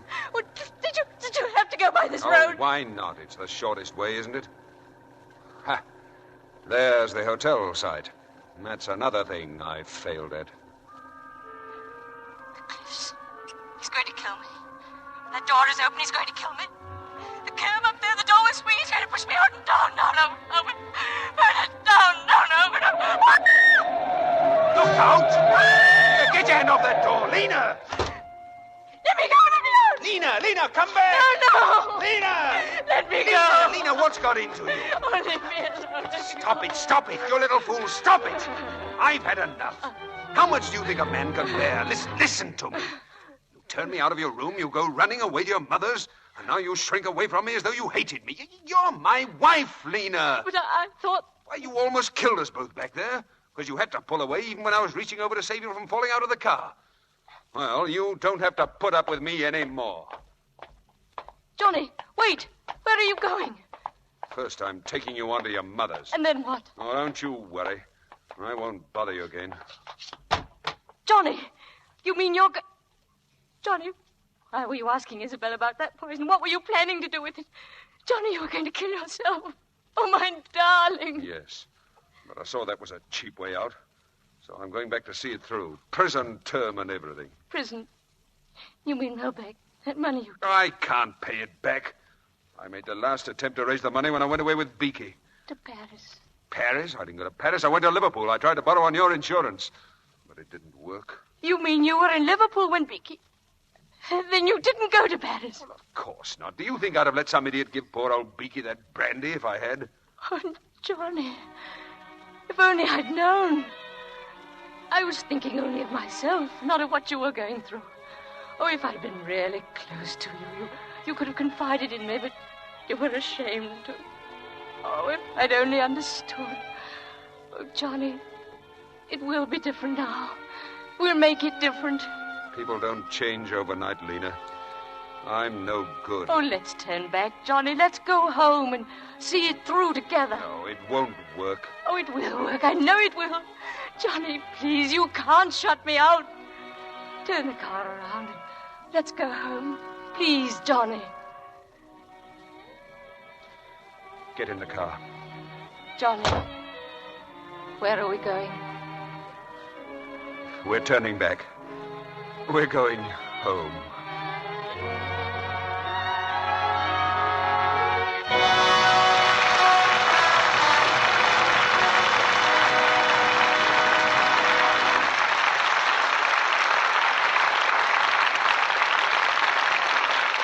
Our stars will return to the microphone in just a moment for a curtain call. Meantime, some news of interest to women about the new rayon stockings that stores are featuring today. You know, these new rayons have greater elasticity and greater strength than earlier ones. New finishes make them more beautiful, too. Of course, you'll need to give these new rayons the right care for best results. Rayon is temporarily weak in water, so handle it gently. Don't rub. Don't use strong wash-day soaps. Just squeeze lukewarm Lux suds through the stockings, then rinse, just as you do with silk and nylon. Roll the stockings for a moment in a Turkish towel to press out the moisture. Then unroll them at once and hang them over a smooth rod. Always be sure you get rayon stockings really dry before you wear them again. Let them dry from 24 to 48 hours. This is important, because even though the stockings may feel dry before this time, the inside of the rayon threads may still be damp, and rayon regains its natural strength only when thoroughly dry. You'll find this easy Lux way pays big dividends in cutting down runs and giving you long wear from these lovely new stockings. Now, here's Mr. DeMille with our stars. It's no secret to most of you that in private life, our stars are Mr. and Mrs. Brian Ahern. And it's no secret to any of you that they gave a fine performance tonight in Suspicion. Oh, thank you very much, C.B. Joan has been looking forward to weeks to her first visit to the Lux Radio Theater. And to playing opposite Brian, too, Mr. DeMille. Sounds as though she married you because she admired your acting, Brian. Well, that's the best review I've had yet, C.B. Confidentially, though, I married Joan for her Academy Award. I had a suspicion she'd win it. Ooh. I think you'd better buy an extra war bond this week, Brian, for a pun like that. Definitely. What's the news on the front on Hollywood's all-out battle of bonds, Mr. DeMille? I was talking with headquarters just today, Joan. And the noon communique is we're advancing on all fronts. The goal for the entire industry, you know, is 10% or more of everyone's income for war bonds. That should buy a lot of tanks and planes, C.B. About $300,000 worth a week, Brian. Perhaps 100 bombers a year will be paid for by bonds Hollywood will buy through our voluntary payroll savings plan. And that doesn't count our regular cash sales of bonds either. It sounds like a system that every business might adopt, Mr. DeMille. How is it organized? The Motion Picture Committee for Hollywood was formed at the request of the Treasury Department to represent every part of the motion picture industry, labor, management, and creative branches. The producer with 4 telephones and 3 secretaries is no more important than the carpenter who builds the set or the electrician who lights it. We need everybody. You know, at a meeting the other day, the 2 best suggestions were made by a lovely extra girl who just come from the set in makeup and a man who just come from the same set in overalls. In other words, Hollywood's payroll savings plan is democracy at work to sell war bonds. Like that carpenter I was talking about, Brian, you hit the nail on the head. In a few weeks, we expect to tell the Treasury Department that every actor, stenographer, writer, musician, makeup man, costumer, hairdresser, executive, business manager, agent, cameraman, sound technician, director, carpenter, clerk, electrician, and set dresser has signed up. That every man and woman who works in motion pictures and the allied branches of the industry is in the payroll savings plan and is voluntarily putting at least 10% of his or her salary in United States war bonds. Not just this week or this month, but every payday for the duration of the war. And it's one production with a starring part for everyone. Well, who's starring here in the Lux Radio Theater next week, C.B.? First, let me tell you the play, Brian. It's Frederick Lonsdale's famous comedy, The Last of Mrs. Cheney. And our stars will be Norma Shearer, Walter Pidgeon, and Adolphe Menjou. The Last of Mrs. Cheney ran a whole season on Broadway and twice made a hit in motion pictures. I fully expect it to keep up that brilliant record here next Monday night with a cast like Norma Shearer, Walter Pidgeon, and Adolphe Menjou. Well, that play is one of my favorites, C.B. Thank you and good night. Good night, Mr. DeMille. Good night. Good night. Remember, a bond every payday keeps the Axis away.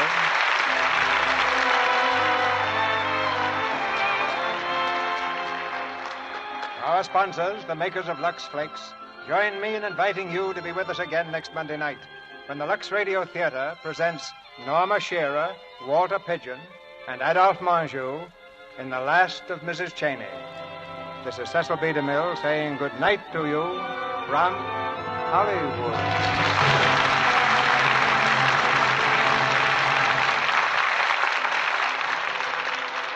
Ladies and gentlemen, modern medical science can cure cancer if the disease is discovered early. The Women's Field Army of the American Society for the Control of Cancer deserves your support in its campaign to spread knowledge of cancer control. Joan Fontaine appeared tonight through the courtesy of David O. Selznick and will soon be seen in the title role of the David O. Selznick production, Jane Eyre. Brian Ahern, star of Columbia Pictures, will be seen in their production of Salute to Sahara. Nigel Bruce appeared through the courtesy of Universal Pictures. His next picture is Universal's Sherlock Holmes Saves London. Heard in tonight's play were Jill Esmond as Isabel, Vernon Steele as General McLeodlaw, Gloria Gordon as Mrs. McLeodlaw, John Abbott as Melbeck, and Eric Snowden, Claire Verdera, and Pax Walter. The Lux Radio Theater is shortwave to American armed forces throughout the world. Tune in next Monday night to hear Norma Shearer, Walter Pidgeon, and Adolphe Manjou in The Last of Mrs. Cheney.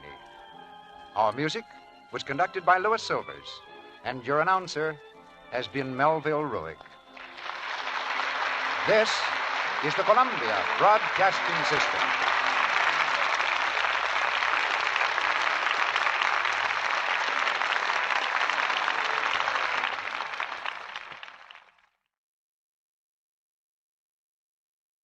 The Screen Guild Players present Notorious, starring Ingrid Bergman and John Hodiak.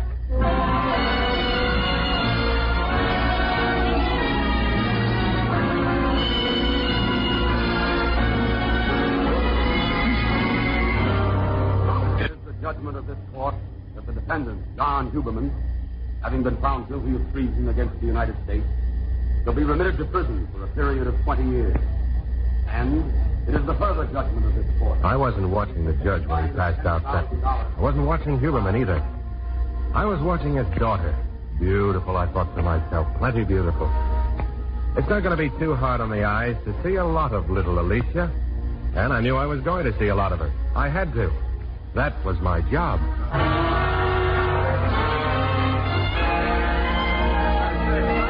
Now, this is a party, not a wake. Come on, everybody, drink up. Alicia, if we get any louder, we'll raise the police. Oh, what's the difference? They're after me anyway. They are? Oh, sure. Papa said Prater and his little girl. Please. Come on, Mr. Hopkins. Another drink. Oh, no, thanks. Come on. Those ice cubes are getting me drunk. Sissy, how about you, handsome? Thanks. Now we're cooking with champagne. Hey, haven't I seen you somewhere before? I don't think so. Oh, doesn't matter. I like party crashes. He didn't crash the party. I brought him, Alicia. Oh, just sensitive.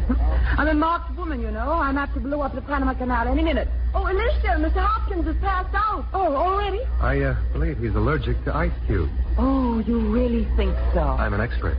You know something? I like you. You know something? We ought to drink today. You know something? We will.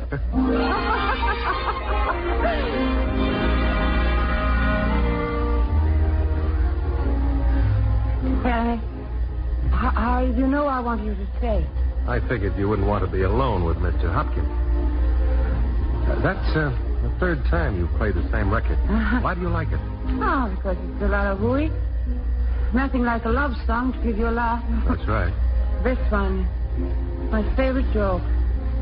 Someday I'll find you're right. Sort of a hunting song. How about we have a picnic? Outside? Too stuffy in here for a picnic. Want to swim? No. Want to finish this? Shame to leave it, thanks. My car's outside. Naturally. Want to go for a ride? Why not? I want to drive. That's understood. Better take your coat. It's chilly. You do. Come on.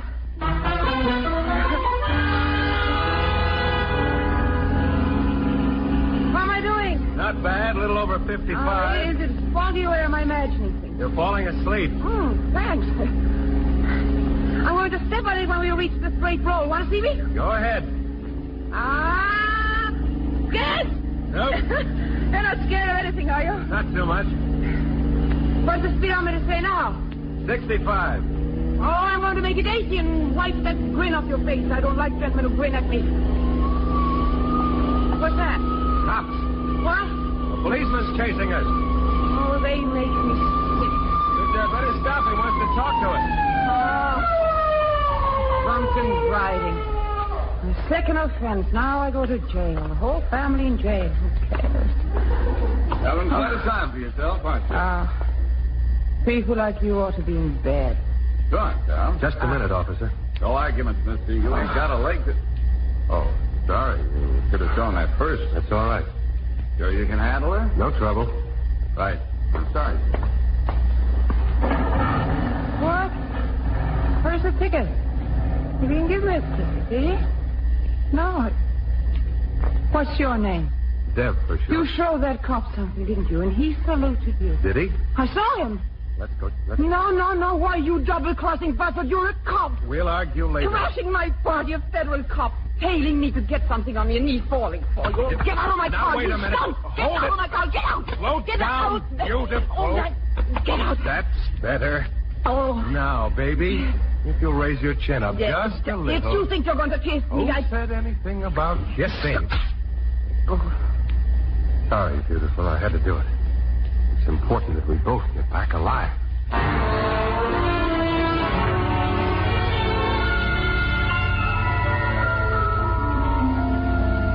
It's about time you were waking up. How do you feel? Don't worry, you'll live. You always do. Oh, well, it's always so little. What do you care how I feel? Got a little job. Oh, don't tell me. There's only one job you coppers would want for me. You can forget it. I'm no stool fish. My chief thinks you'd be perfect for the job. It's in Rio. Oh, I tell you, I'm not interested. A lot of those Nazis are beached in Brazil, the boys your father played around with. They'd take you at face value. No pun. They'd trust you. You could make up a little for your daddy's peculiarities. That is, if you felt in the mood. I should have. Patriotism. Don't make me laugh. I hadn't expected to. Waving the flag with one hand and picking pockets with the other. That's your patriotism. You can... What have you got there? A recording. The label says conversation between John Huberman and his daughter Alicia, January 9, 1946. What? You see, we've had this bungalow wired for months. Listen. No, I don't want to hear it. I do. There is for us, both of us, a mint of money in it, Alicia. I told you last month I wouldn't do it. Why not? This is not your country. My mother was born here. We have American citizenship. Yeah, but in your feelings, you're a Nazi. No. Alicia, if you only knew what we stand for. I know what you stand for, and I've hated you ever since I found out. You lost the war, but you never give up, do you? I hate you, all of you, and I love this country. You understand that? Alicia, I love this country. And I'll see you all hang before I raise the finger against it. Now get out of here. So help me, I'll turn you in. Go on, get out. End of record. Period. Oh, that proved much. I didn't turn him in. We didn't expect you to. That's the Nazis to turn in their fathers. How soon can you leave for Rio? I don't know. How soon do you want?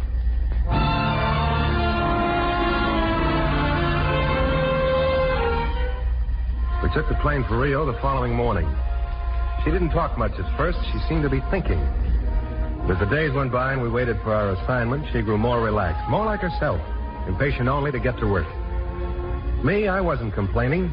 Time was going pleasantly enough, maybe more pleasantly than I realized. Until that afternoon in a little street cafe. Devlin, your glass is crying for another. Better call the waiter. Not a bad idea. How about you? Well, thanks. I've had enough. What's the joke? Me. I'm practically on the wagon. It's quite a change. It's a phase. You don't think a woman can change? Sure. A change is fun for a while. For a while? Mr. Devlin, what a rat you are. All right. You've been sober for 8 days, and so far as I know, you haven't met any new boyfriend. That's something. 8 days. I'm very happy, Beth. Why can't you let me be happy? Nobody's stopping you. Why don't you give that copper's brain of yours a rest? Every time you look at me, I can see it running over its slogans. Once a cook, always a cook. Once a tramp, always a tramp. Go ahead. Let's play truth or consequence. And then you pat my hand like you're doing now. Most men would hold my hand. Why won't you? Waiter, 1 rum highball, please. Yes, senor. You're scared, aren't you? You're afraid you'll fall in love with me? Madly in love? You having fun kidding me? No. No, I'm kidding myself, Dave. I'm pretending I'm a very nice, unspoiled child. His heart is full of daisies and buttercups. When you look at me, you see Shirley Temple. That's a nice daydream. And then what? Then I wake up. I've changed my mind. I think I'll have another drink. A double. No. I like it this way. Thanks for the assist. Dave, why won't you believe in me? Just a little. Why won't you? Oh, I know why, Dev. You're sore at yourself. You're in love with me, and you're sore at yourself. Yes, the invincible Devlin. In love with someone who isn't even worth wasting the words on. That makes you sick all over, doesn't it? Now, poor Dev, to love a no good guy like me. It must be awful. I'm sorry. Shut up. Let's get out of here.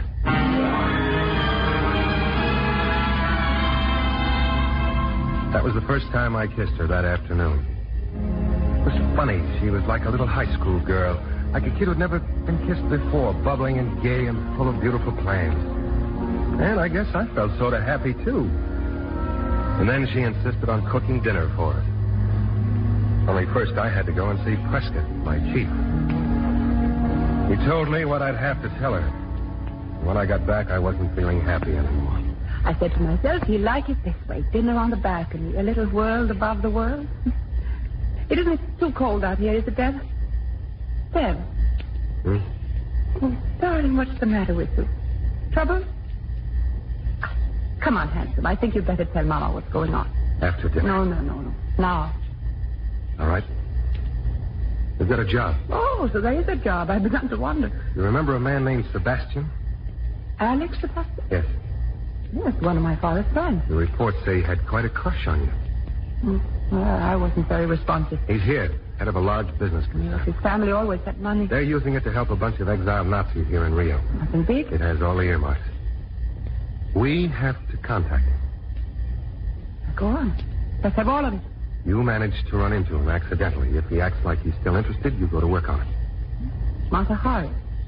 She makes love for the secret papers? There are no papers. You land him. Find out what's going on in his house, what the group around him is up to, and report to me.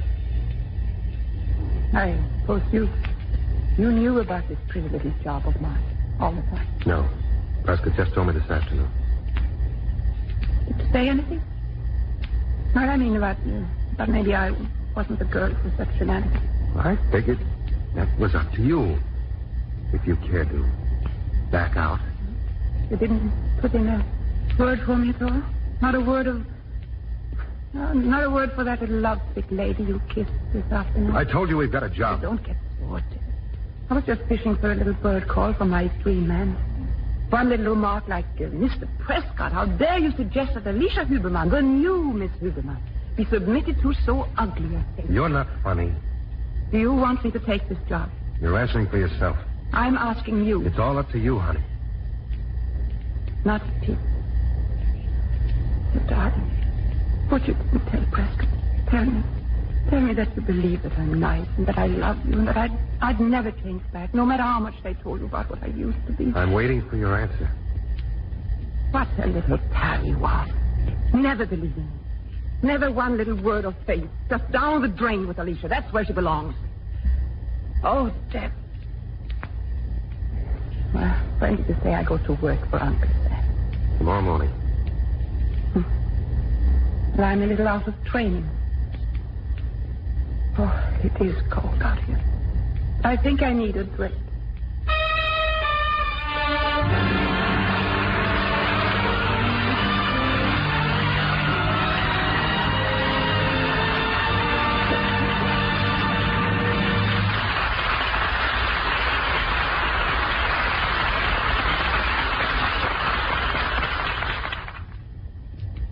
Act 2 of Notorious, starring John Hodiak and Ingrid Bergman.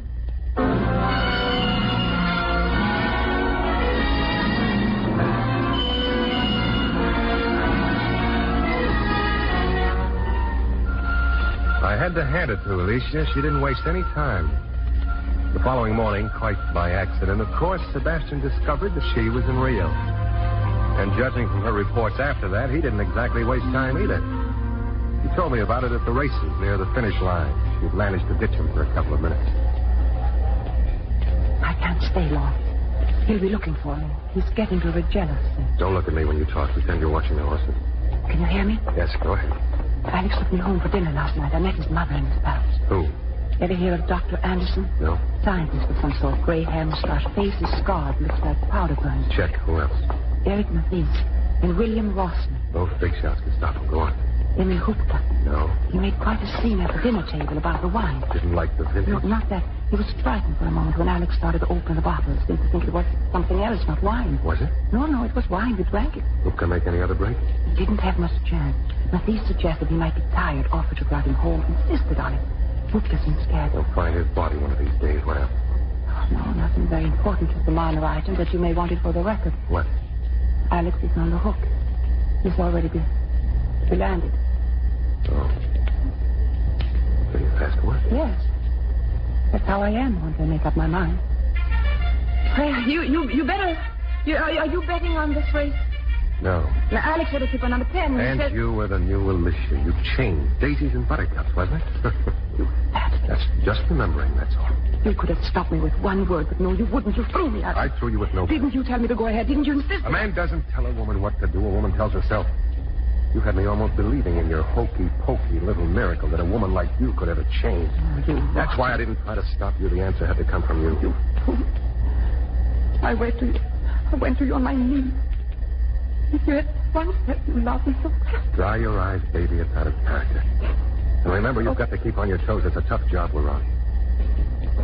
No, I don't think it'll be so tough. Wait for me in the park. I'll meet you there. When I get back to town. Back to town? You going away with him? He wants me to marry him. I'm going to accept.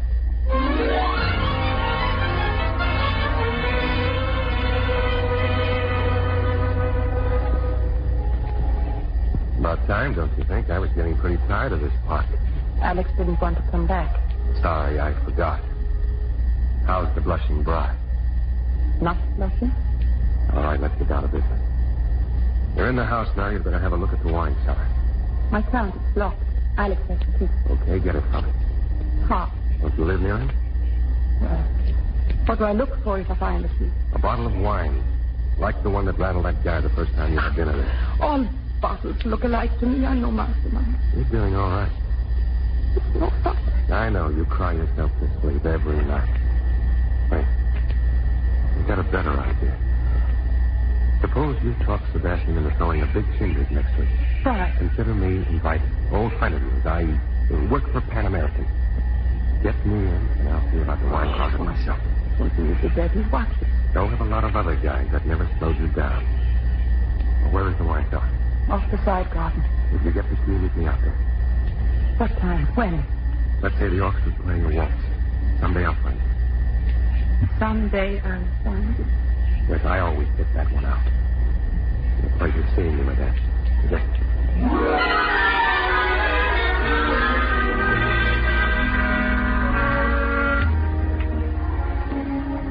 I thought you'd never get out.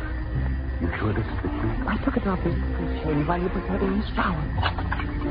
Here we go. All right, now look around. See any wine like this? No, I only saw the bottle once. I'm not sure Well, maybe those on the end there. I think. Let's have a look. Yeah. Probably British 1940 bottle by... Honey? 7 ladies on their side. We'll take one off.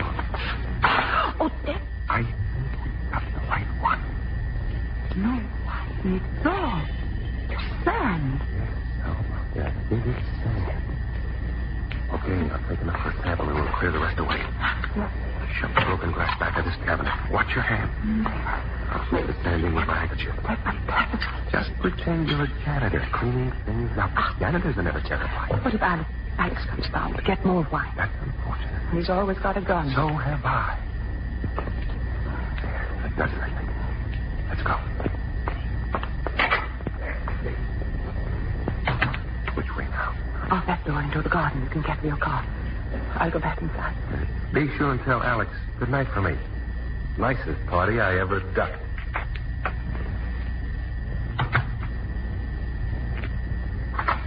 Yes, hurry, Joseph. I must get back to my guests. Sorry to disturb you here, Sebastian, but the champagne went so fast. Oh, it's all right, Joseph. Anything to make Madame's party a success. Now, let's get this door unlocked and get your champagne and... Yes, Sebastian. Is anything wrong? Joseph, I'm afraid I can't open the wine cellar. I seem to have misplaced my key.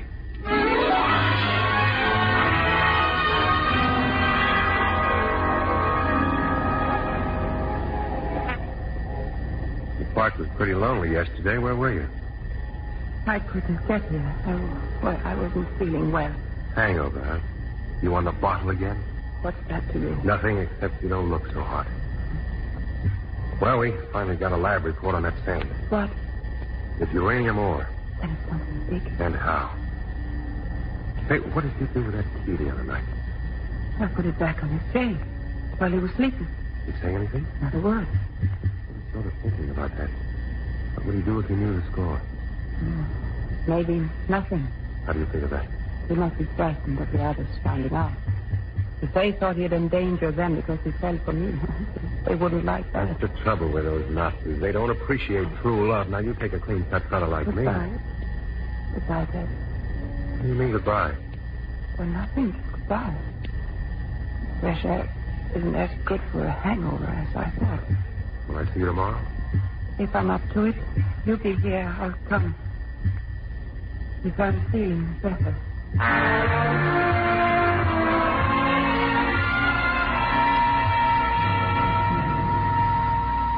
Excuse me, Herr Sebastian. Madame is not coming down for breakfast? I'm afraid not, Joseph. She's ill again. Another one of those attacks. I'm sorry, sir. Well, I don't think it's anything really serious, but I've disconnected the telephone. I don't want it disturbed. Yes, sir. Should I fix her a tray? Well, some coffee, perhaps. Oh, and Joseph. Yes, sir. I think I had better take it up myself.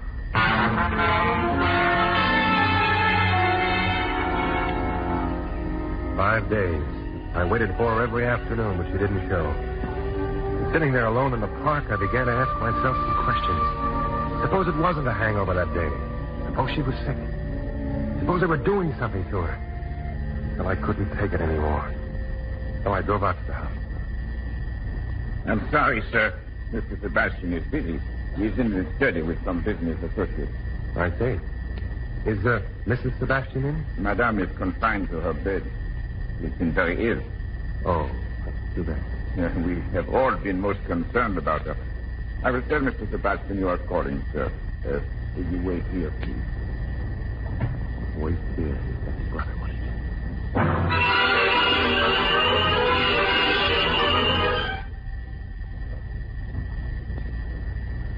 Wilfred. Who's there? Alicia, what's wrong with you? I'm so glad you've come. I had to. I got tired of sitting on that bench alone. What is it, Alicia? What's wrong with you? Alex, he's poisoning me. Slowly, the others won't suspect. How long? Oh, I didn't know. I just found out this morning. I saw him drop something in my coffee. Come on, get up.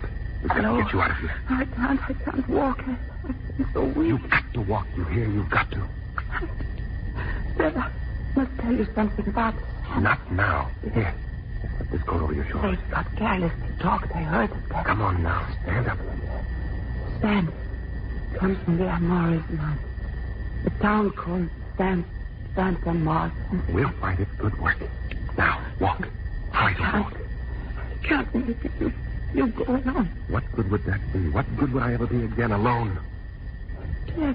Why do you think I'm here right now? Because I love you. Do you understand that? I love you. You love me? That's putting it mildly. I've gone around howling inside for you. No. Not just for your sake. No. Long ago, all the time, from the beginning. That's it. Just keep walking like that. You love me. Oh, Dad, if you'd only said it before. I'm doing all right now. We're almost at the door. I love you. Keep walking, darling. Oh, Dad, what about Alex? He won't let us get out. Listen, he's more scared than we are. One word from us and he's in trouble with his pal. It would be easier for you alone. You're never getting rid of me again. Never tried to. Maybe I'm delirious. Oh, Dad, hold me tight. Afterwards, for years, longest clinch in history. Come on.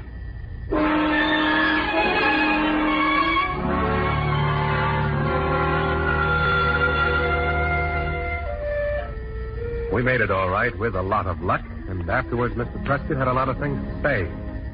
But I wasn't looking at him. I was looking at Alicia. Beautiful, I thought to myself. Plenty beautiful. It won't be too hard on the eyes to keep looking at her all the time. And I'm going to be looking at her all the time. All my life, I guess. You'd better, Dave. That's your new job.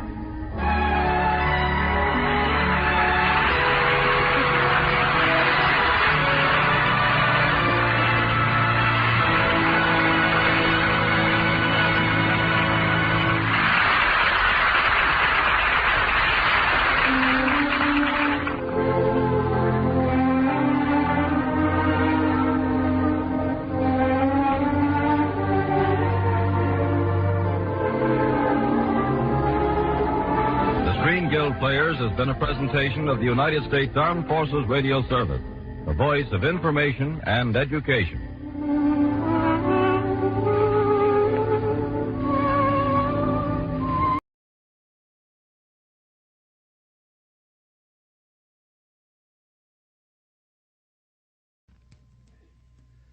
It's 8:30. It's 8:30, New York time. Time to wake up, America, and stump the experts. Each week at this time, Lucky Strike challenges you to match your wits against those of a quartet of know-it-alls. For every question we use, Lucky Strike pays out $10 plus a copy of the new Information Please quiz book. If your question stumps us, you get $25 more plus a 24-volume set of the Encyclopedia Britannica. Send your questions to Information Please, 480 Lexington Avenue, New York City. If our editorial staff edits your questions a bit, don't fret over it.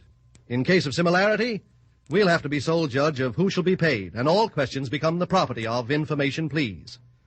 And now light up a Lucky Strike as I present our master of ceremonies, the literary critic of the New Yorker magazine, Clifton Fadiman. Mr. Fadiman. Ladies and gentlemen, we proceed as usual, entirely unrehearsed and spontaneously. And before I introduce our experts this evening, I'd like to make an extra special announcement. This coming Wednesday evening only, at 9 o'clock, New York time, Information Please will put on a special performance for the Treasury Department, helping to start their new radio series, Millions for Defense. Our Friday night broadcasts, of course, will continue as usual. Now, tonight, our three regulars are the New York Post's conning tower man, Franklin P. Adams, the learned sports authority, John Kieran, and the versatile music master, Oscar Levant. And our guest is the world-famous director of the motion pictures Rebecca and the Lady Vanishes, Mr. Alfred Hitchcock, whose latest picture, Before the Fact, will be released soon. Remember, for each question that's missed, Lucky Strike rings up $25, and that's paid out to the sender, plus 24 volumes of the Encyclopedia Britannica. We're off with a question that comes from Gene Stark of Danbury, Connecticut, who apparently is familiar with the fact that Mr. Hitchcock has some reputation as a trencherman. I'm going to ask you to differentiate gourmet, glutton, and gourmand. Gourmet, glutton, and gourmand. Mr. Hitchcock. I would say that a gourmet is a man who has fine taste in food. A gourmand, the same man who likes a lot of it, and a glutton who just eats food. That's short and extremely sweet. And how would you place yourself, Mr. Hitchcock? As one of those three, or maybe all three? Well, shall I say for lunch, I'm a gourmet, but for dinner, I'm a gourmand. Very well put. And you don't have any breakfast? Only on Sunday, then Only on Sunday. Well, that is a perfect answer and a perfect score for Mr. Hitchcock to begin his Information Please career with. How about this one from Elizabeth Hamilton of Brooklyn, New York? Get 2 out of 3.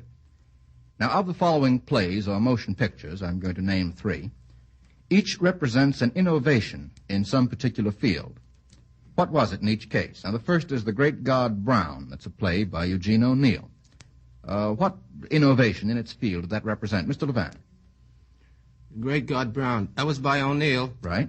And wasn't there was a scene, or a love scene, I'm not sure, about racial differences. Is that right? No, that's not what I'm after. Mr. Mask stuff. Mask That's stuff. More specifically, what did the masks mean, Mr.? The mask, as I recall it, meant how the man wanted to look, and then how he really looked. Yeah, so he hides his true self behind the mask that he turns to the world.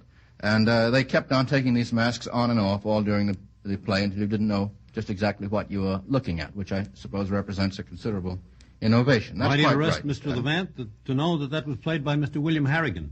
Remember that, Mr. Levant? No, it doesn't interest me. Nothing like a little gracious conversation to start the evening off with. Now, how about the cabinet of Dr. Caligari? What innovation, Mr. Hitchcock? Building the scenery as though from the mind of a madman. Yes. Has it ever been used since, Mr. Hitchcock? I think not. Not that I know of. So apparently it was an innovation that just didn't take. You have to have madmen in your picture to allow you to use the innovation. We do the same thing by trick photography. It's simpler and perhaps less expensive that way? Absolutely. Very good. Now, how about Becky Sharp, the movie Becky Sharp. Mr. Hitchcock again. I think they used a new form of Technicolor for the first time. Yes, it was If the I first... remember rightly, there was an excess of powder blue. You have a very good memory. I wouldn't know. Mr. Levant had his hand up and I think was going to say the same thing. The first complete picture using Technicolor. Not only say the same thing, I was asked to buy the stock. And that's why you're working for us now, I gather. Here's one from S.D. Levin of Hollis, New York. Oh, just fool around with this, boys. I want you to construct a fairly complete human body out of movie and play titles. You don't have to begin with a head if you don't wish, but let's see if we can get some movie and play titles, each of which contains some part of the body. Mr. Levant. The Years by Virginia Woolf. Oh, isn't that nice? Yeah, very good. All right, now we've got two sets, 2 ears. Mr. Adams next. Arms and the Man. Arms and the Man. That gives us a pair of arms. Mr. Kieran. And the Man. Should we stop, Mr. Adams? As far as I'm concerned. Let's get a few more. Mr. Kieran? Three Faces East. Three Faces East. That's very good. Mr. Levant again. Chu Chin Chow. Chu Chin. Say, that's very good. That's very good. How about Back to Methuselah? Might be one. Any others you can think of? Mooncalf. Calf. Yes, Mooncalf. Very good. Mr. Adams. Uncle Tom's Cabin. I think I'll stop on that, Mr. Adams, if it's all right with you. There's a new movie being made by RKO called Unexpected Ankle. There was one, The Unexpected Ankle. He's playing straight man to you tonight, Mr. Adams. Thank you, Mr. Hitchcock. Now, here's one from Phyllis Tucker of New York City. I haven't stumped any of you gentlemen yet. In his speech of last Sunday, Winston Churchill named what he called 4 climacterics of the war. Give 3 of them. Mr. Levant. The Fall of France. That's quite right. The Leesland Bill. That's quite right. And what happened last Sunday or Saturday? The which Russian was? Invasion or counterattack, whichever phrase you like, by Germany and Russia. That gives us 3. Now, there is one more. Well, you only asked for 3. I know. You're all right. You've got us over the rapids, Mr. Levant. But I wonder whether you can remember the other. Munich. No, the Battle of Britain in the Air of last September, which at least temporarily proved that the Germans were not supreme in the air. That's right. That gives us 4 out of 4. Now, how about this one from C.A. Pears of Cambridge, Massachusetts? Get 2 out of 3. Identify these scenes of suspense in literature or the movies. I think Mr. Hitchcock is famous for his magnificent manipulation of scenes of suspense. And by the way, I don't think any of these have anything to do with pictures that you made yourself, Mr. Hitchcock. Well, in the first case, a wounded man hangs from a cable car. A wounded man hangs from a cable car. What picture? Is that The Peril of Pauline? No. Now, it might be. I wouldn't know. I don't go back as far as you do, Mr. Levant. What's a cable car? Cable car. It's one of those, I think it's one of those funicular things that cross chasms in... Cable car? Oh. Got it, Mr. Levant? A picture directed by a disciple. That's what they said in the paper. Mr. Hitchcock called Night...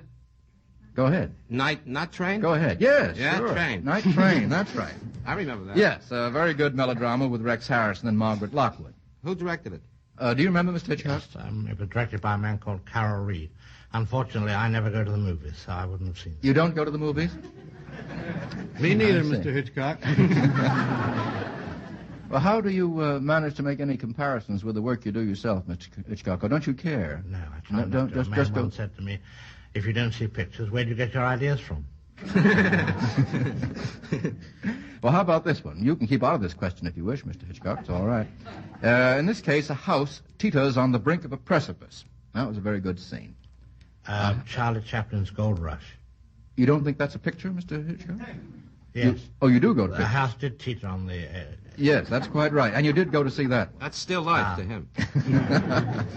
Yes, Charlie Chaplin's picture, The Gold Rush. I think that belongs in your category, Mr. That's the one I saw. I thought you did. Well, we're all right so far. Now, how about this one? Nails are slowly driven into the top of a coffin.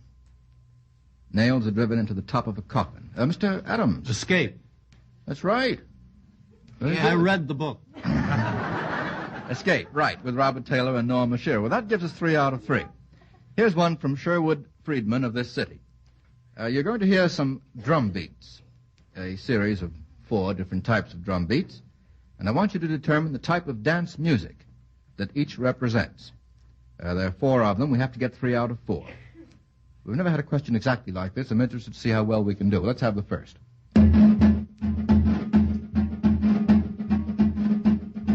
Mr. Hitchcock. The rumba is right. Yes, very good. Now the second. Mr. Levant. That's a Viennese waltz, not Absolutely to be confused right. with any other waltz. Absolutely right. Now the third.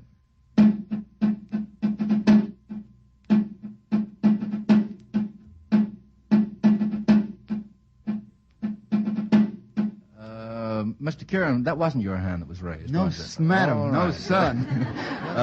Mr. Levant. I'd say that's a conga version of Emperor Jones. It's a conga, all right. That's very good. Now the fourth and last.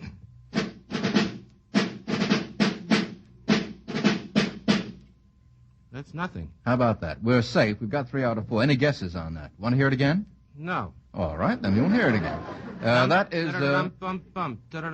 We'll do one more bar. Mr. Hitchcock. Is it the bolero? It is, Mr. Hitchcock. Thank you very much indeed. That's very good. A bolero. That gives us 4 out of 4. Which means that so far Lucky Strike has paid out absolutely nothing and no sets of the Encyclopedia Britannica. Now Mr. Cross points out that knowing the facts about tobacco comes in handy today. Mr. Fadiman, that's because most of us are smoking more in 1941.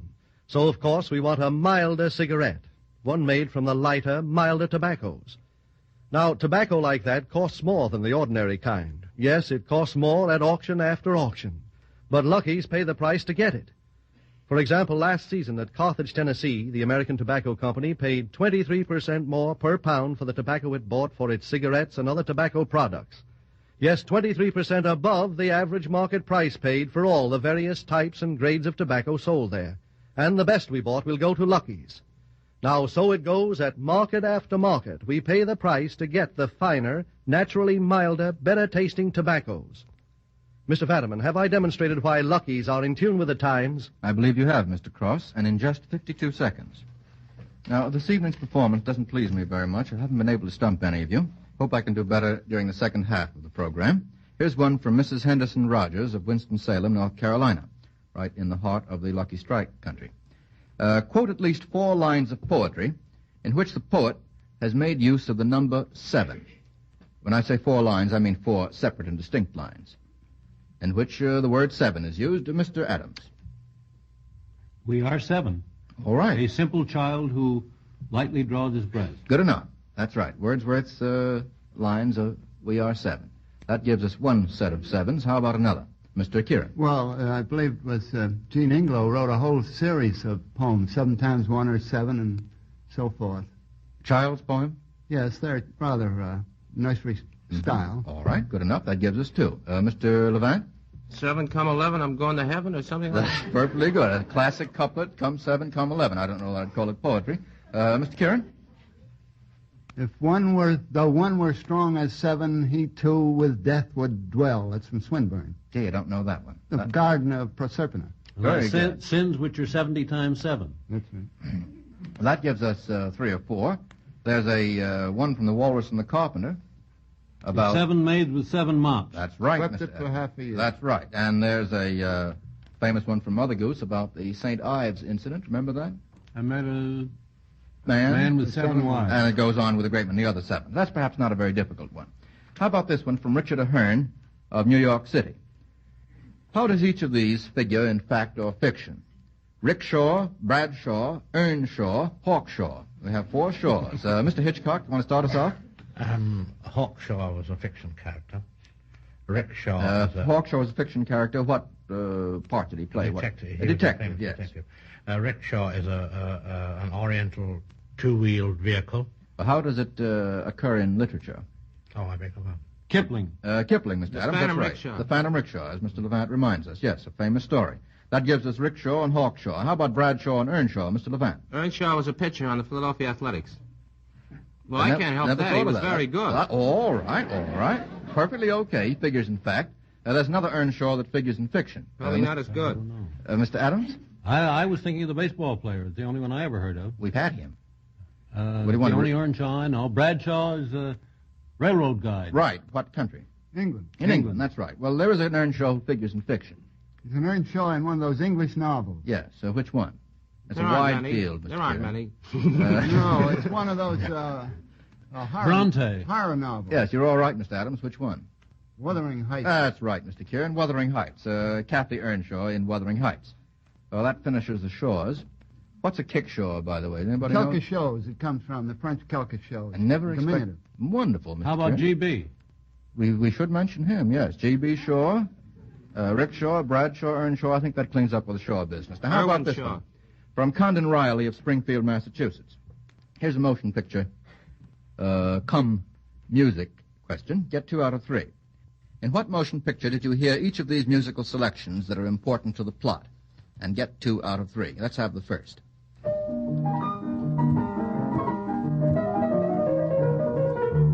Mr. Levant had his hand up at once. Charlie Chaplin in The Dictator. Yes, in The He Dictator. was getting shaved, I think. Yes, to the strains of what? To the Brahms' Fifth Hungarian Dance. Attaboy. Incidentally, almost 3 or 4 out of the New York moving picture critics called it the Liszt Hungarian Rhapsody. Did they? Yes. Oh, goodness. I don't suppose you even remember who the 4th was. Well, one of them's listening in. See what you can do with the next.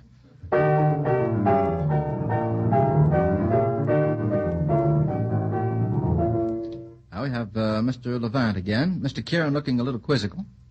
Sounds to me as though I heard Paderewski play that. No, you didn't. Well, that may be. But No, I don't may be. I don't think in a motion picture. Mr. Levant. I want to correct you. Paderewski didn't ever play it. He did never play it. You correct me now. All right, he did not never play it, Mr. Kieran. He never played it. He never played No, it. it's the Ninth Symphony. What picture? I don't know. Ninth It's the Symphony last is right. moment, the Ode to Joy. Any ideas? I have no ideas. No ideas at all. No. Any guesses, gentlemen? We really have to get the picture. Picture is Meet John Doe. Well, now you got it. Remember it now? No, I remember the picture, but not the Ninth Well, Symphony. just as the Doe was about to jump off the building, I didn't see the picture. I don't remember. But apparently at that point, Beethoven's Ninth Symphony. Well, it is stopped him, I'll called say out. that. Have to call that wrong. Now I have to get the next one right.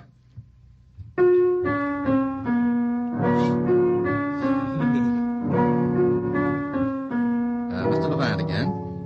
So Tchaikovsky, B-flat concerto. Good enough. And the picture. The picture was The Great Lie, in which Mary Astor gave a very good portrayal of a very nervous pianist. That's very good, Mr. Levant. I don't think very many people would remember that. Why? That's It's all the good way going. through the picture. Is it really? All the way through. Which you might have to see in order to answer. That's pretty snobbish, Mr. Adams. Well, that gives us 2 out of 3 and passes us safely on to a How about question. you, Stuff? Boys, control yourselves. Here's one from Amelia Edgerton of New York City. For what famous artist did each of these women model? The first is Lucrezia. For whom did she model? Lucrezia. Famous artist. Was that before unions? This is a long... Yes, it's before George White. That would have to be probably either Raphael or Michelangelo. No, not necessarily. No, the famous Italian painter Andrea del Sarto had sort of a combination model here, Lucrezia, who acted as his wife also. She appears in the poem Andrea del Sarto by Browning, Mr. Kieran. Do you happen to recollect that? The Faultless Painter. That's right. That gives us one wrong, however. Now, for whom did Lady Hamilton model? Mr. Hitchcock? Romney. George Romney, yes, the English artist George Romney. And for whom did Saskia model? Saskia, S-A-S-K-I-A. Sounds like a trade name. Any ideas? Who was around in those days? Well, this was sort of 17th century-ish. Oh, that wouldn't be the Dutch painter, would it? Which one?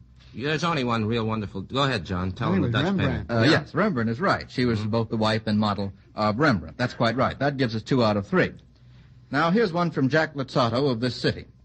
Can you tell who, in literature, consumed these enormous quantities of food? I think we ought to get all on this. Who consumed the milk exclusively provided for him by a herd of 17,913 cows? Mr. Kieran. Gargantua. Gargantua. That's right. During what period of Gargantua's life? It was when he was a child. When He he was did a better mere when he child. grew up. Yes.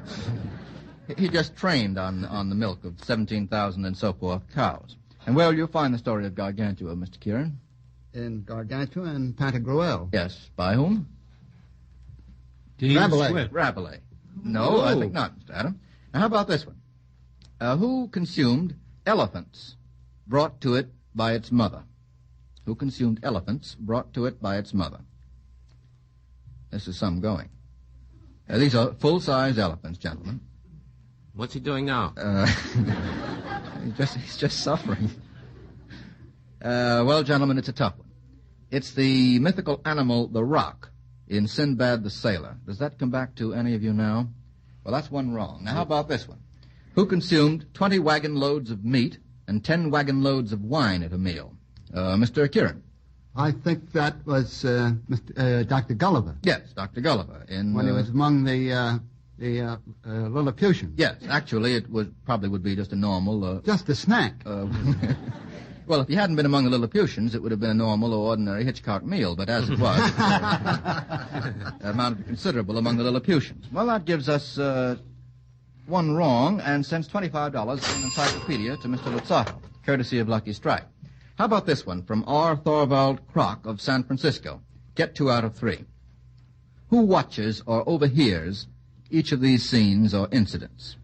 Who overhears their own funeral oration? Their own funeral oration. Mark Twain. You're on the right track.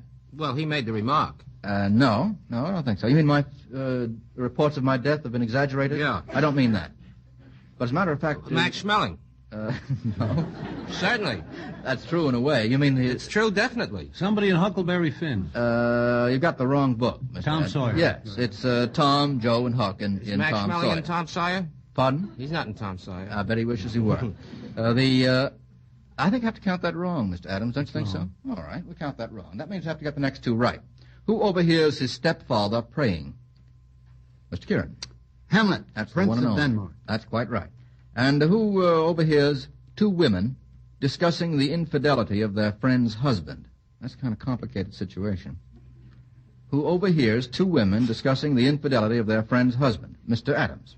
Would that be in The Merry Wives of Windsor? No, but a modern version of it. Merry Wives? No. Oh, women. Women, yes. Yeah. Claire Luce's play The Women. And who does the overhearing? Well, everybody in the audience. That's true, but particularly one on the stage. Oh, the alleged nice girl, played sometimes by Norma Shear. I don't think it was. I think it was the manicurist. Oh, that's right. Oh, she may have been a nice girl, too. I'm not saying anything against the manicurist. I think you have to count that wrong and send another $25 and instead of the Britannica, courtesy of Lucky Strike. You guessed everyone Mr. right. Kroc. You called everyone wrong. No, we... Max Schmeling was right, and the women... he didn't overhear right. his actual oration, did he? Oh, I'm sorry, you're right. I mean, he was reported killed on the radio. Yeah. But I don't think there was a real oration pronounced. I withdraw. Impolitely. All right. How about this one? Here's a single-part question, gentlemen, from Frank Manley of Detroit. What is the name of the country bounded by the USSR, China, India, and Iran? Mr. Hitchcock. Turkestan. No, it would not be. Turkestan, is Turkestan a country, independent country? Or even semi-independent? Or rather a region, part of the Tibet. USSR? No? Mr. Kieran. Afghanistan. Afghanistan would be the right answer. You rushed in where Kieran's feared to tread, Mr. Hitchcock. And that's going to cost us $25 and a set of the Britannica going out to Mr. Manley. And how about this one from Mrs. Joseph Dobos of Bridgeport, Connecticut. Identify these boy meets girl situations in various movies and plays. Get 2 out of 3. In the first case, a rich young man meets a white-collar girl at her father's home in Philadelphia. Mr. Levant. Kitty Foyle. Kitty Foyle, that's right. Now, here's another boy meets girl situation. They meet when she sticks her foot out to trip him. When she sticks her foot out to trip him. Oh. Got it, Mr. Yes, Levant? Preston Sturges' picture with Barbara Stanwyck and Henry Fonda. That's right. And I don't know the name of the picture. The Lady Eve. Thank you very much, Mr. Hitchcock and Mr. Levant. The Lady Eve is quite right. And now, in this case, he falls in love with her at a masquerade ball. Mr. Kieran. Romeo and Juliet. Romeo and Juliet. There's no question about that. Gives us 3 out of 3. How about this one? From Mrs. A. Knockman of Brookline, Massachusetts. I'm going to ask you to identify each of these terms that are used in connection with the preparation of food. Here's the first phrase, à la Creole. À la Creole. What would that mean, à la Creole, if you saw it on a menu? Mr. Kieran. Well, it would mean cooked in the Southern style, or a New Orleans style. Which would mean specifically Probably what? with a sauce on it. Made out of what? Okra. No, they might use okra in it, Mr. Adams, but more particularly what? Mr. Hitchcock, any ideas on à la Creole, Mr. Levant? Well, it all depends where you get it, but it usually has tomatoes and spices and pepper and Yes. old things in it. Not necessarily old things, but tomatoes and green peppers. Now, suppose you saw something described as à la printanière. À la printanière. That I know. You do know that, Mr. Lebrun? That's with vegetables. Yes, with various fresh vegetables. A bouquetier is the same thing. Spring vegetables, quite right. Greenish, probably, in color. How about maître d'hôtel? What would that mean if you saw it on a menu? Maître d'hôtel, Mr. Hitchcock. I think it's a butter mixed with parsley. Yes, butter sauce, lemon juice, parsley, salt, and pepper. That gives us 3 out of 3. Now, how about this one from F. Lewison of New York City? I'm going to ask you to give me the actual names of these famous females. Several of these have been made famous on this program. At least one of them has. First of them is Lady Godiva, Mr. Adams' favorite female. What was her real name? If you wanted to look her up in a phone book, Mr. Adams, what would you look for? Mr. Kieran. Well, she was a lady. She was the wife. I'd look her up in the Coventry book. Yes. Well, she was a lady of Coventry. And what were you going to say, Mr. Kieran? I was just going to say that's all she was, as far as I know. Yes, Lady of Mercia and of Coventry. Now, how about Mona Lisa? She had a real name. Mona Lisa, Mr. Kieran? La Joconde. Yes. Her full name would be what? Madame Joconde. Lisa del Giocondo. And the third lady of the lamp would be what, Mr. Kieran? Or Mr. Hitchcock? Florence Nightingale. Yes, Florence Nightingale. And now here's a question that Mr. Cross maintains only you smokers can answer. The question, Mr. Fadiman, is simply this. Is it good business for the American Tobacco Company to pay so much above the average market price for tobacco? The answer is yes. Not because we say so, but because millions of you smokers say so every time you step up to a cigarette counter. We pay the price to get the finer, the lighter, the naturally milder tobaccos that make Lucky's a milder, better-tasting cigarette, the kind of a cigarette that gives you more smoking enjoyment. As a result, more and more of you are asking for Lucky's. So you see, it's really the very best of business practices for the American Tobacco Company to pay, for example, 18% more than the market average at Warrenton, North Carolina last season, 27% more at Bowling Green, Kentucky, 34% more at Brookneal, Virginia, and so on. Yes, that's good business for us, because it's good smoking for you. Is it any wonder that with independent experts, with men who know tobacco best, it's Lucky's 2-to-1? Next time, why don't you ask for Lucky Strike? Thank you, Mr. Cross. Now, this evening, Lucky Strike has cheerfully paid out the sum of $75 from 3 sets of the Britannica. One time I thought we weren't going to pay out anything. It would have been terrible. Lucky Strike thanks you, Mr. Hitchcock, for coming to the party this evening. And next week, Mr. Kieran and Mr. Adams will bat them out as usual. But we have a rather unusual pair of guests. The famous foreign correspondents and authors. First, Mr. John Gunther, who has been with us many times before. And secondly, Mr. Walter Durante. Now remember, for every question we use, whether or not it's answered correctly, the sender gets $10. If the question should happen to stump our experts, as 3 have tonight, you not only get the sum of $25 more, but in addition, the complete 24-volume set of the latest edition of the Encyclopedia Britannica. Remember to send your letters with questions, and don't forget to send the correct answers to information, please, 480 Lexington Avenue, New York City. And now, a parting message from Mr. L.A. Speed Riggs, famous tobacco auctioneer from Goldsboro, North Carolina. And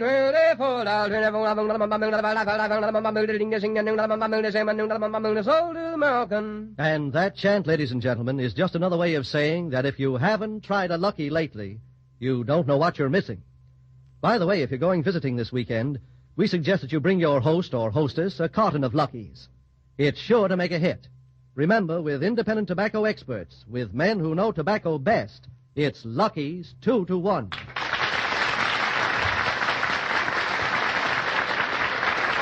This is the National Broadcasting Company.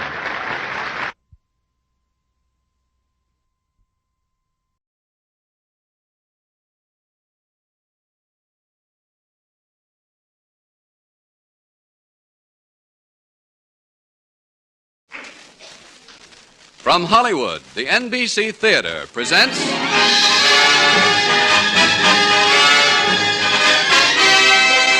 Screen Directors Guild assignment. Production, Mr. and Mrs. Smith. Director, Alfred Hitchcock. Star, Robert Montgomery.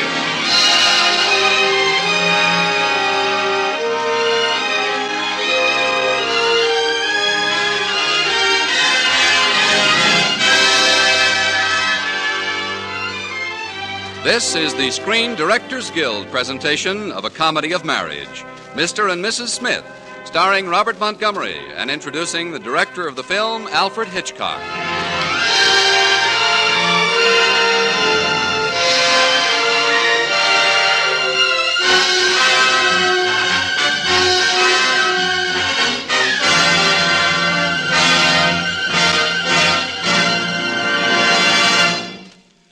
Like every other art, the motion picture has developed its own popular catchphrases of evaluation and criticism. One of these is the Hitchcock touch. The Hitchcock touch is more than an artist's signature.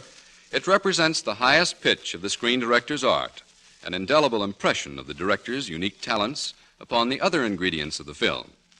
And now it is with pride that the NBC Theater presents the screen director of Mr. and Mrs. Smith and such other unforgettable pictures as Rebecca, Shadow of a Doubt, Spellbound, Notorious, and Rope.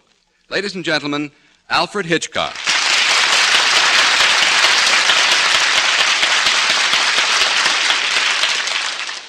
Thank you very much. It would seem that after a decade of directing motion pictures in this country, I have become associated with that emotional skyrocket, suspense. So perhaps I should warn you that tonight, suspense has been suspended. I must confess to several attempts to scare the daylights out of an audience, or at least to tie their nerves into pretty little knots.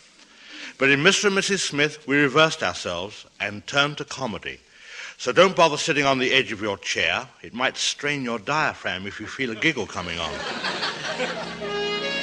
Now we give you Mr. and Mrs. David Smith, a family with a formula, a couple with a constitution, a set of rules for a successful marriage. There has just been a domestic battle between the Smiths. Right now, handsome David Smith is reclining on the bathroom floor, his head pillowed on the bathroom scales.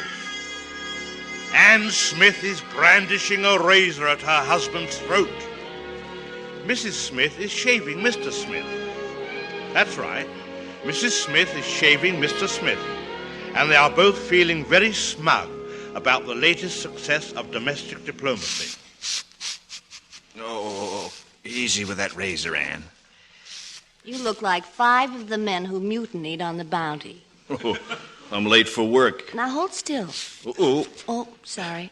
You realize that I've been away from the office 3 solid days? I know, but we had to keep our main rule. You are forbidden to leave the apartment after a quarrel unless you've made up. Yeah. If every married couple had that rule, there'd never be a divorce. No one would ever get down to the office either. We've got respect for each other, David. Yep, that's our big trick. David. Uh-huh. We're very happy, aren't we? Well, what do you expect me to say at the point of a razor? David, if you had it to do all over again, would you marry me? Uh-oh. Remember Rule 7. Be frank and honest with each other at all times. Well, frankly and honestly, if I had it to do all over again, put that razor down a minute, will you? Thanks. I wouldn't marry you. What? Well, a man gives up so much freedom and privacy and independence when he gets... Oh, now your feelings are hurt. Oh, no. No, it's perfectly all right. So can I get up now and go to work? Of course, David, if you want your freedom. I just want you to get up off my chest, darling. I don't want to cling to my husband if I'm not wanted. And I do want you. I love you. I'm crazy about you. I'm used to you. Oh, if my only hold on you is that you're used to me. Darling, you're my little girl, and I'm frantic about you. Now, forgive me. Say you forgive me. Oh, come on, say you forgive me. I forgive you. Well, give me a kiss. Now, can I get up and go back to work?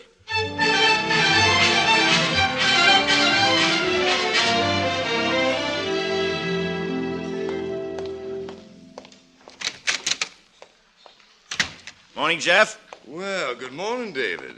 Glad to see I have a partner in the law business again. You've been out 3 days this time. Well, you know how Ann is, Jeff. You don't have to apologize to me, David. I envy you from the bottom of my heart. Yeah, she's a good kid. Oh, there's a little guy named Deaver waiting for you in your office. Deaver. Never heard of him unless it's Danny Deaver. They hung him in the morning, didn't they? Oh, well, I'll go right in and talk to him.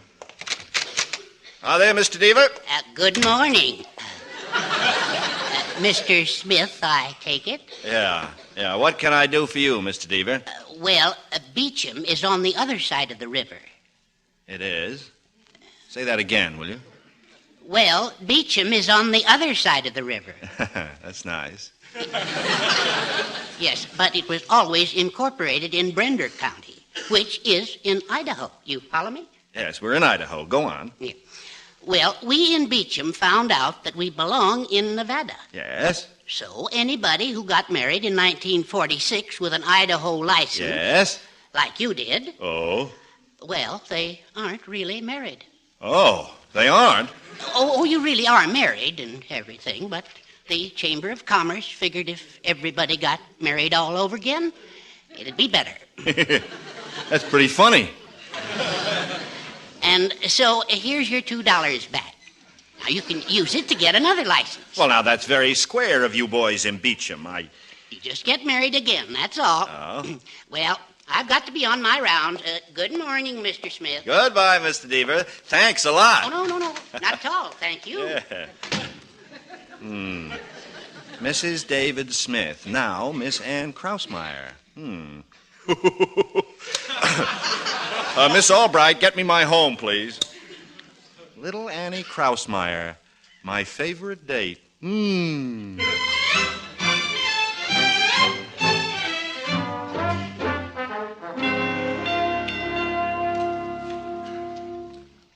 with Beecham on the other side of the river, Mrs. Smith, that makes us in Nevada, not Idaho. So the marriage isn't legal. Not legal? But for 3 years It's nothing serious, Mrs. Smith. Oh, no, just a matter for the vice squad, that's all. Please, Mrs. Smith. Stop calling me Mrs. Smith, as though that makes a good woman out of me. Well, all you do is get married again and everything. I explained it all to your husband. Oh, then David knows about it, too. Spoke to him an hour ago. Well, why didn't he tell me about it when he telephoned? Well, you see... Oh, yes, of course. That's why he invited me to Mama Lucy's restaurant. Yes. That's where he proposed to me 3 years ago. Oh. He's going to ask me again tonight. He's a dear. Well, just so he isn't a stag. Oh, Mr. Deaver. Oh, he'll ask me tonight. He'd better ask me tonight.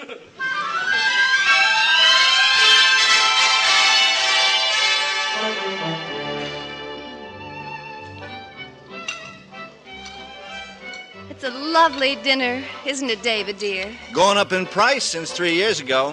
Yeah, well, some things haven't. I mean, like postage. Yeah, airmail just went up to 6 cents.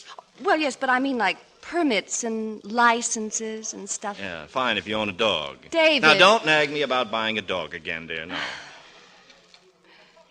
David, Yeah? where are we going to go after this? Home? Well, aren't we supposed to do something before we go home? Nope. Just go home. Oh. What happened at the office today? Anything new, exciting, unusual? Same old routine, same old palaver. Yakety, yakety, yakety, yakety, yakety, yakety. That's all? That's all. That does it. That does it. Anne. You know we're not married. Annie, the public... You were just going to go through life with me with that silly, oh, what I know about us expression on your stupid face. Put down that champagne bottle. I was going to tell you later. Back home and without getting married, sure. Annie, everybody If is you don't looking. leave me alone, I'll call the police. Annie, for heaven's sake. Help, please. Annie, great Scott. This man is molesting me. Annie. Help. Annie. Help. Oh, for crying out. Annie.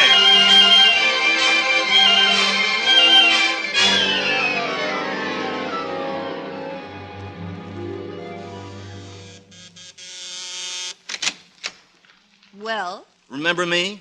libertine. Brought you flowers. Eat 'em.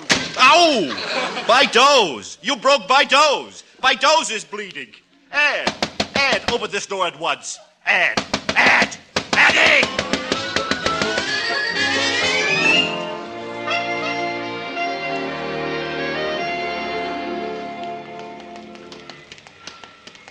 Anne, Stop following you're me. my wife. We are not married. All right, we'll get married. Does that suit you? That's a nice, snarling proposal. Well, I wouldn't have you. What's the matter with me? Name one thing about me you don't like. Oh, my, aren't we vain? One thing I am not is vain. Oh? What about that tar stuff you kept rubbing in your hair that smelled up the bedroom? I was only trying to keep my hair for you. Well, keep it for yourself. I've got hair. Oh. Now beat it before I call the police. Now, you see here, Annie. Help! Police! Annie. Measure! Annie. Measure! Public nuisance! Oh, Annie. Measure!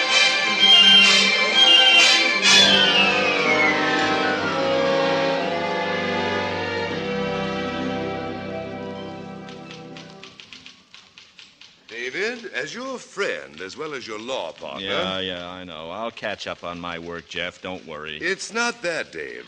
I want you to drop into your own apartment tonight for dinner. I'll be there. You? What for? Well, Anne is fond of me, and I'm fond of her. I think I can get this thing straightened out, Dave. Why, Jeff? Why, Jeff, you're the best friend a fella ever had. We're partners, aren't we? You're the best partner a fella ever had. We were schoolmates, David. Yes, and you were the greatest halfback that Alabama ever had. You mean that, Dave? I used to think that Hinkle was the greatest, but Hinkle couldn't lay a hand on you. Thank you, David boy. Thank you.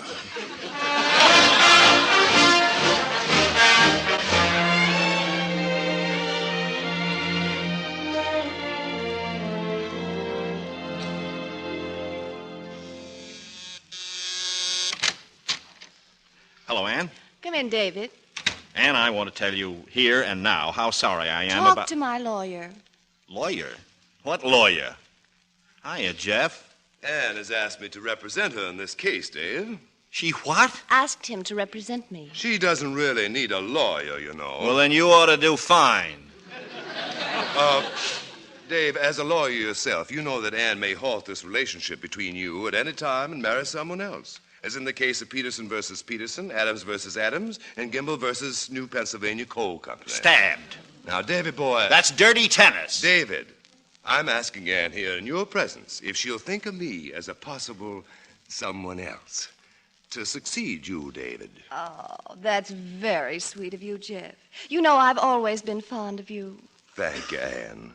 I shall regard that as encouragement. Oh, Jeff. That settles it. Goodbye, Anne. Oh, goodbye, David. And you, Jeff Custer, comparing yourself to Hinkle as a football player. You couldn't even wring out Hinkle's sweatshirt. Goodbye.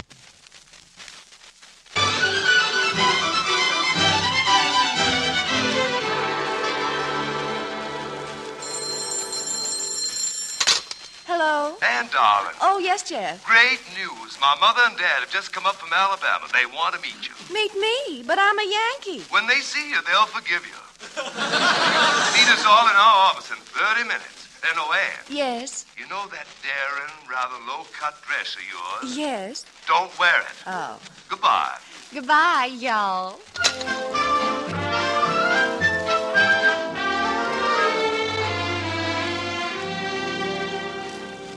So, you're my boy's fiancée. Well, yeah. Those lovely Confederate gray eyes. Well, thank y'all. Any of your family from the South, Miss Krausemeyer? No. Oh? But an ancestor of mine deserted from the Union Army. Many Northerners saw it that way. Yes, I commend him quite highly. Son, this young lady will do. Jeff, my secretary tells me that... Am I interrupting something, Jeff? Mother, father, David Smith, my partner. How do? Happy to know a partner of Jefferson, sir. And this is Anne Krausemeyer, Jeff's fiancée. We've met, I think. Fiancée? And I was just about to suggest a boat trip for Anne and Jeff to New Orleans. Boat trip? Oh, but Anne isn't a very good sailor. I know. I tell you what, though, Jeff. If she gets sick on the boat, you put her to bed and put a hot water bottle on her stomach and hold it there. Hold it? There? No matter how she hollers, you hold it there. Never failed with us, did it, Anne?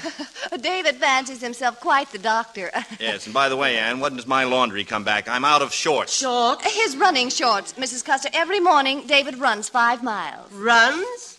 He's a Yankee, all right. Anne sort of took care of David's things around the house, Mother. Yes, best little housekeeper you ever saw. And let me tell you something. I know of no finer compliment than this. When I've been sitting across the breakfast table for a woman for 3 years and still want to marry her, that girl has something. Well. Jefferson, may I see you all in private? Why, certainly, Father.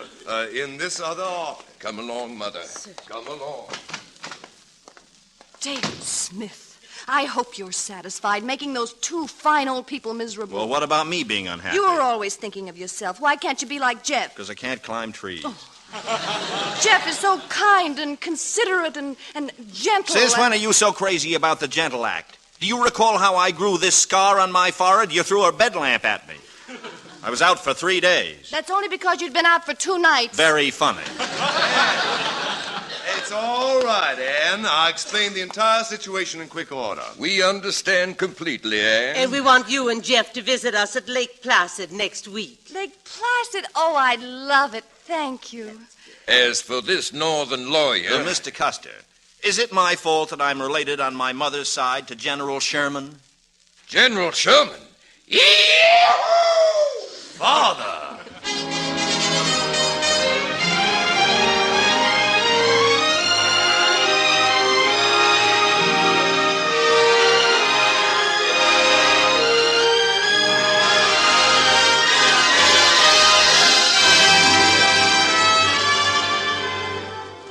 You are listening to the Screen Directors Guild production of Mr. and Mrs. Smith, starring Robert Montgomery with Mary Jane Croft, and introducing the director of the film, Mr. Alfred Hitchcock.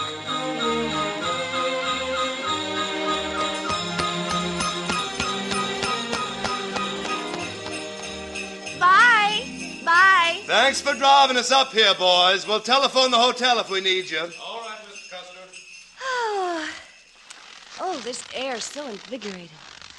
Whew. Wonderful. There's our cabin, Anne. Oh, it's large, isn't it? There are 3 suites altogether. 3 suites in a unit. Oh, I see. You'll find your suite quite comfortable, I trust. They're adjoining, but not connecting. Oh, dear, proper Jeff. Hey, maybe there'll be some time for skiing before it gets dark, huh? Oh, Jeff, who's that coming out of the suite on the other side of my suite? Devil. It's David. The same thing.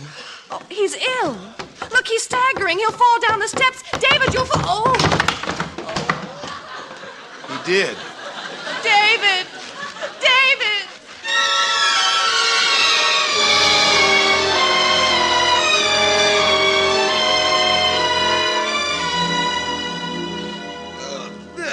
There, that gets him in bed. Oh, here, help me get these wet clothes off him. Why, Anne. Oh, we'll go away the first 2 weeks in December. What's he talking about? Oh, we were going to come up here the first 2 weeks in December. Delirium.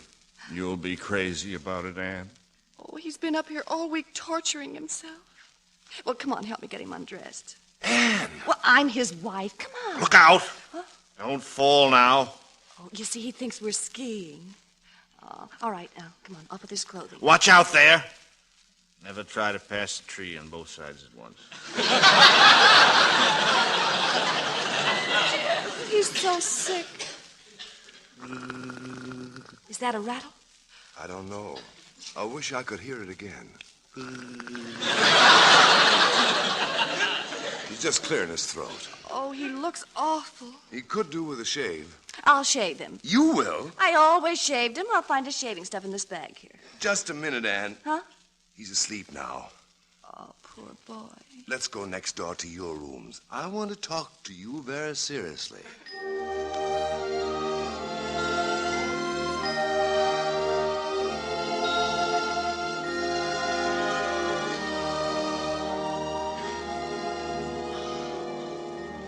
And so that's my position, Anne. I love you and I want to marry you. But I'm not sure that you're not still in love with David. Perhaps you better think about your promise to marry me, Anne, for your sake. Jeff, I don't think a person ever existed who was as fine and generous as you are. I'm thinking of your happiness, Anne. You're very sweet. Now I better have a look and see how David's doing. Don't wake him up. Well, I'll just have a look through his window. I'll be back in a minute, darling.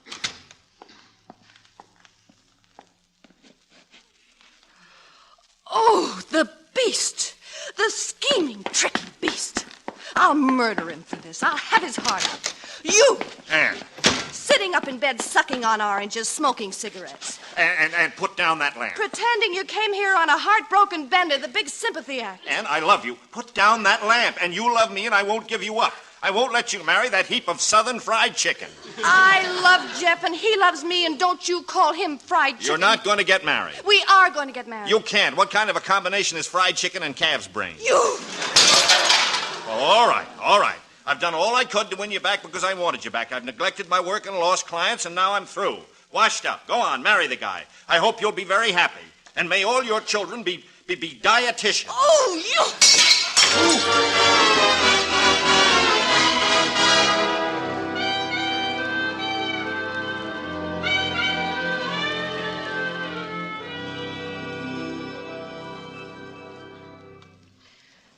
Jeff, I can't help worrying about David. He really does love me. And now he'll take to drinking. Or he'll find someone else, Anne. Oh, no. I'm afraid he'll ruin a brilliant career on account of me. If I could only make him hate me, despise me, if I could disillusion him somehow, if I could make him think that Yes, Jeff. You go back to your suite. And whatever you hear in here, don't do a thing. What are you going to do, Anne? The walls are paper thin. He could hear everything if I pretended you were still here and, well, not the gentleman that you are. Oh, I understand. Yes. This is a mighty fine thing you're doing for him, Anne. Yeah. Well, now, go out, but don't make a sound. Good night, Anne. Okay, good night. Good night. Good night. Well, here goes. Oh, Jeff! No! Oh, Jeff, you were always such a gentleman. No!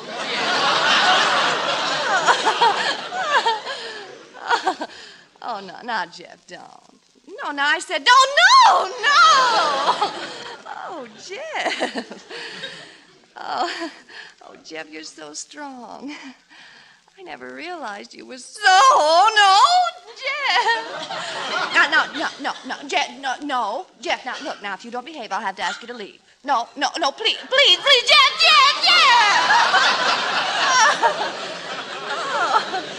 Oh, Jeff.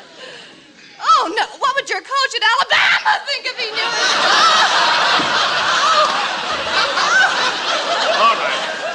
All right, Jeff, put her down, you big hunk of... You hunk... Oh. David Smith, I despise you for busting in like this. I see. Well, there's just one way of handling you, and that's rough. Let go of me, you northern lawyer. You're coming home with me. I'm not. Jeff, help! SOS! Jeff, help! Anne, David, come to your senses, both of them. Hit him, Jeff. Let him have it. Murderize the bum. Well, start murderizing. David, I'll forgive you. Oh.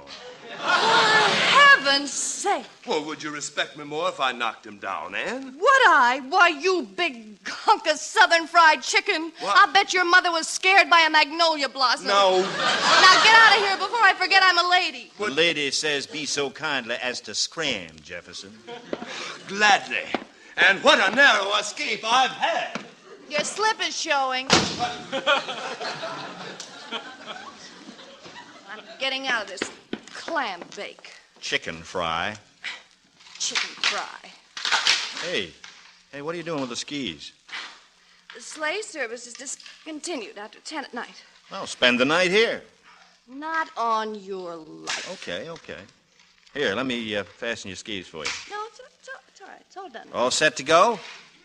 One side, please. One moment. Get your hands off of me. A gentle, firm pressure on the shoulders like quit this. Shoving. Hey! May easily upset a skier and render him or her helpless. Pull me out of this chair. You hear me? Hmm? What are you going to do? I warn you, I'll kill you in cold blood. Some night when you're fast asleep, I'll... Shut up. breakfast, there'll be ground glass, and I said shut up. I'll say I was cleaning my gun when accidentally. I'll even say Yes? Oh, David.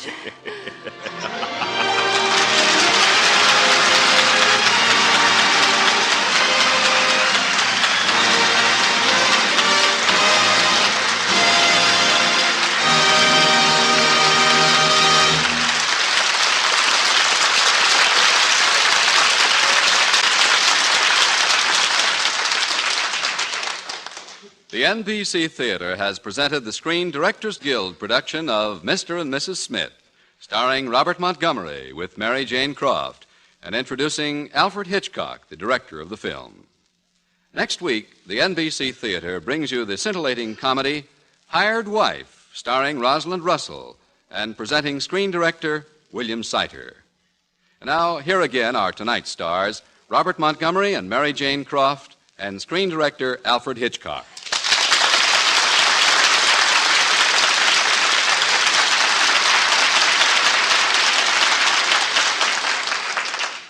Ladies and gentlemen, as well as being a fine actor, Mr. Montgomery is also a screen director. You are about to hear the clash of great minds as two directors face each other across a microphone. Hello, Bob. Hello, Hitch. Well? Well, what? Well, aren't you going to talk shop? Shop? Whatever you're talking about, Mary Jane. Well, you're both directors, aren't you? Mary Jane, Alfred Hitchcock is more than a director. He's a force, a state of mind. A state of mind? Have you ever seen a state of mind with a 92 3/4-inch waist measurement?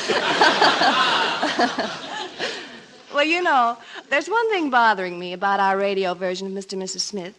It didn't have the Hitchcock trademark, did it, Mr. Montgomery? You know, that's right. Hitch, you can't place yourself in a radio scene the way you do in a picture just to identify the Hitchcock product. Ah, that's where you're wrong. Do you remember the sound of shaving in the first scene? Yeah. Oh, when I was supposed to be shaving, Mr. Montgomery? Yes. Well, when the sound man made that noise, those were my whiskers being scraped. Ah, the Hitchcock touch. Good night, Hitch, Mary Jane. Good night. Good night. Good night. And good night to you, Robert Montgomery, Mary Jane Croft, and Alfred Hitchcock.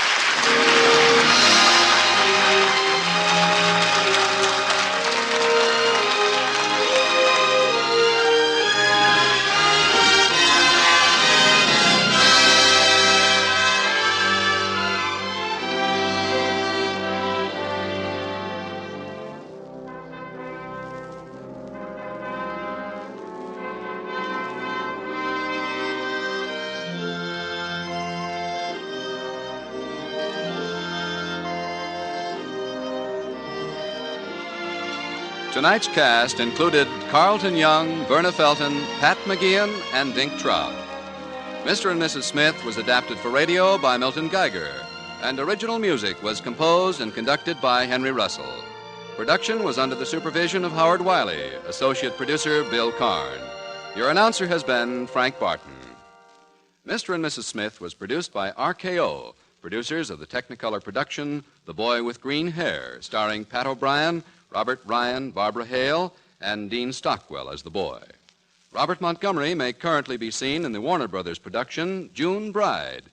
Soon to be released is Alfred Hitchcock's new picture, Under Capricorn, starring Ingrid Bergman and Joseph Cotten. Listen again next week when the NBC Theater presents Screen Directors Guild Assignment. Production, Hired Wife. Director, William Seiter. Star, Rosalind Russell.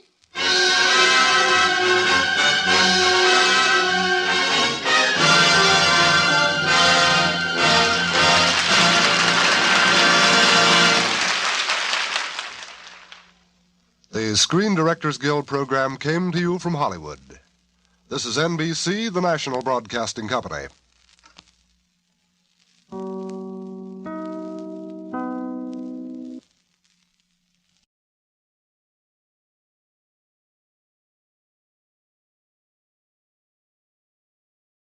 Lux presents Hollywood.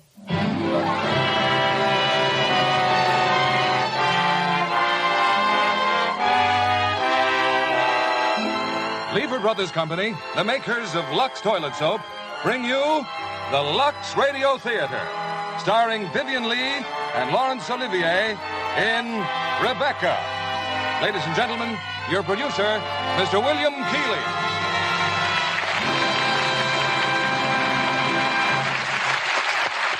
Greetings from Hollywood, ladies and gentlemen. The motion picture industry was delighted when Laurence Olivier and Vivien Leigh decided to return to the United States after too long an absence.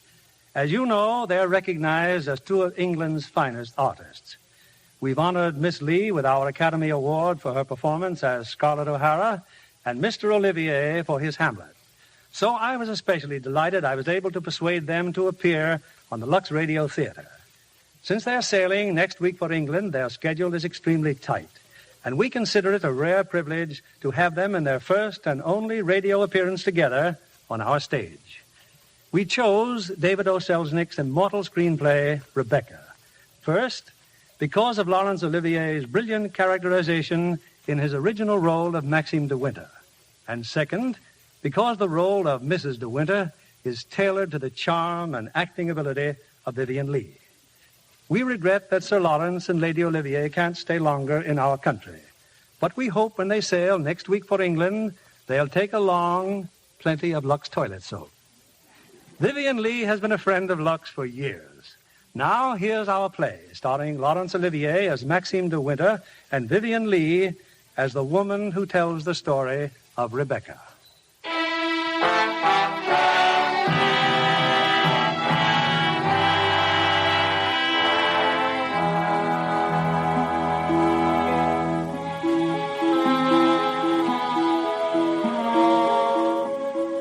Last night I dreamt I went to Mandalay again. It seemed to me I stood by the iron gate leading to the drive, and for a while I could not enter, for the way was barred to me. Then, like all dreamers, I was possessed of a sudden with supernatural powers, and passed like a spirit through the barrier before me. The drive wound away in front of me, twisting and turning, and finally, there was Mandalay. Mandalay, secretive and silent. Time could not mar the perfect symmetry of those walls, but I knew I looked upon an empty, desolate shell, with no whisper of the past in its staring, blackened windows. We can never go back to Mandalay again. That much is certain. But sometimes in my dreams I do go back, to the strange days of my life which began for me in the south of France. There, on a great cliff towering above the sea, I first saw him. He was looking down, staring at the rocks below. And then suddenly, I thought I saw him about to... No, stop! What the devil are you shouting about? Who are you? What are you staring at? Oh, I'm sorry, I didn't mean to stare, but you were so close to the edge of the cliff, I was afraid that... Oh, you were. Well, what are you doing here? I was only walking. I came up the path and I... Well, get on with your walking. Don't hang about here screaming. Go on.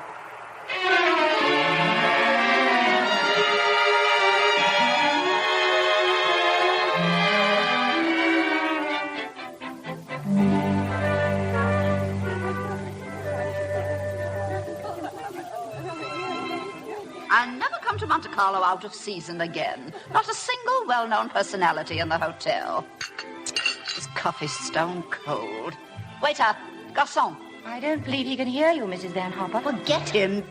What are you being paid for, girl? Oh, but that's Max de Winter. Look, see him coming this way. What are you looking so surprised about? I saw him today on the cliff path. Mr. de Winter, how do you do? How do you do? I'm Edith Van Hopper. Do you remember me? It's so nice to run into you here. Do sit down and have some coffee. Mr. De Winter's having some coffee with me. You may go. Of course. I'm afraid I must contradict you. We shall both have coffee with me. Garçon, coffee, please. Oui. You know, I recognized you just as soon as you came in. Are you playing the tables much here at Monte? No, I'm afraid that sort of thing ceased to amuse me years ago. Oh, I can well understand that. If I had a home like Mandalay, I should certainly never come to Monte. I hear it's one of the biggest places in that part of the country, and you just can't beat it for beauty. A cigarette, Mrs. Van Hopper. Oh, thank you. And you? Oh, no, Thank you. What do you think of Monte Carlo? Or don't you think of it at all? Well, I think it's rather artificial. She's spoiled, Mr. De Winter. That's her trouble. Most girls would give their eyes for the chance to see Monte. Wouldn't that rather defeat the purpose?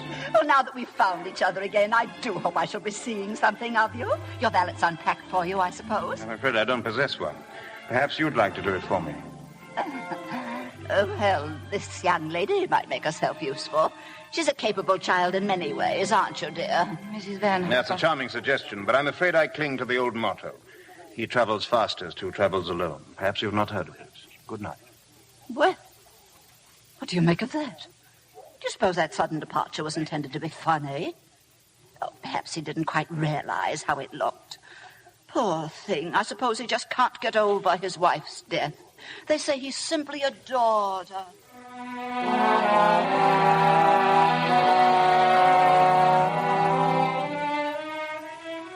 When I came alone to the dining room the following day, he was already there, at the next table. As I sat down, I paid the penalty of my awkwardness. I knocked over a vase of flowers, the water soaking the cloth. Mademoiselle. Oh, I'm so sorry. What a stupid thing to do. You can leave that, waiter. Go and let another place at my table. Mademoiselle will have lunch with me. Oui, monsieur. Oh, no, I couldn't possibly. Why not? Oh, please don't be polite. It's very kind of you, but... I wasn't being polite. I should have asked you to lunch with me even if you hadn't been so clumsy. Sit down. We needn't talk to each other if we don't feel like it. Well, thank you very much. What's happened to your friend? Oh, she's ill in bed with a cold. Oh. I'm sorry I was rude to you yesterday. The only excuse I can offer is that I have become boorish through living alone. You weren't really. You just wanted to be by yourself. Tell me, is Mrs. Van Hopper a friend of yours or just a relation? No, she's my employer. I'm what is known as a paid companion. Oh, I didn't know that companionship could be bought. Is that a sketching pad? Do you sketch? Yes, a little. Were you going sketching this afternoon? Yes. Well. Oh, I haven't made up my mind. I'll drive you somewhere in the car. Oh, no, please don't. I didn't Nonsense, mean to... nonsense. Order your lunch and we'll get along.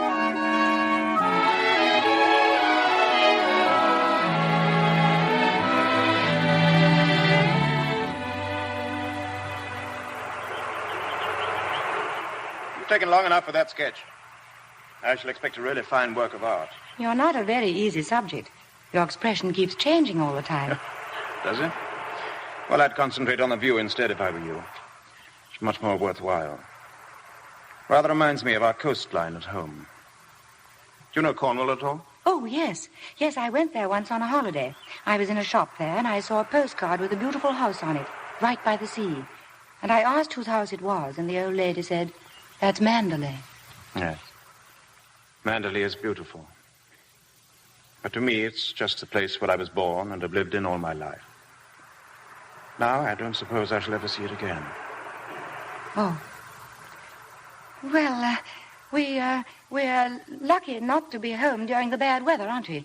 I can't ever remember enjoying swimming in England until June, can you? But the water's so warm here, I could stay in all day. There's a dangerous undertow. There was a man drowned here last year, but I never have any fear of drowning. Have you? Why did you say that? Oh, if I said something wrong, I didn't mean to. Come along. I'll take you home.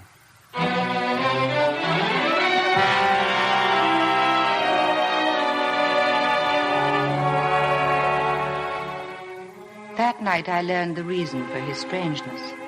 I was late getting back to the hotel.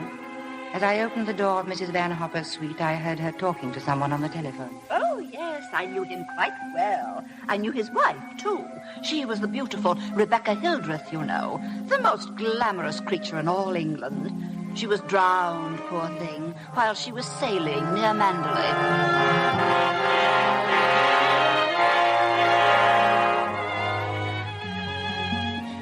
I am glad it cannot happen twice. The fever of first love.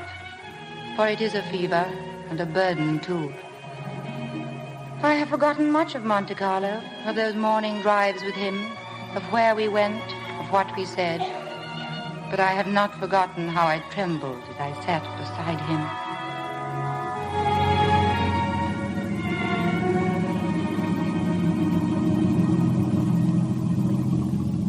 You know, I wish there could be an invention that bottled up the memory like perfume. And then, whenever I wanted to, I could uncork the bottle and live the memory all over again. At what particular moment in your young life would you want to keep? Oh, all of them. All of these last few days. Sometimes, you know, those little bottles contain demons that have a way of popping out at you, just as you're trying most desperately to forget. Yes, of course. Stop biting your nails. I didn't know I was. Would you please tell me, Mr. De Winter, why you asked me to come out with you? It's obvious that you want to be kind, but why do you choose me for your charity?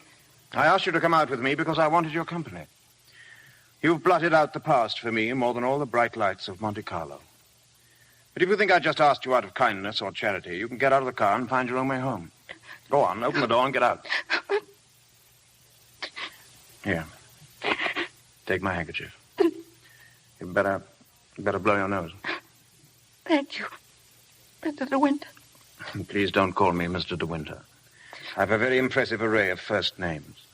George, Fortescue, Maximilian. But you needn't bother with them all at once. My family call me Maxim.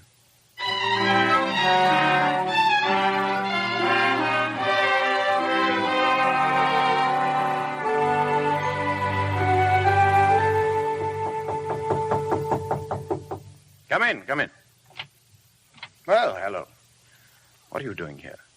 Anything the matter? I've come to say goodbye, Maxim. We're going away. What on earth are you talking about? But it's true. We're going now.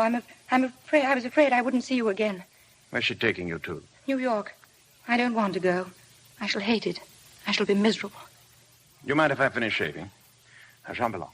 But I can't stay. Tell me something. Which would you prefer, New York or Mandalay? Oh, please don't joke about it. Mrs. Van Hopper's waiting, and I'd better say goodbye now. I'll repeat what I said. Either you go to America with Mrs. Van Hopper, or you come home to Mandalay with me. You mean you want a secretary or something? I'm asking you to marry me, you little fool. Marry you? Well, my suggestion doesn't seem to have gone at all well. I'm sorry. Oh, but you don't understand. It's that well, I'm not the sort of person men marry. What on earth do you mean? Well, I don't belong in your sort of world, for one thing. What is my sort of world? Well, Mandalay. Oh, you know what I mean. Well, I'm the best judge of whether you belong there or not. Of course, if you don't love me, that's a different thing. Fine blow to my conceit, that's all. I do love you. I love you most dreadfully. I've been crying all morning because I thought I'd never see you again. Bless you for that. I'll remind you of this one day, and you won't believe me. It's a pity you have to grow up.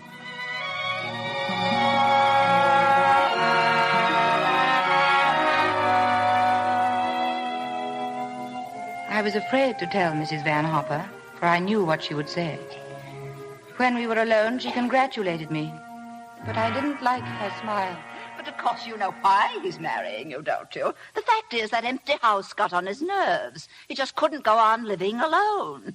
You haven't flattered yourself that he's in love with you, I hope. Not after being married to Rebecca Hildreth, the most beautiful, the most cultured woman in all England. Well, goodbye and good luck, Mrs. De Winter.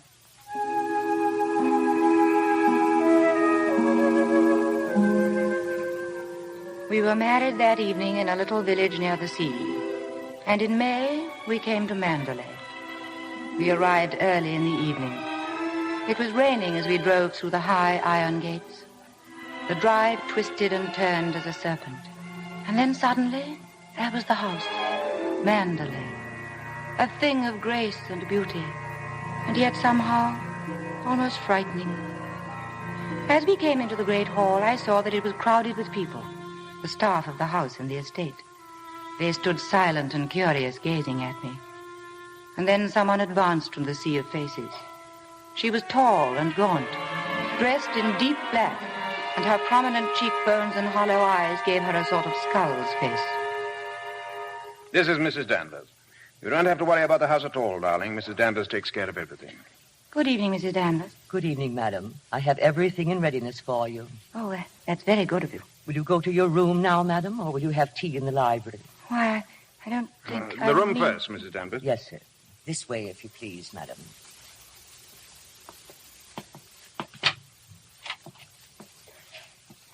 I hope you'll approve the new decorations of these rooms, madam.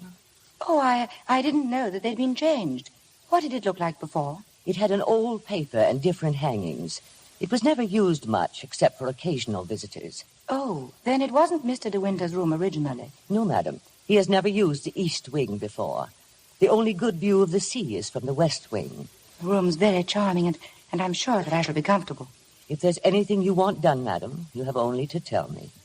Mrs. Danvers, I suppose you've been at Mandalay for many years. I came here when the first Mrs. De Winter was a bride. I do hope we'll be friends, Mrs. Danvers. But you must be patient with me. This sort of life is new to me, and I do want to make a success of it and to make Mr. De Winter happy. So I know that I can leave all the household arrangements to you. I hope I shall do everything to your satisfaction, madam. I have managed the house since Mrs. De Winter's death, and Mr. De Winter has never complained. I think I'll go downstairs now. Certainly, madam.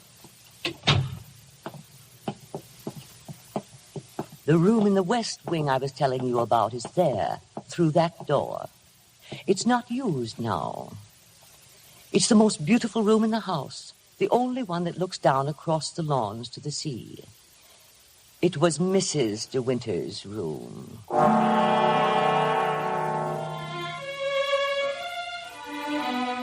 I knew even then that Mrs. Danvers despised me, standing there watching me, laughing silently at my awkwardness, telling me over and over that there had been another before me, the beautiful Rebecca Hildreth. There was everything to remind me of that. The letter R embroidered on the linens, her writing paper in the drawers of the desk, her dog who still slept outside her room. She was everywhere at Mandalay. Rebecca, who had died and who still wandered through that house.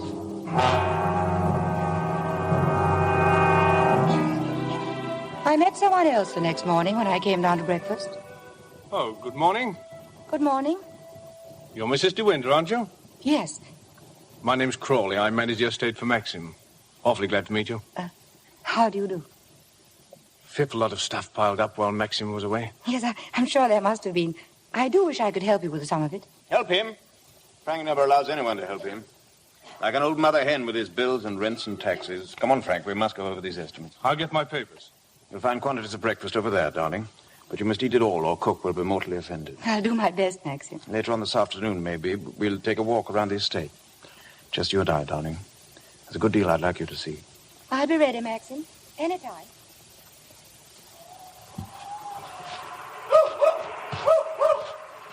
Come along, Jasper. Come along. Keep that coat round you, dear. It isn't raining now, Maxim, must I? Certainly, certainly. Can't be too careful with children. Oh, it's glorious here. I love every foot of it, Maxim. Jasper, here. Not that way. Jasper, come back. He went down those steps by the cliff. Where does that lead to? It leads to a little cove where we used to keep a boat. Let's go down there. No, a perfectly dull and uninteresting stretch of sand, just like any other. Oh, please, Maxim. Some other time, darling, not today. Listen. Is that Jasper? Well, there must be something wrong. Perhaps he's hurt himself. No, he's all right. Leave him alone, dear. I think I'd better go... No, come back. Don't bother about him, I tell you. He can't come to any harm. He'll find his own way back.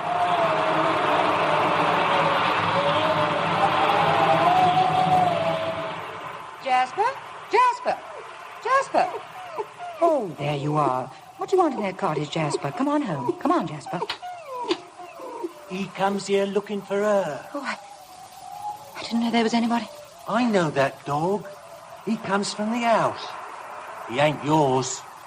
No, he's Mr. De Winter's dog. I know that dog. He comes down looking for her. Whose cottage is this? Mrs. De Winter. Oh. Come here, Jasper. You won't tell anyone you saw me in here, will you? Don't you belong on the estate? Yes, but I wasn't doing nothing. I was just putting my shells away. She's gone in the sea, ain't she? She'll never come back no more. No, she'll never come back. Come on, Jasper. Come on, boy.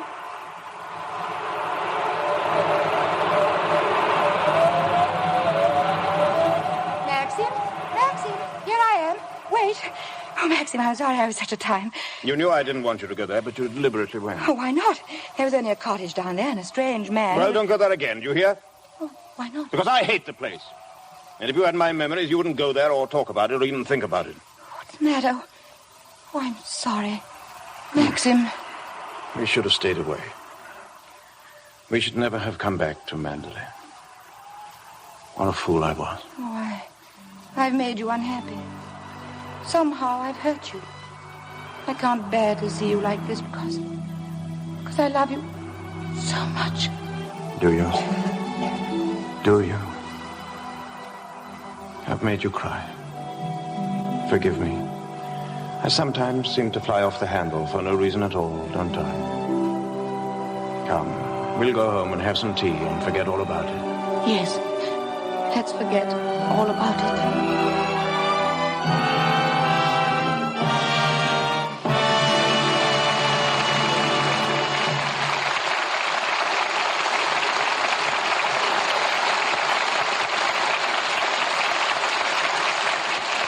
In a few moments, we'll bring you Act Two of Rebecca. And now, here's Libby Collins, our Hollywood reporter, to give us the Lux Radio Theater's movie news of the week. What's the good word tonight, Libby? The big news this week, John, is the Hollywood premiere Thursday night of the 20th Century Fox picture All About Eve.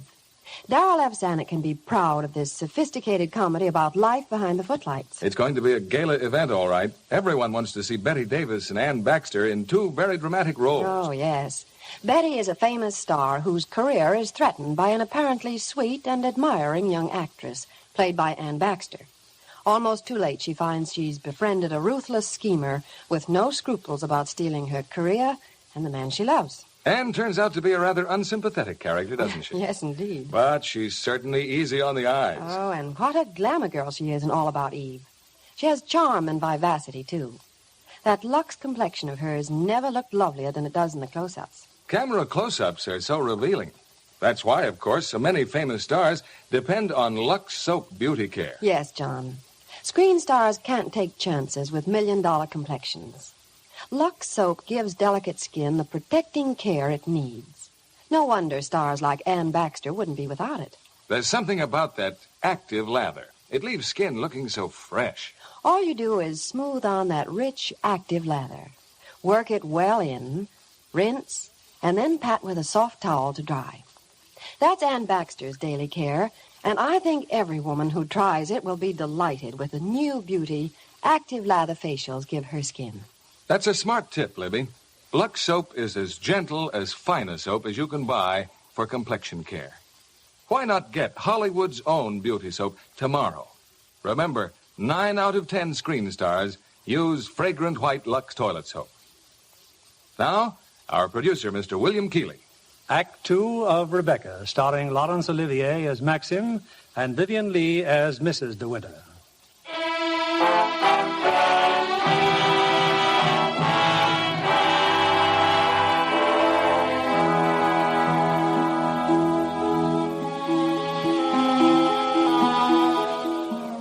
The weather was wet and cold for almost a week, and we didn't go down to the beach again. But I couldn't forget the dark, lost look in Maxim's eyes when we came up the path through the woods. It was my fault. I'd gone down to that cottage. I seemed to have opened up a road into the past, and now, because of it, there was a barrier between us. I began to dread any mention of the sea. Until one morning in the library, I was alone with Frank Crawley. Oh, but you're not disturbing me, Mrs. De Winter? Please, if there's something I can explain about the estate. Well, I was down at the cottage on the beach the other day, Mr. Crawley. The place seems to be going to rack and ruin. Are those all Rebecca's things down there? Yes. Yes, they are. What did she use the cottage for? The boat used to be moored near there. The boat? Oh, was that the boat that she was sailing in when she was drowned? Yes, it capsized and sank, and she was washed overboard. Where did they find her? Near Edgecombe, about 40 miles up channel. About 2 months afterwards. Maxim went up to identify her. It was horrible for him. Yes, it must have been. Mr. Crawley, please don't think me morbidly curious, but would you answer just one more question? If it's something I'm able to answer. Tell me, what was Rebecca really like? I suppose she was the most beautiful creature I ever saw.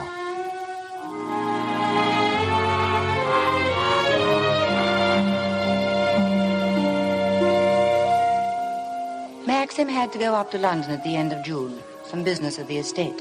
Frank Crawley had gone along with him, and I was alone at Mandalay.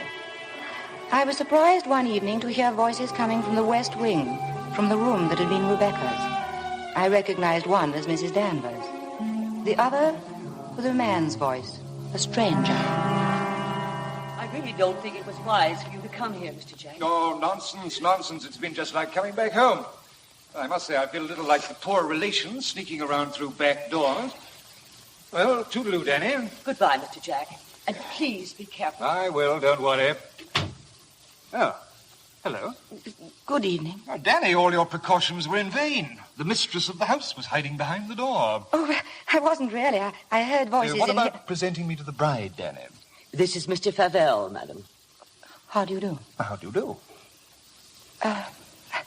Won't you have some tea or something? Now, isn't that a charming invitation? I've been asked to stay to tea, Danny. It's rather late. Oh, well, perhaps you're right. And we must lead the bride astray, must we? Oh, goodbye. Oh, and I know what was wrong with our introduction. Danny didn't tell you, did she? I'm Rebecca's favorite cousin. Toodaloo.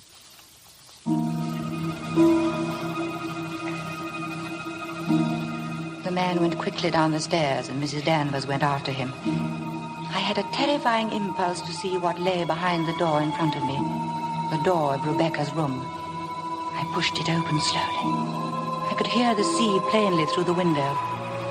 I had expected to see the furniture swathed in dust sheets, but nothing was covered up. There were flowers on the dressing table, a satin dressing gown on the chair, and beneath a pair of bedroom slippers. And then, suddenly, the door closed behind me. Do you wish anything, madam? No, I just came in. You've always wanted to see this room, haven't you? Why did you never ask me to show it to you? It's a lovely room, isn't it? The most beautiful room you've ever seen. Everything is kept just as Mrs. De Winter liked it. Nothing has been altered since that last night. This is where I keep her clothes. You would like to see them, wouldn't you? Feel this wrap. It was a Christmas present from Mr. De Winter. He was always giving her expensive gifts the whole year round. You wouldn't think she'd been gone so long, would you? Sometimes when I walk along the corridor, I fancy I hear her just behind me. That quick, light step. I couldn't mistake it anywhere. It's not only in this room, it's in all the rooms in the house. I can almost hear it now. Do you believe the dead come back and watch the living? No, I don't believe it. Sometimes I wonder if she doesn't come back here to Mandalay and watch you and Mr. De Winter together. You look tired. Why don't you stay here a while and rest? Listen to the sea. It's so soothing. No. Listen to it. Listen to the sea. I won't listen. I won't.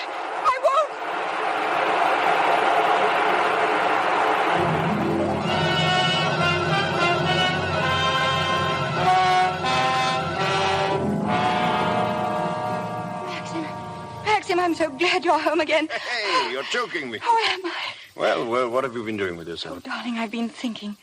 Could we have a costume ball, just as you used to?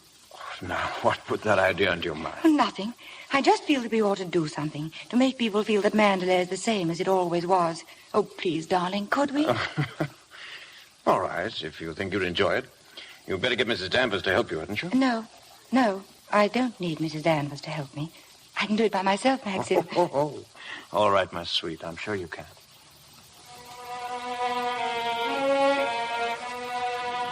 But Mrs. Danvers did help me. It was she who suggested that I design my costume after one of the family portraits in the gallery. A lovely young woman in a white dress with great puffed sleeves and a hat with gay ribbons. When the night of the party arrived, I could hardly contain myself for excitement, for I'd kept the costume as a surprise for Maxim. I ran quickly down the stairs, and then I waited with the clapping and the laughter that would greet me. Suddenly, they were all quiet. Nobody clapped. Nobody moved. And then Maxim was coming towards me, his face white, his eyes blazing. What the devil do you think you're doing? Maxim, it's a picture. The one in the gallery. Well, Well, go what and take have it I off. done? Go and take it off. Doesn't matter what you put on. Anything will do. What are you standing there for? Didn't you hear what I said? Go upstairs and take it off.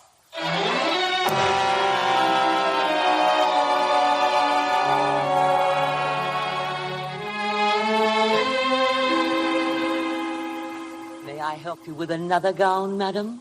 No. No, thank you, Mrs. Danvers. Mr. DeWinter was upset. I watched you just now, madam. I watched you go down the stairs, just as I watched her a year ago. Even in the same dress, you couldn't compare with her. The same dress. You knew it. You knew that she wore it, and yet you deliberately suggested I wear it. Why do you hate me? What have I done to you that you should hate me so? You tried to take her place.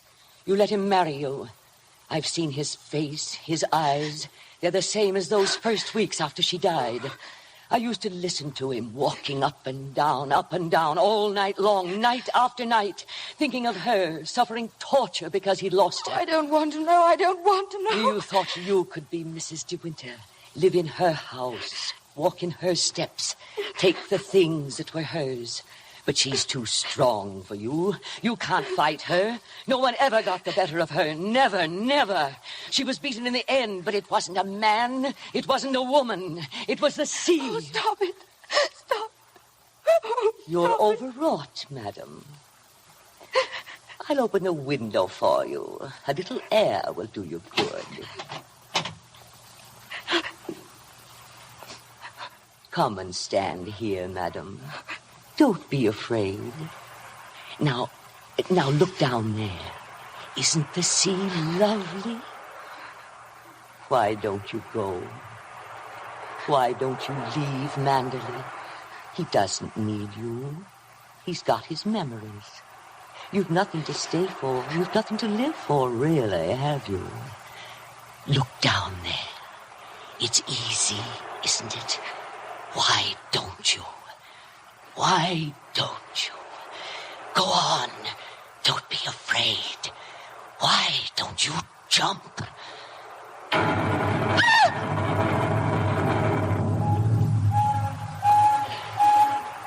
What is it?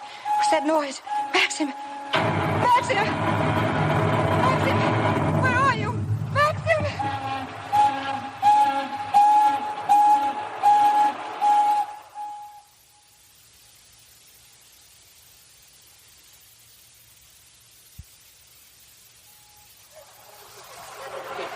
What is it, Frank?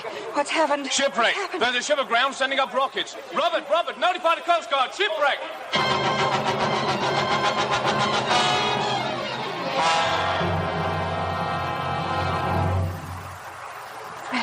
Frank, have you seen Maxim on the beach? Not since half an hour ago. He hasn't been in the house all night. I'm afraid something might have happened to him. Frank, what's the matter? You look terribly worried. Well, the diver who went down to inspect the bottom of the ship came across the hull of another boat. A little sailboat. Frank, is it Yes, it's Rebecca's boat. Rebecca's?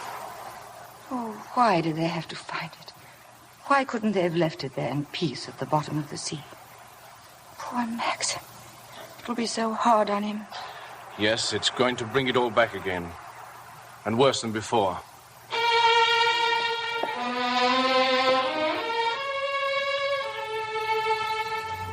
I searched the beach frantically for Maxim, but there was no sign of him. And suddenly I came upon the boathouse, Rebecca's cottage. There was a light burning dimly in the window. I pushed open the door, and there, in the glow of the dying fire, I saw the tortured face of Maxim. Hello. Come in. Maxim, you haven't had any sleep. Have you forgiven me? Forgiven you? For last night, for my stupidity about the costume. Oh, that. I'd forgotten. Oh, Maxim, can't we start all over again? I don't ask that you should love me. I won't ask impossible things. But I'll be your friend and companion. I'll be happy with that. You love me very much, don't you? But it's too late, my darling. We've lost our little chance of happiness. No, Maxim. Yes. No. It's all over now. Rebecca has won. Her shadow has been between us all the time, keeping us from one another. She knew this would happen. What are you saying? They sent a diver down. He found another boat. I know. Rebecca's boat. Yes. The diver made another discovery. He broke one of the ports and looked into the cabin. There was a body in there. A body? Then she wasn't alone. There was someone sailing with her. You don't understand. There was no one with her. It's Rebecca's body lying there on the cabin floor. No. The woman that was washed up at Edgecombe. The woman that is now buried in the family crypt. That was not Rebecca. That was the body of some unknown woman, unclaimed, belonging nowhere. I identified it, but I knew it wasn't Rebecca. I knew where Rebecca's body was, lying on that cabin floor on the bottom of the sea. Maxim, how did you know? Because I put it there. You? Will you look into my eyes and tell me that you love me now? Maxim. See, I was right. It's too late. No, it's not too late. You're not to say that. We can't lose each other now. We must be together always, always. We may only have a few hours, a few days. Oh, Maxim, why didn't you tell me before? Sometimes I nearly did, but you never seemed close enough. But how could we be close when I knew you were always thinking of Rebecca? How could I even ask you to love me when I knew that you loved Rebecca still? What are you talking about? You thought I loved Rebecca? I hated her. Hated her? Oh, I was carried away by her, enchanted by her, as everyone was. But I never had a moment's happiness with her. She was incapable of love, or tenderness, or decency. You didn't love her? Remember that cliff where you first saw me in Monte Carlo? Well, I went there with Rebecca on our honeymoon. That was where I found out about her. 4 days after we were married. She stood there, laughing, her black hair blowing in the wind, and told me all about herself. Things I'll never tell a living soul.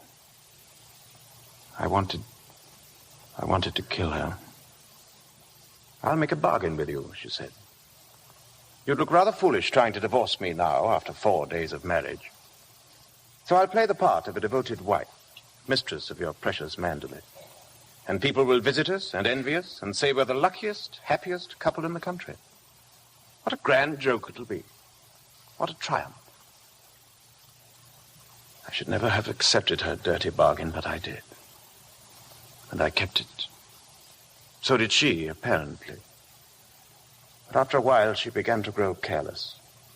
She took a flat in London, and she'd stay away for days at a time. Then she started to bring her friends down here. I warned her, but she only shrugged her shoulders. Then there was a cousin of hers, a man named Favell. Yes, I know him. He came the day you went to London. Why didn't you tell me? I didn't like to. I thought it would remind you of Rebecca. Remind me? As if I needed reminding. Favell used to visit her here in this cottage. I found out about it, and I warned her that if he came here again, I'd shoot them both. One night, when I found that she'd come back quietly from London, I thought that Favell was with her. I decided to come down here and have it out with both of them. But she was alone. She was lying on the divan. She looked ill. Queer. Suddenly she got up, started to walk toward me. "When I have a child," she said, "neither you nor anyone else can ever prove it wasn't yours. You'd like to have an heir, wouldn't you, Max, for your precious mandolin?" And she started to laugh. "How funny," she said. "I'll be the perfect mother just as I've been the perfect wife. And no one will ever know. She was face to face with me. She was smiling. Well, Max, what are you going to do about it? Aren't you going to kill me? I suppose I went mad for a moment. I must have struck her. She stood staring at me. She looked almost triumphant. And then she started toward me again, smiling. Suddenly she stumbled and fell. When I looked down, ages afterwards it seemed, she was lying on the floor. She'd struck her head on a heavy piece of ship's tackle. I remember wondering why she was still smiling. And then I realized she was dead. But you didn't kill her. It was an accident. Who would believe me? I lost my head. I knew I had to do something, anything. I carried her out to the boat. I put her in the cabin. When the boat seemed a safe distance from the shore, I took a spike and drove it again and again through the planking of the hull. I opened up the seacocks, and the water began to come in fast. Then I climbed over into the dinghy and pulled away. Then I saw the boat keel over and sink. It started to rain. Maxim, does anyone else know of this? No one. Then you must explain it. It's got to be the body of someone you've never seen before. No, they're bound to know her. Her rings and bracelets, she always wore them. They'll identify her body. Then they'll remember that other woman. The other woman buried in the crypt. Maxim. I've done a very selfish thing in marrying you. I've loved you, my darling. I shall always love you. But I've known all along that Rebecca would win in the end. No, she hasn't won. No matter what happens now, she hasn't won. Well, hello, Frank. Who? Colonel Julian? Well, yes. Well, tell him I'll meet him there as soon as I possibly can. What's happened? Colonel Julian called. He's the chief constable of the county. He wants to know if I could possibly have made a mistake about that other body.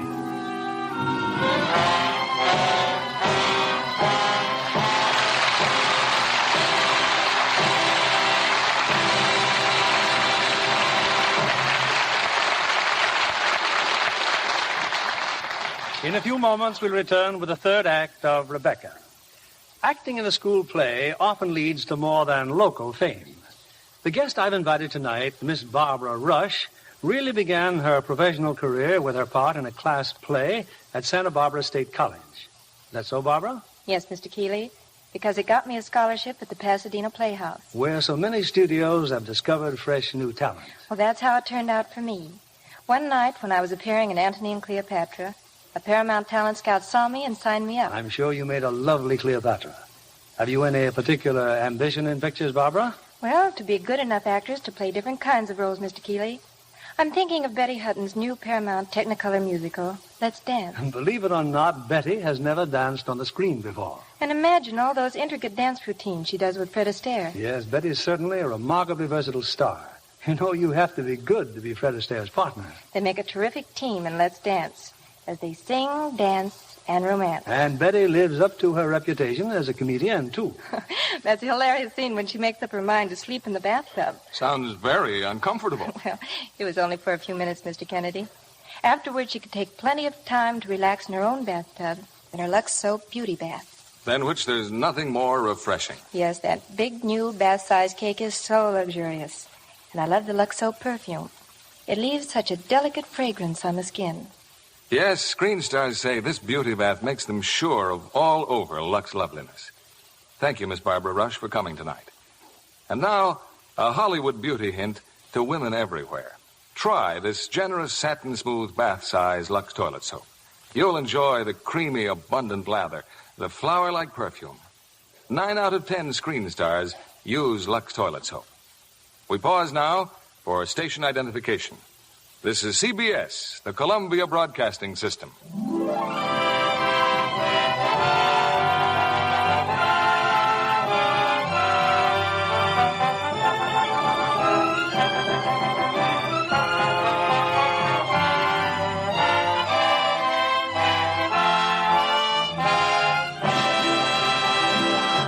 The curtain rises on Act 3 of Rebecca, starring Laurence Olivier as Maxime de Winter and Vivian Leigh as Mrs. de Winter.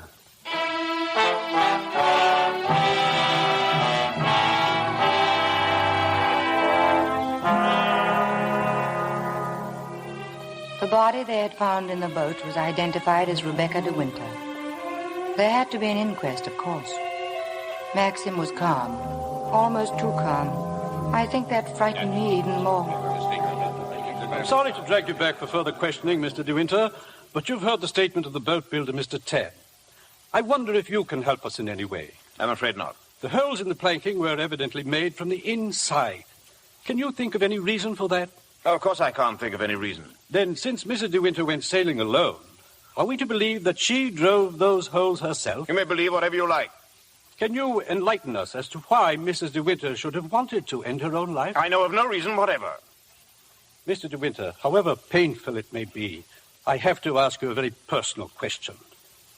Were relations between you and the late Mrs. De Winter perfectly happy? Once again, were relations between you and... I won't stand this any longer, and you might as well know... Mrs. De Winter! Oh, somebody quick, get some water. We'll adjourn until after luncheon. Darling, you're all right.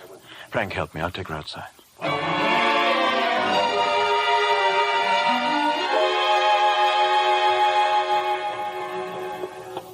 Careful, darling. There's no rush. I'll take you to the car. It was very foolish of me, fainting like that. Hello.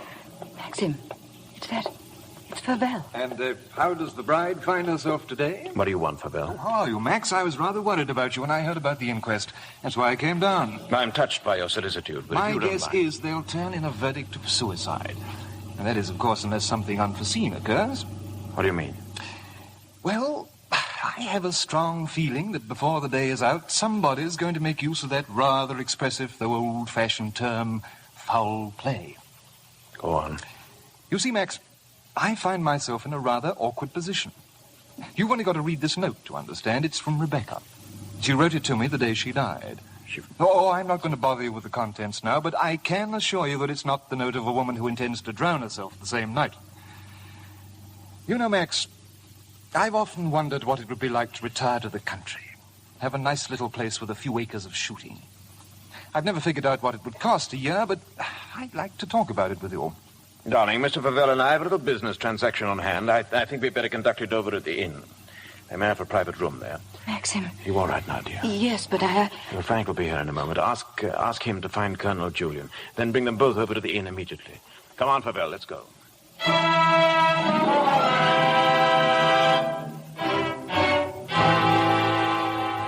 Colonel Julian, this is Mr. Fabel. Oh, I know Colonel Julian. We're old friends, aren't we? Good morning. And since you're old friends, I assume you also know that he's head of the police here. I think he might be interested to hear your proposition. I don't know what you mean. I only want to see justice done, Colonel. The evidence suggested certain possible theories concerning Rebecca's death. One of them, of course, is suicide. And now I have a little note here which puts that possibility quite out of court. Will you read it, Colonel? Jack, darling, I've just seen the doctor, and I'm going to Mandalay right away. I shall be at the cottage all this evening and shall leave the door open for you. I have something terribly important to tell you. Rebecca. Now, does that look like the note of a woman who had made up her mind to kill herself? Now, come, Colonel, as an officer of the law, don't you feel that there's some slight grounds for suspicion? Of murder? Well, what else? It's blackmail, pure and simple. Blackmail's not so pure nor so simple, Mr. Crawley. Mr. Fabel, perhaps you can provide us also with a motive. I knew you were going to bring that up, Colonel. Yes, I'll supply that, too. Maxim, what's he going to do? You come in, Mrs. Danvers. Thank you. Colonel Julian, Mrs. Danvers. I believe you know everyone else, Danny. Mrs. Danvers, There are a few questions. No offense, Colonel, but I think if I put this to Danny, she'll understand it more easily. Danny, who was Rebecca's doctor? Mrs. De Winter always had Dr. McLean from the village. No, you heard. I said Rebecca's doctor in London. We know that Rebecca went to a doctor in London on the last day of her life. Who was it? I don't know. Oh, I understand, Danny. You're trying to defend her. But that's what I'm doing. Mrs. Danvers, it has been suggested that Mrs. De Winter was deliberately murdered. There you have it in a nutshell, Danny. But there's one more thing you'll want to know. The name of the murderer. George Fortescue Maximilian de Winter. Well, Danny? There was a doctor. Mrs. De Winter sometimes went to him privately. What was his name? Dr. Baker. 165 Goldhawk Road, Shepherd's Bush. There you are, Colonel. There's where you'll find your motive. He'll tell you why Rebecca went to him, to confirm the fact that she was going to have a child, a sweet, curly-headed little child. She told Max about it. And so, like the gentleman of the old school that he is, he killed her. Maxim, I'm afraid we shall have to question this, Dr. Baker. I'm ready to leave now, if you wish. Maxim, let me go with you. Please, darling, wait for me at Mandalay. I'll be back first thing in the morning.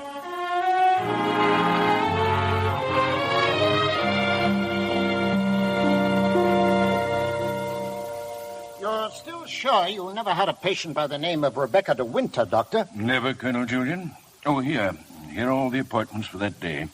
Ross, Campbell, Stedall, Perino, Danvers, Matthews. Danny? What the devil? You read that name again. Did you say Danvers? Yes, Mr. De Winter. I had a Mrs. Danvers for 3 o'clock. What did she look like? Can you remember? Yes, I remember her quite well.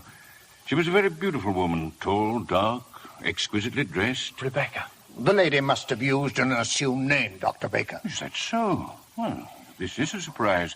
I'd known her for some time. What was the matter with her? My dear sir, there are certain Could ethics. you possibly supply a reason, Dr. Baker, for Mrs. De Winter's suicide? For her murder, you mean? She was going to have a child, wasn't she? Come on, out with it. No, she was not, Mr. Powell. But she was very seriously ill. She was not going to have a child. That was what she thought, but my diagnosis was quite different. She wanted the truth, and I told her. She had only a few months to live. A few months? Perhaps even less. There was nothing that could be done, nothing that she could do, except wait. Did she say anything when you told her? She smiled in a queer sort of way, and... Oh, yes, I remember she said something that struck me as being very peculiar at the time. When I told her it was a matter of months, she said, "Oh, no, Doctor, not that long." Thank you. You've been very kind. You've told us all we wanted to know. I should like to have a talk with you, Mr. Favell. I didn't know that... Will we be needed any further at the inquest, Colonel Julian? No, I can see to it that Maxim's not troubled any further. Thank you, Colonel.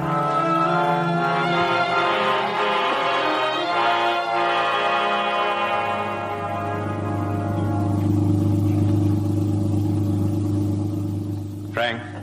Yes? There's something you don't know. Oh, no, there isn't. Yes, there is. I didn't kill her, Frank. But I know now that when she told me about the child, she wanted me to kill her. She lied on purpose. She foresaw the whole thing. That's why she stood there laughing. Don't think about it anymore. What's the matter, Maxim? Why did you stop? Well, what time is it? Oh, it must be 3 or 4. Why? Look at the sky. Over that way. Can't be the dawn breaking over there. Hardly. Perhaps it's the Northern Lights, but it's in the winter that you see them, isn't it? They aren't the Northern Lights. That's Mandalay. It's burning.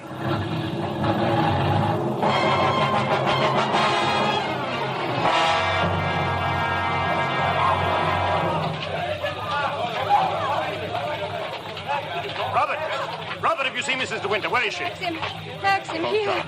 Oh, thank heaven you've come back Are to you me. all right? Yes, I'm all right, but Mrs. Danvers, she's gone mad. She set the fire. She said she'd rather destroy Mandalay than see us happy here. There she is, at the window, the west wing. Maxim, she'll be killed.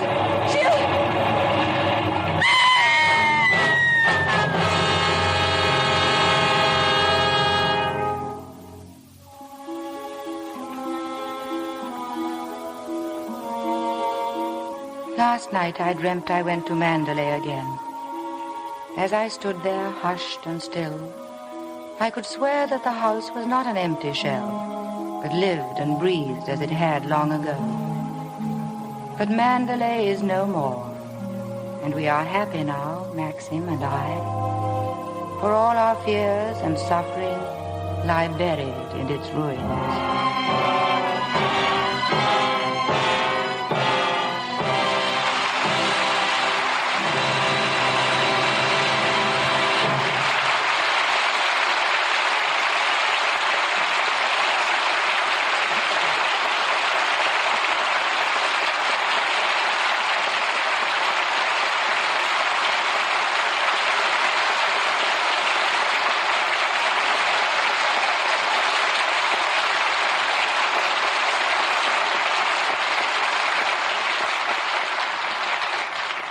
The curtain falls on Rebecca, and all our thanks for a truly memorable evening to Laurence Olivier and Vivien Leigh. Laurence, the last time we met, the circumstances were quite different. It was in England during the war. Yes, I remember it well. You came down to Denham Studios while we were filming Henry V. You were making a picture for the American Air Forces, weren't you, Bill? Yes, and as I spent most of my time on the bomber stations, I didn't have the opportunity of seeing you, Vivien. Well, we hope you'll make us another visit again, Bill. Perhaps we'll be able to repay some of Hollywood's wonderful hospitality. We just can't believe that any two people could be so generously treated. And the same was true in New Orleans as well. I believe you were there on location making scenes for your picture, Streetcar Named Desire. Well, Scarlett O'Hara should have felt right at home in New Orleans. That's right, Bill. It looks like all of Vivian's American picture career will be spent in the Deep South. By the way, Vivien, didn't you play Streetcar Named Desire on the London stage for some time? Well, as a matter of fact, I did. And then when Larry decided to come over for Paramount to make the picture of Carrie for William Wyler, I decided to take advantage of Warner Brothers' offer to do Streetcar. And what are your immediate plans? Oh, plenty of rest. You see, we're taking the long way home. We're sailing next week on a tramp steamer.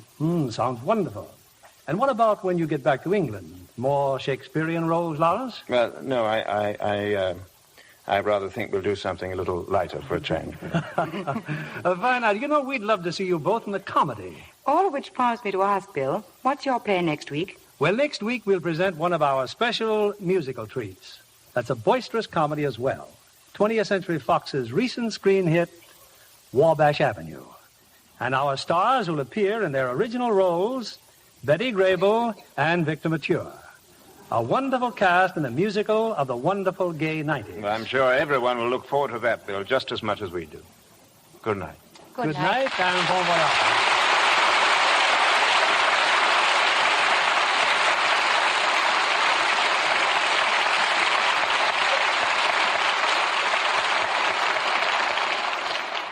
Who is this Hollywood star? She was born in Paris, but speaks English without a trace of an accent. An Academy Award winner, she's also one of Hollywood's best-dressed stars and always wears bangs. A fashion leader with bangs, huh? Mm-hmm. I nominate Claudette Colbert. Claudette it is, John. She's a perfectionist in her clothes as well as in her work.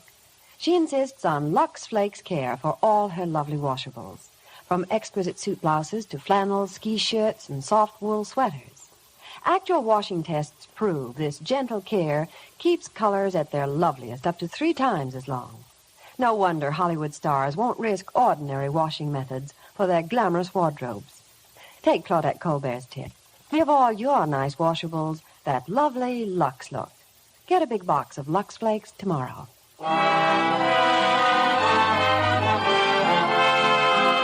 Lever Brothers Company, the makers of Lux Toilet Soap, join me in inviting you to be with us again next Monday evening when the Lux Radio Theater presents Betty Grable and Victor Mature in Wabash Avenue. This is William Keighley saying good night to you from Hollywood.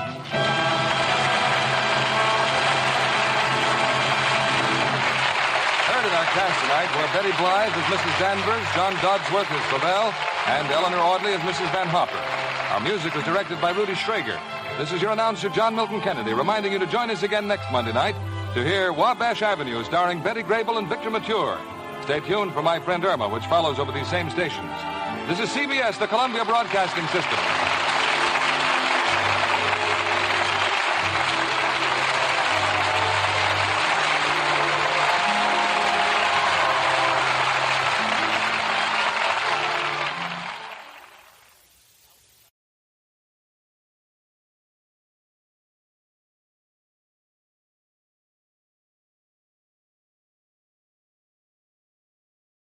This is Chesterton Radio, your home for podcasts of works by G.K. Chesterton, plus drama, comedy, mystery, science fiction, big bands, and much more. The soundtrack to your Chesterton day at chestertonradio.com.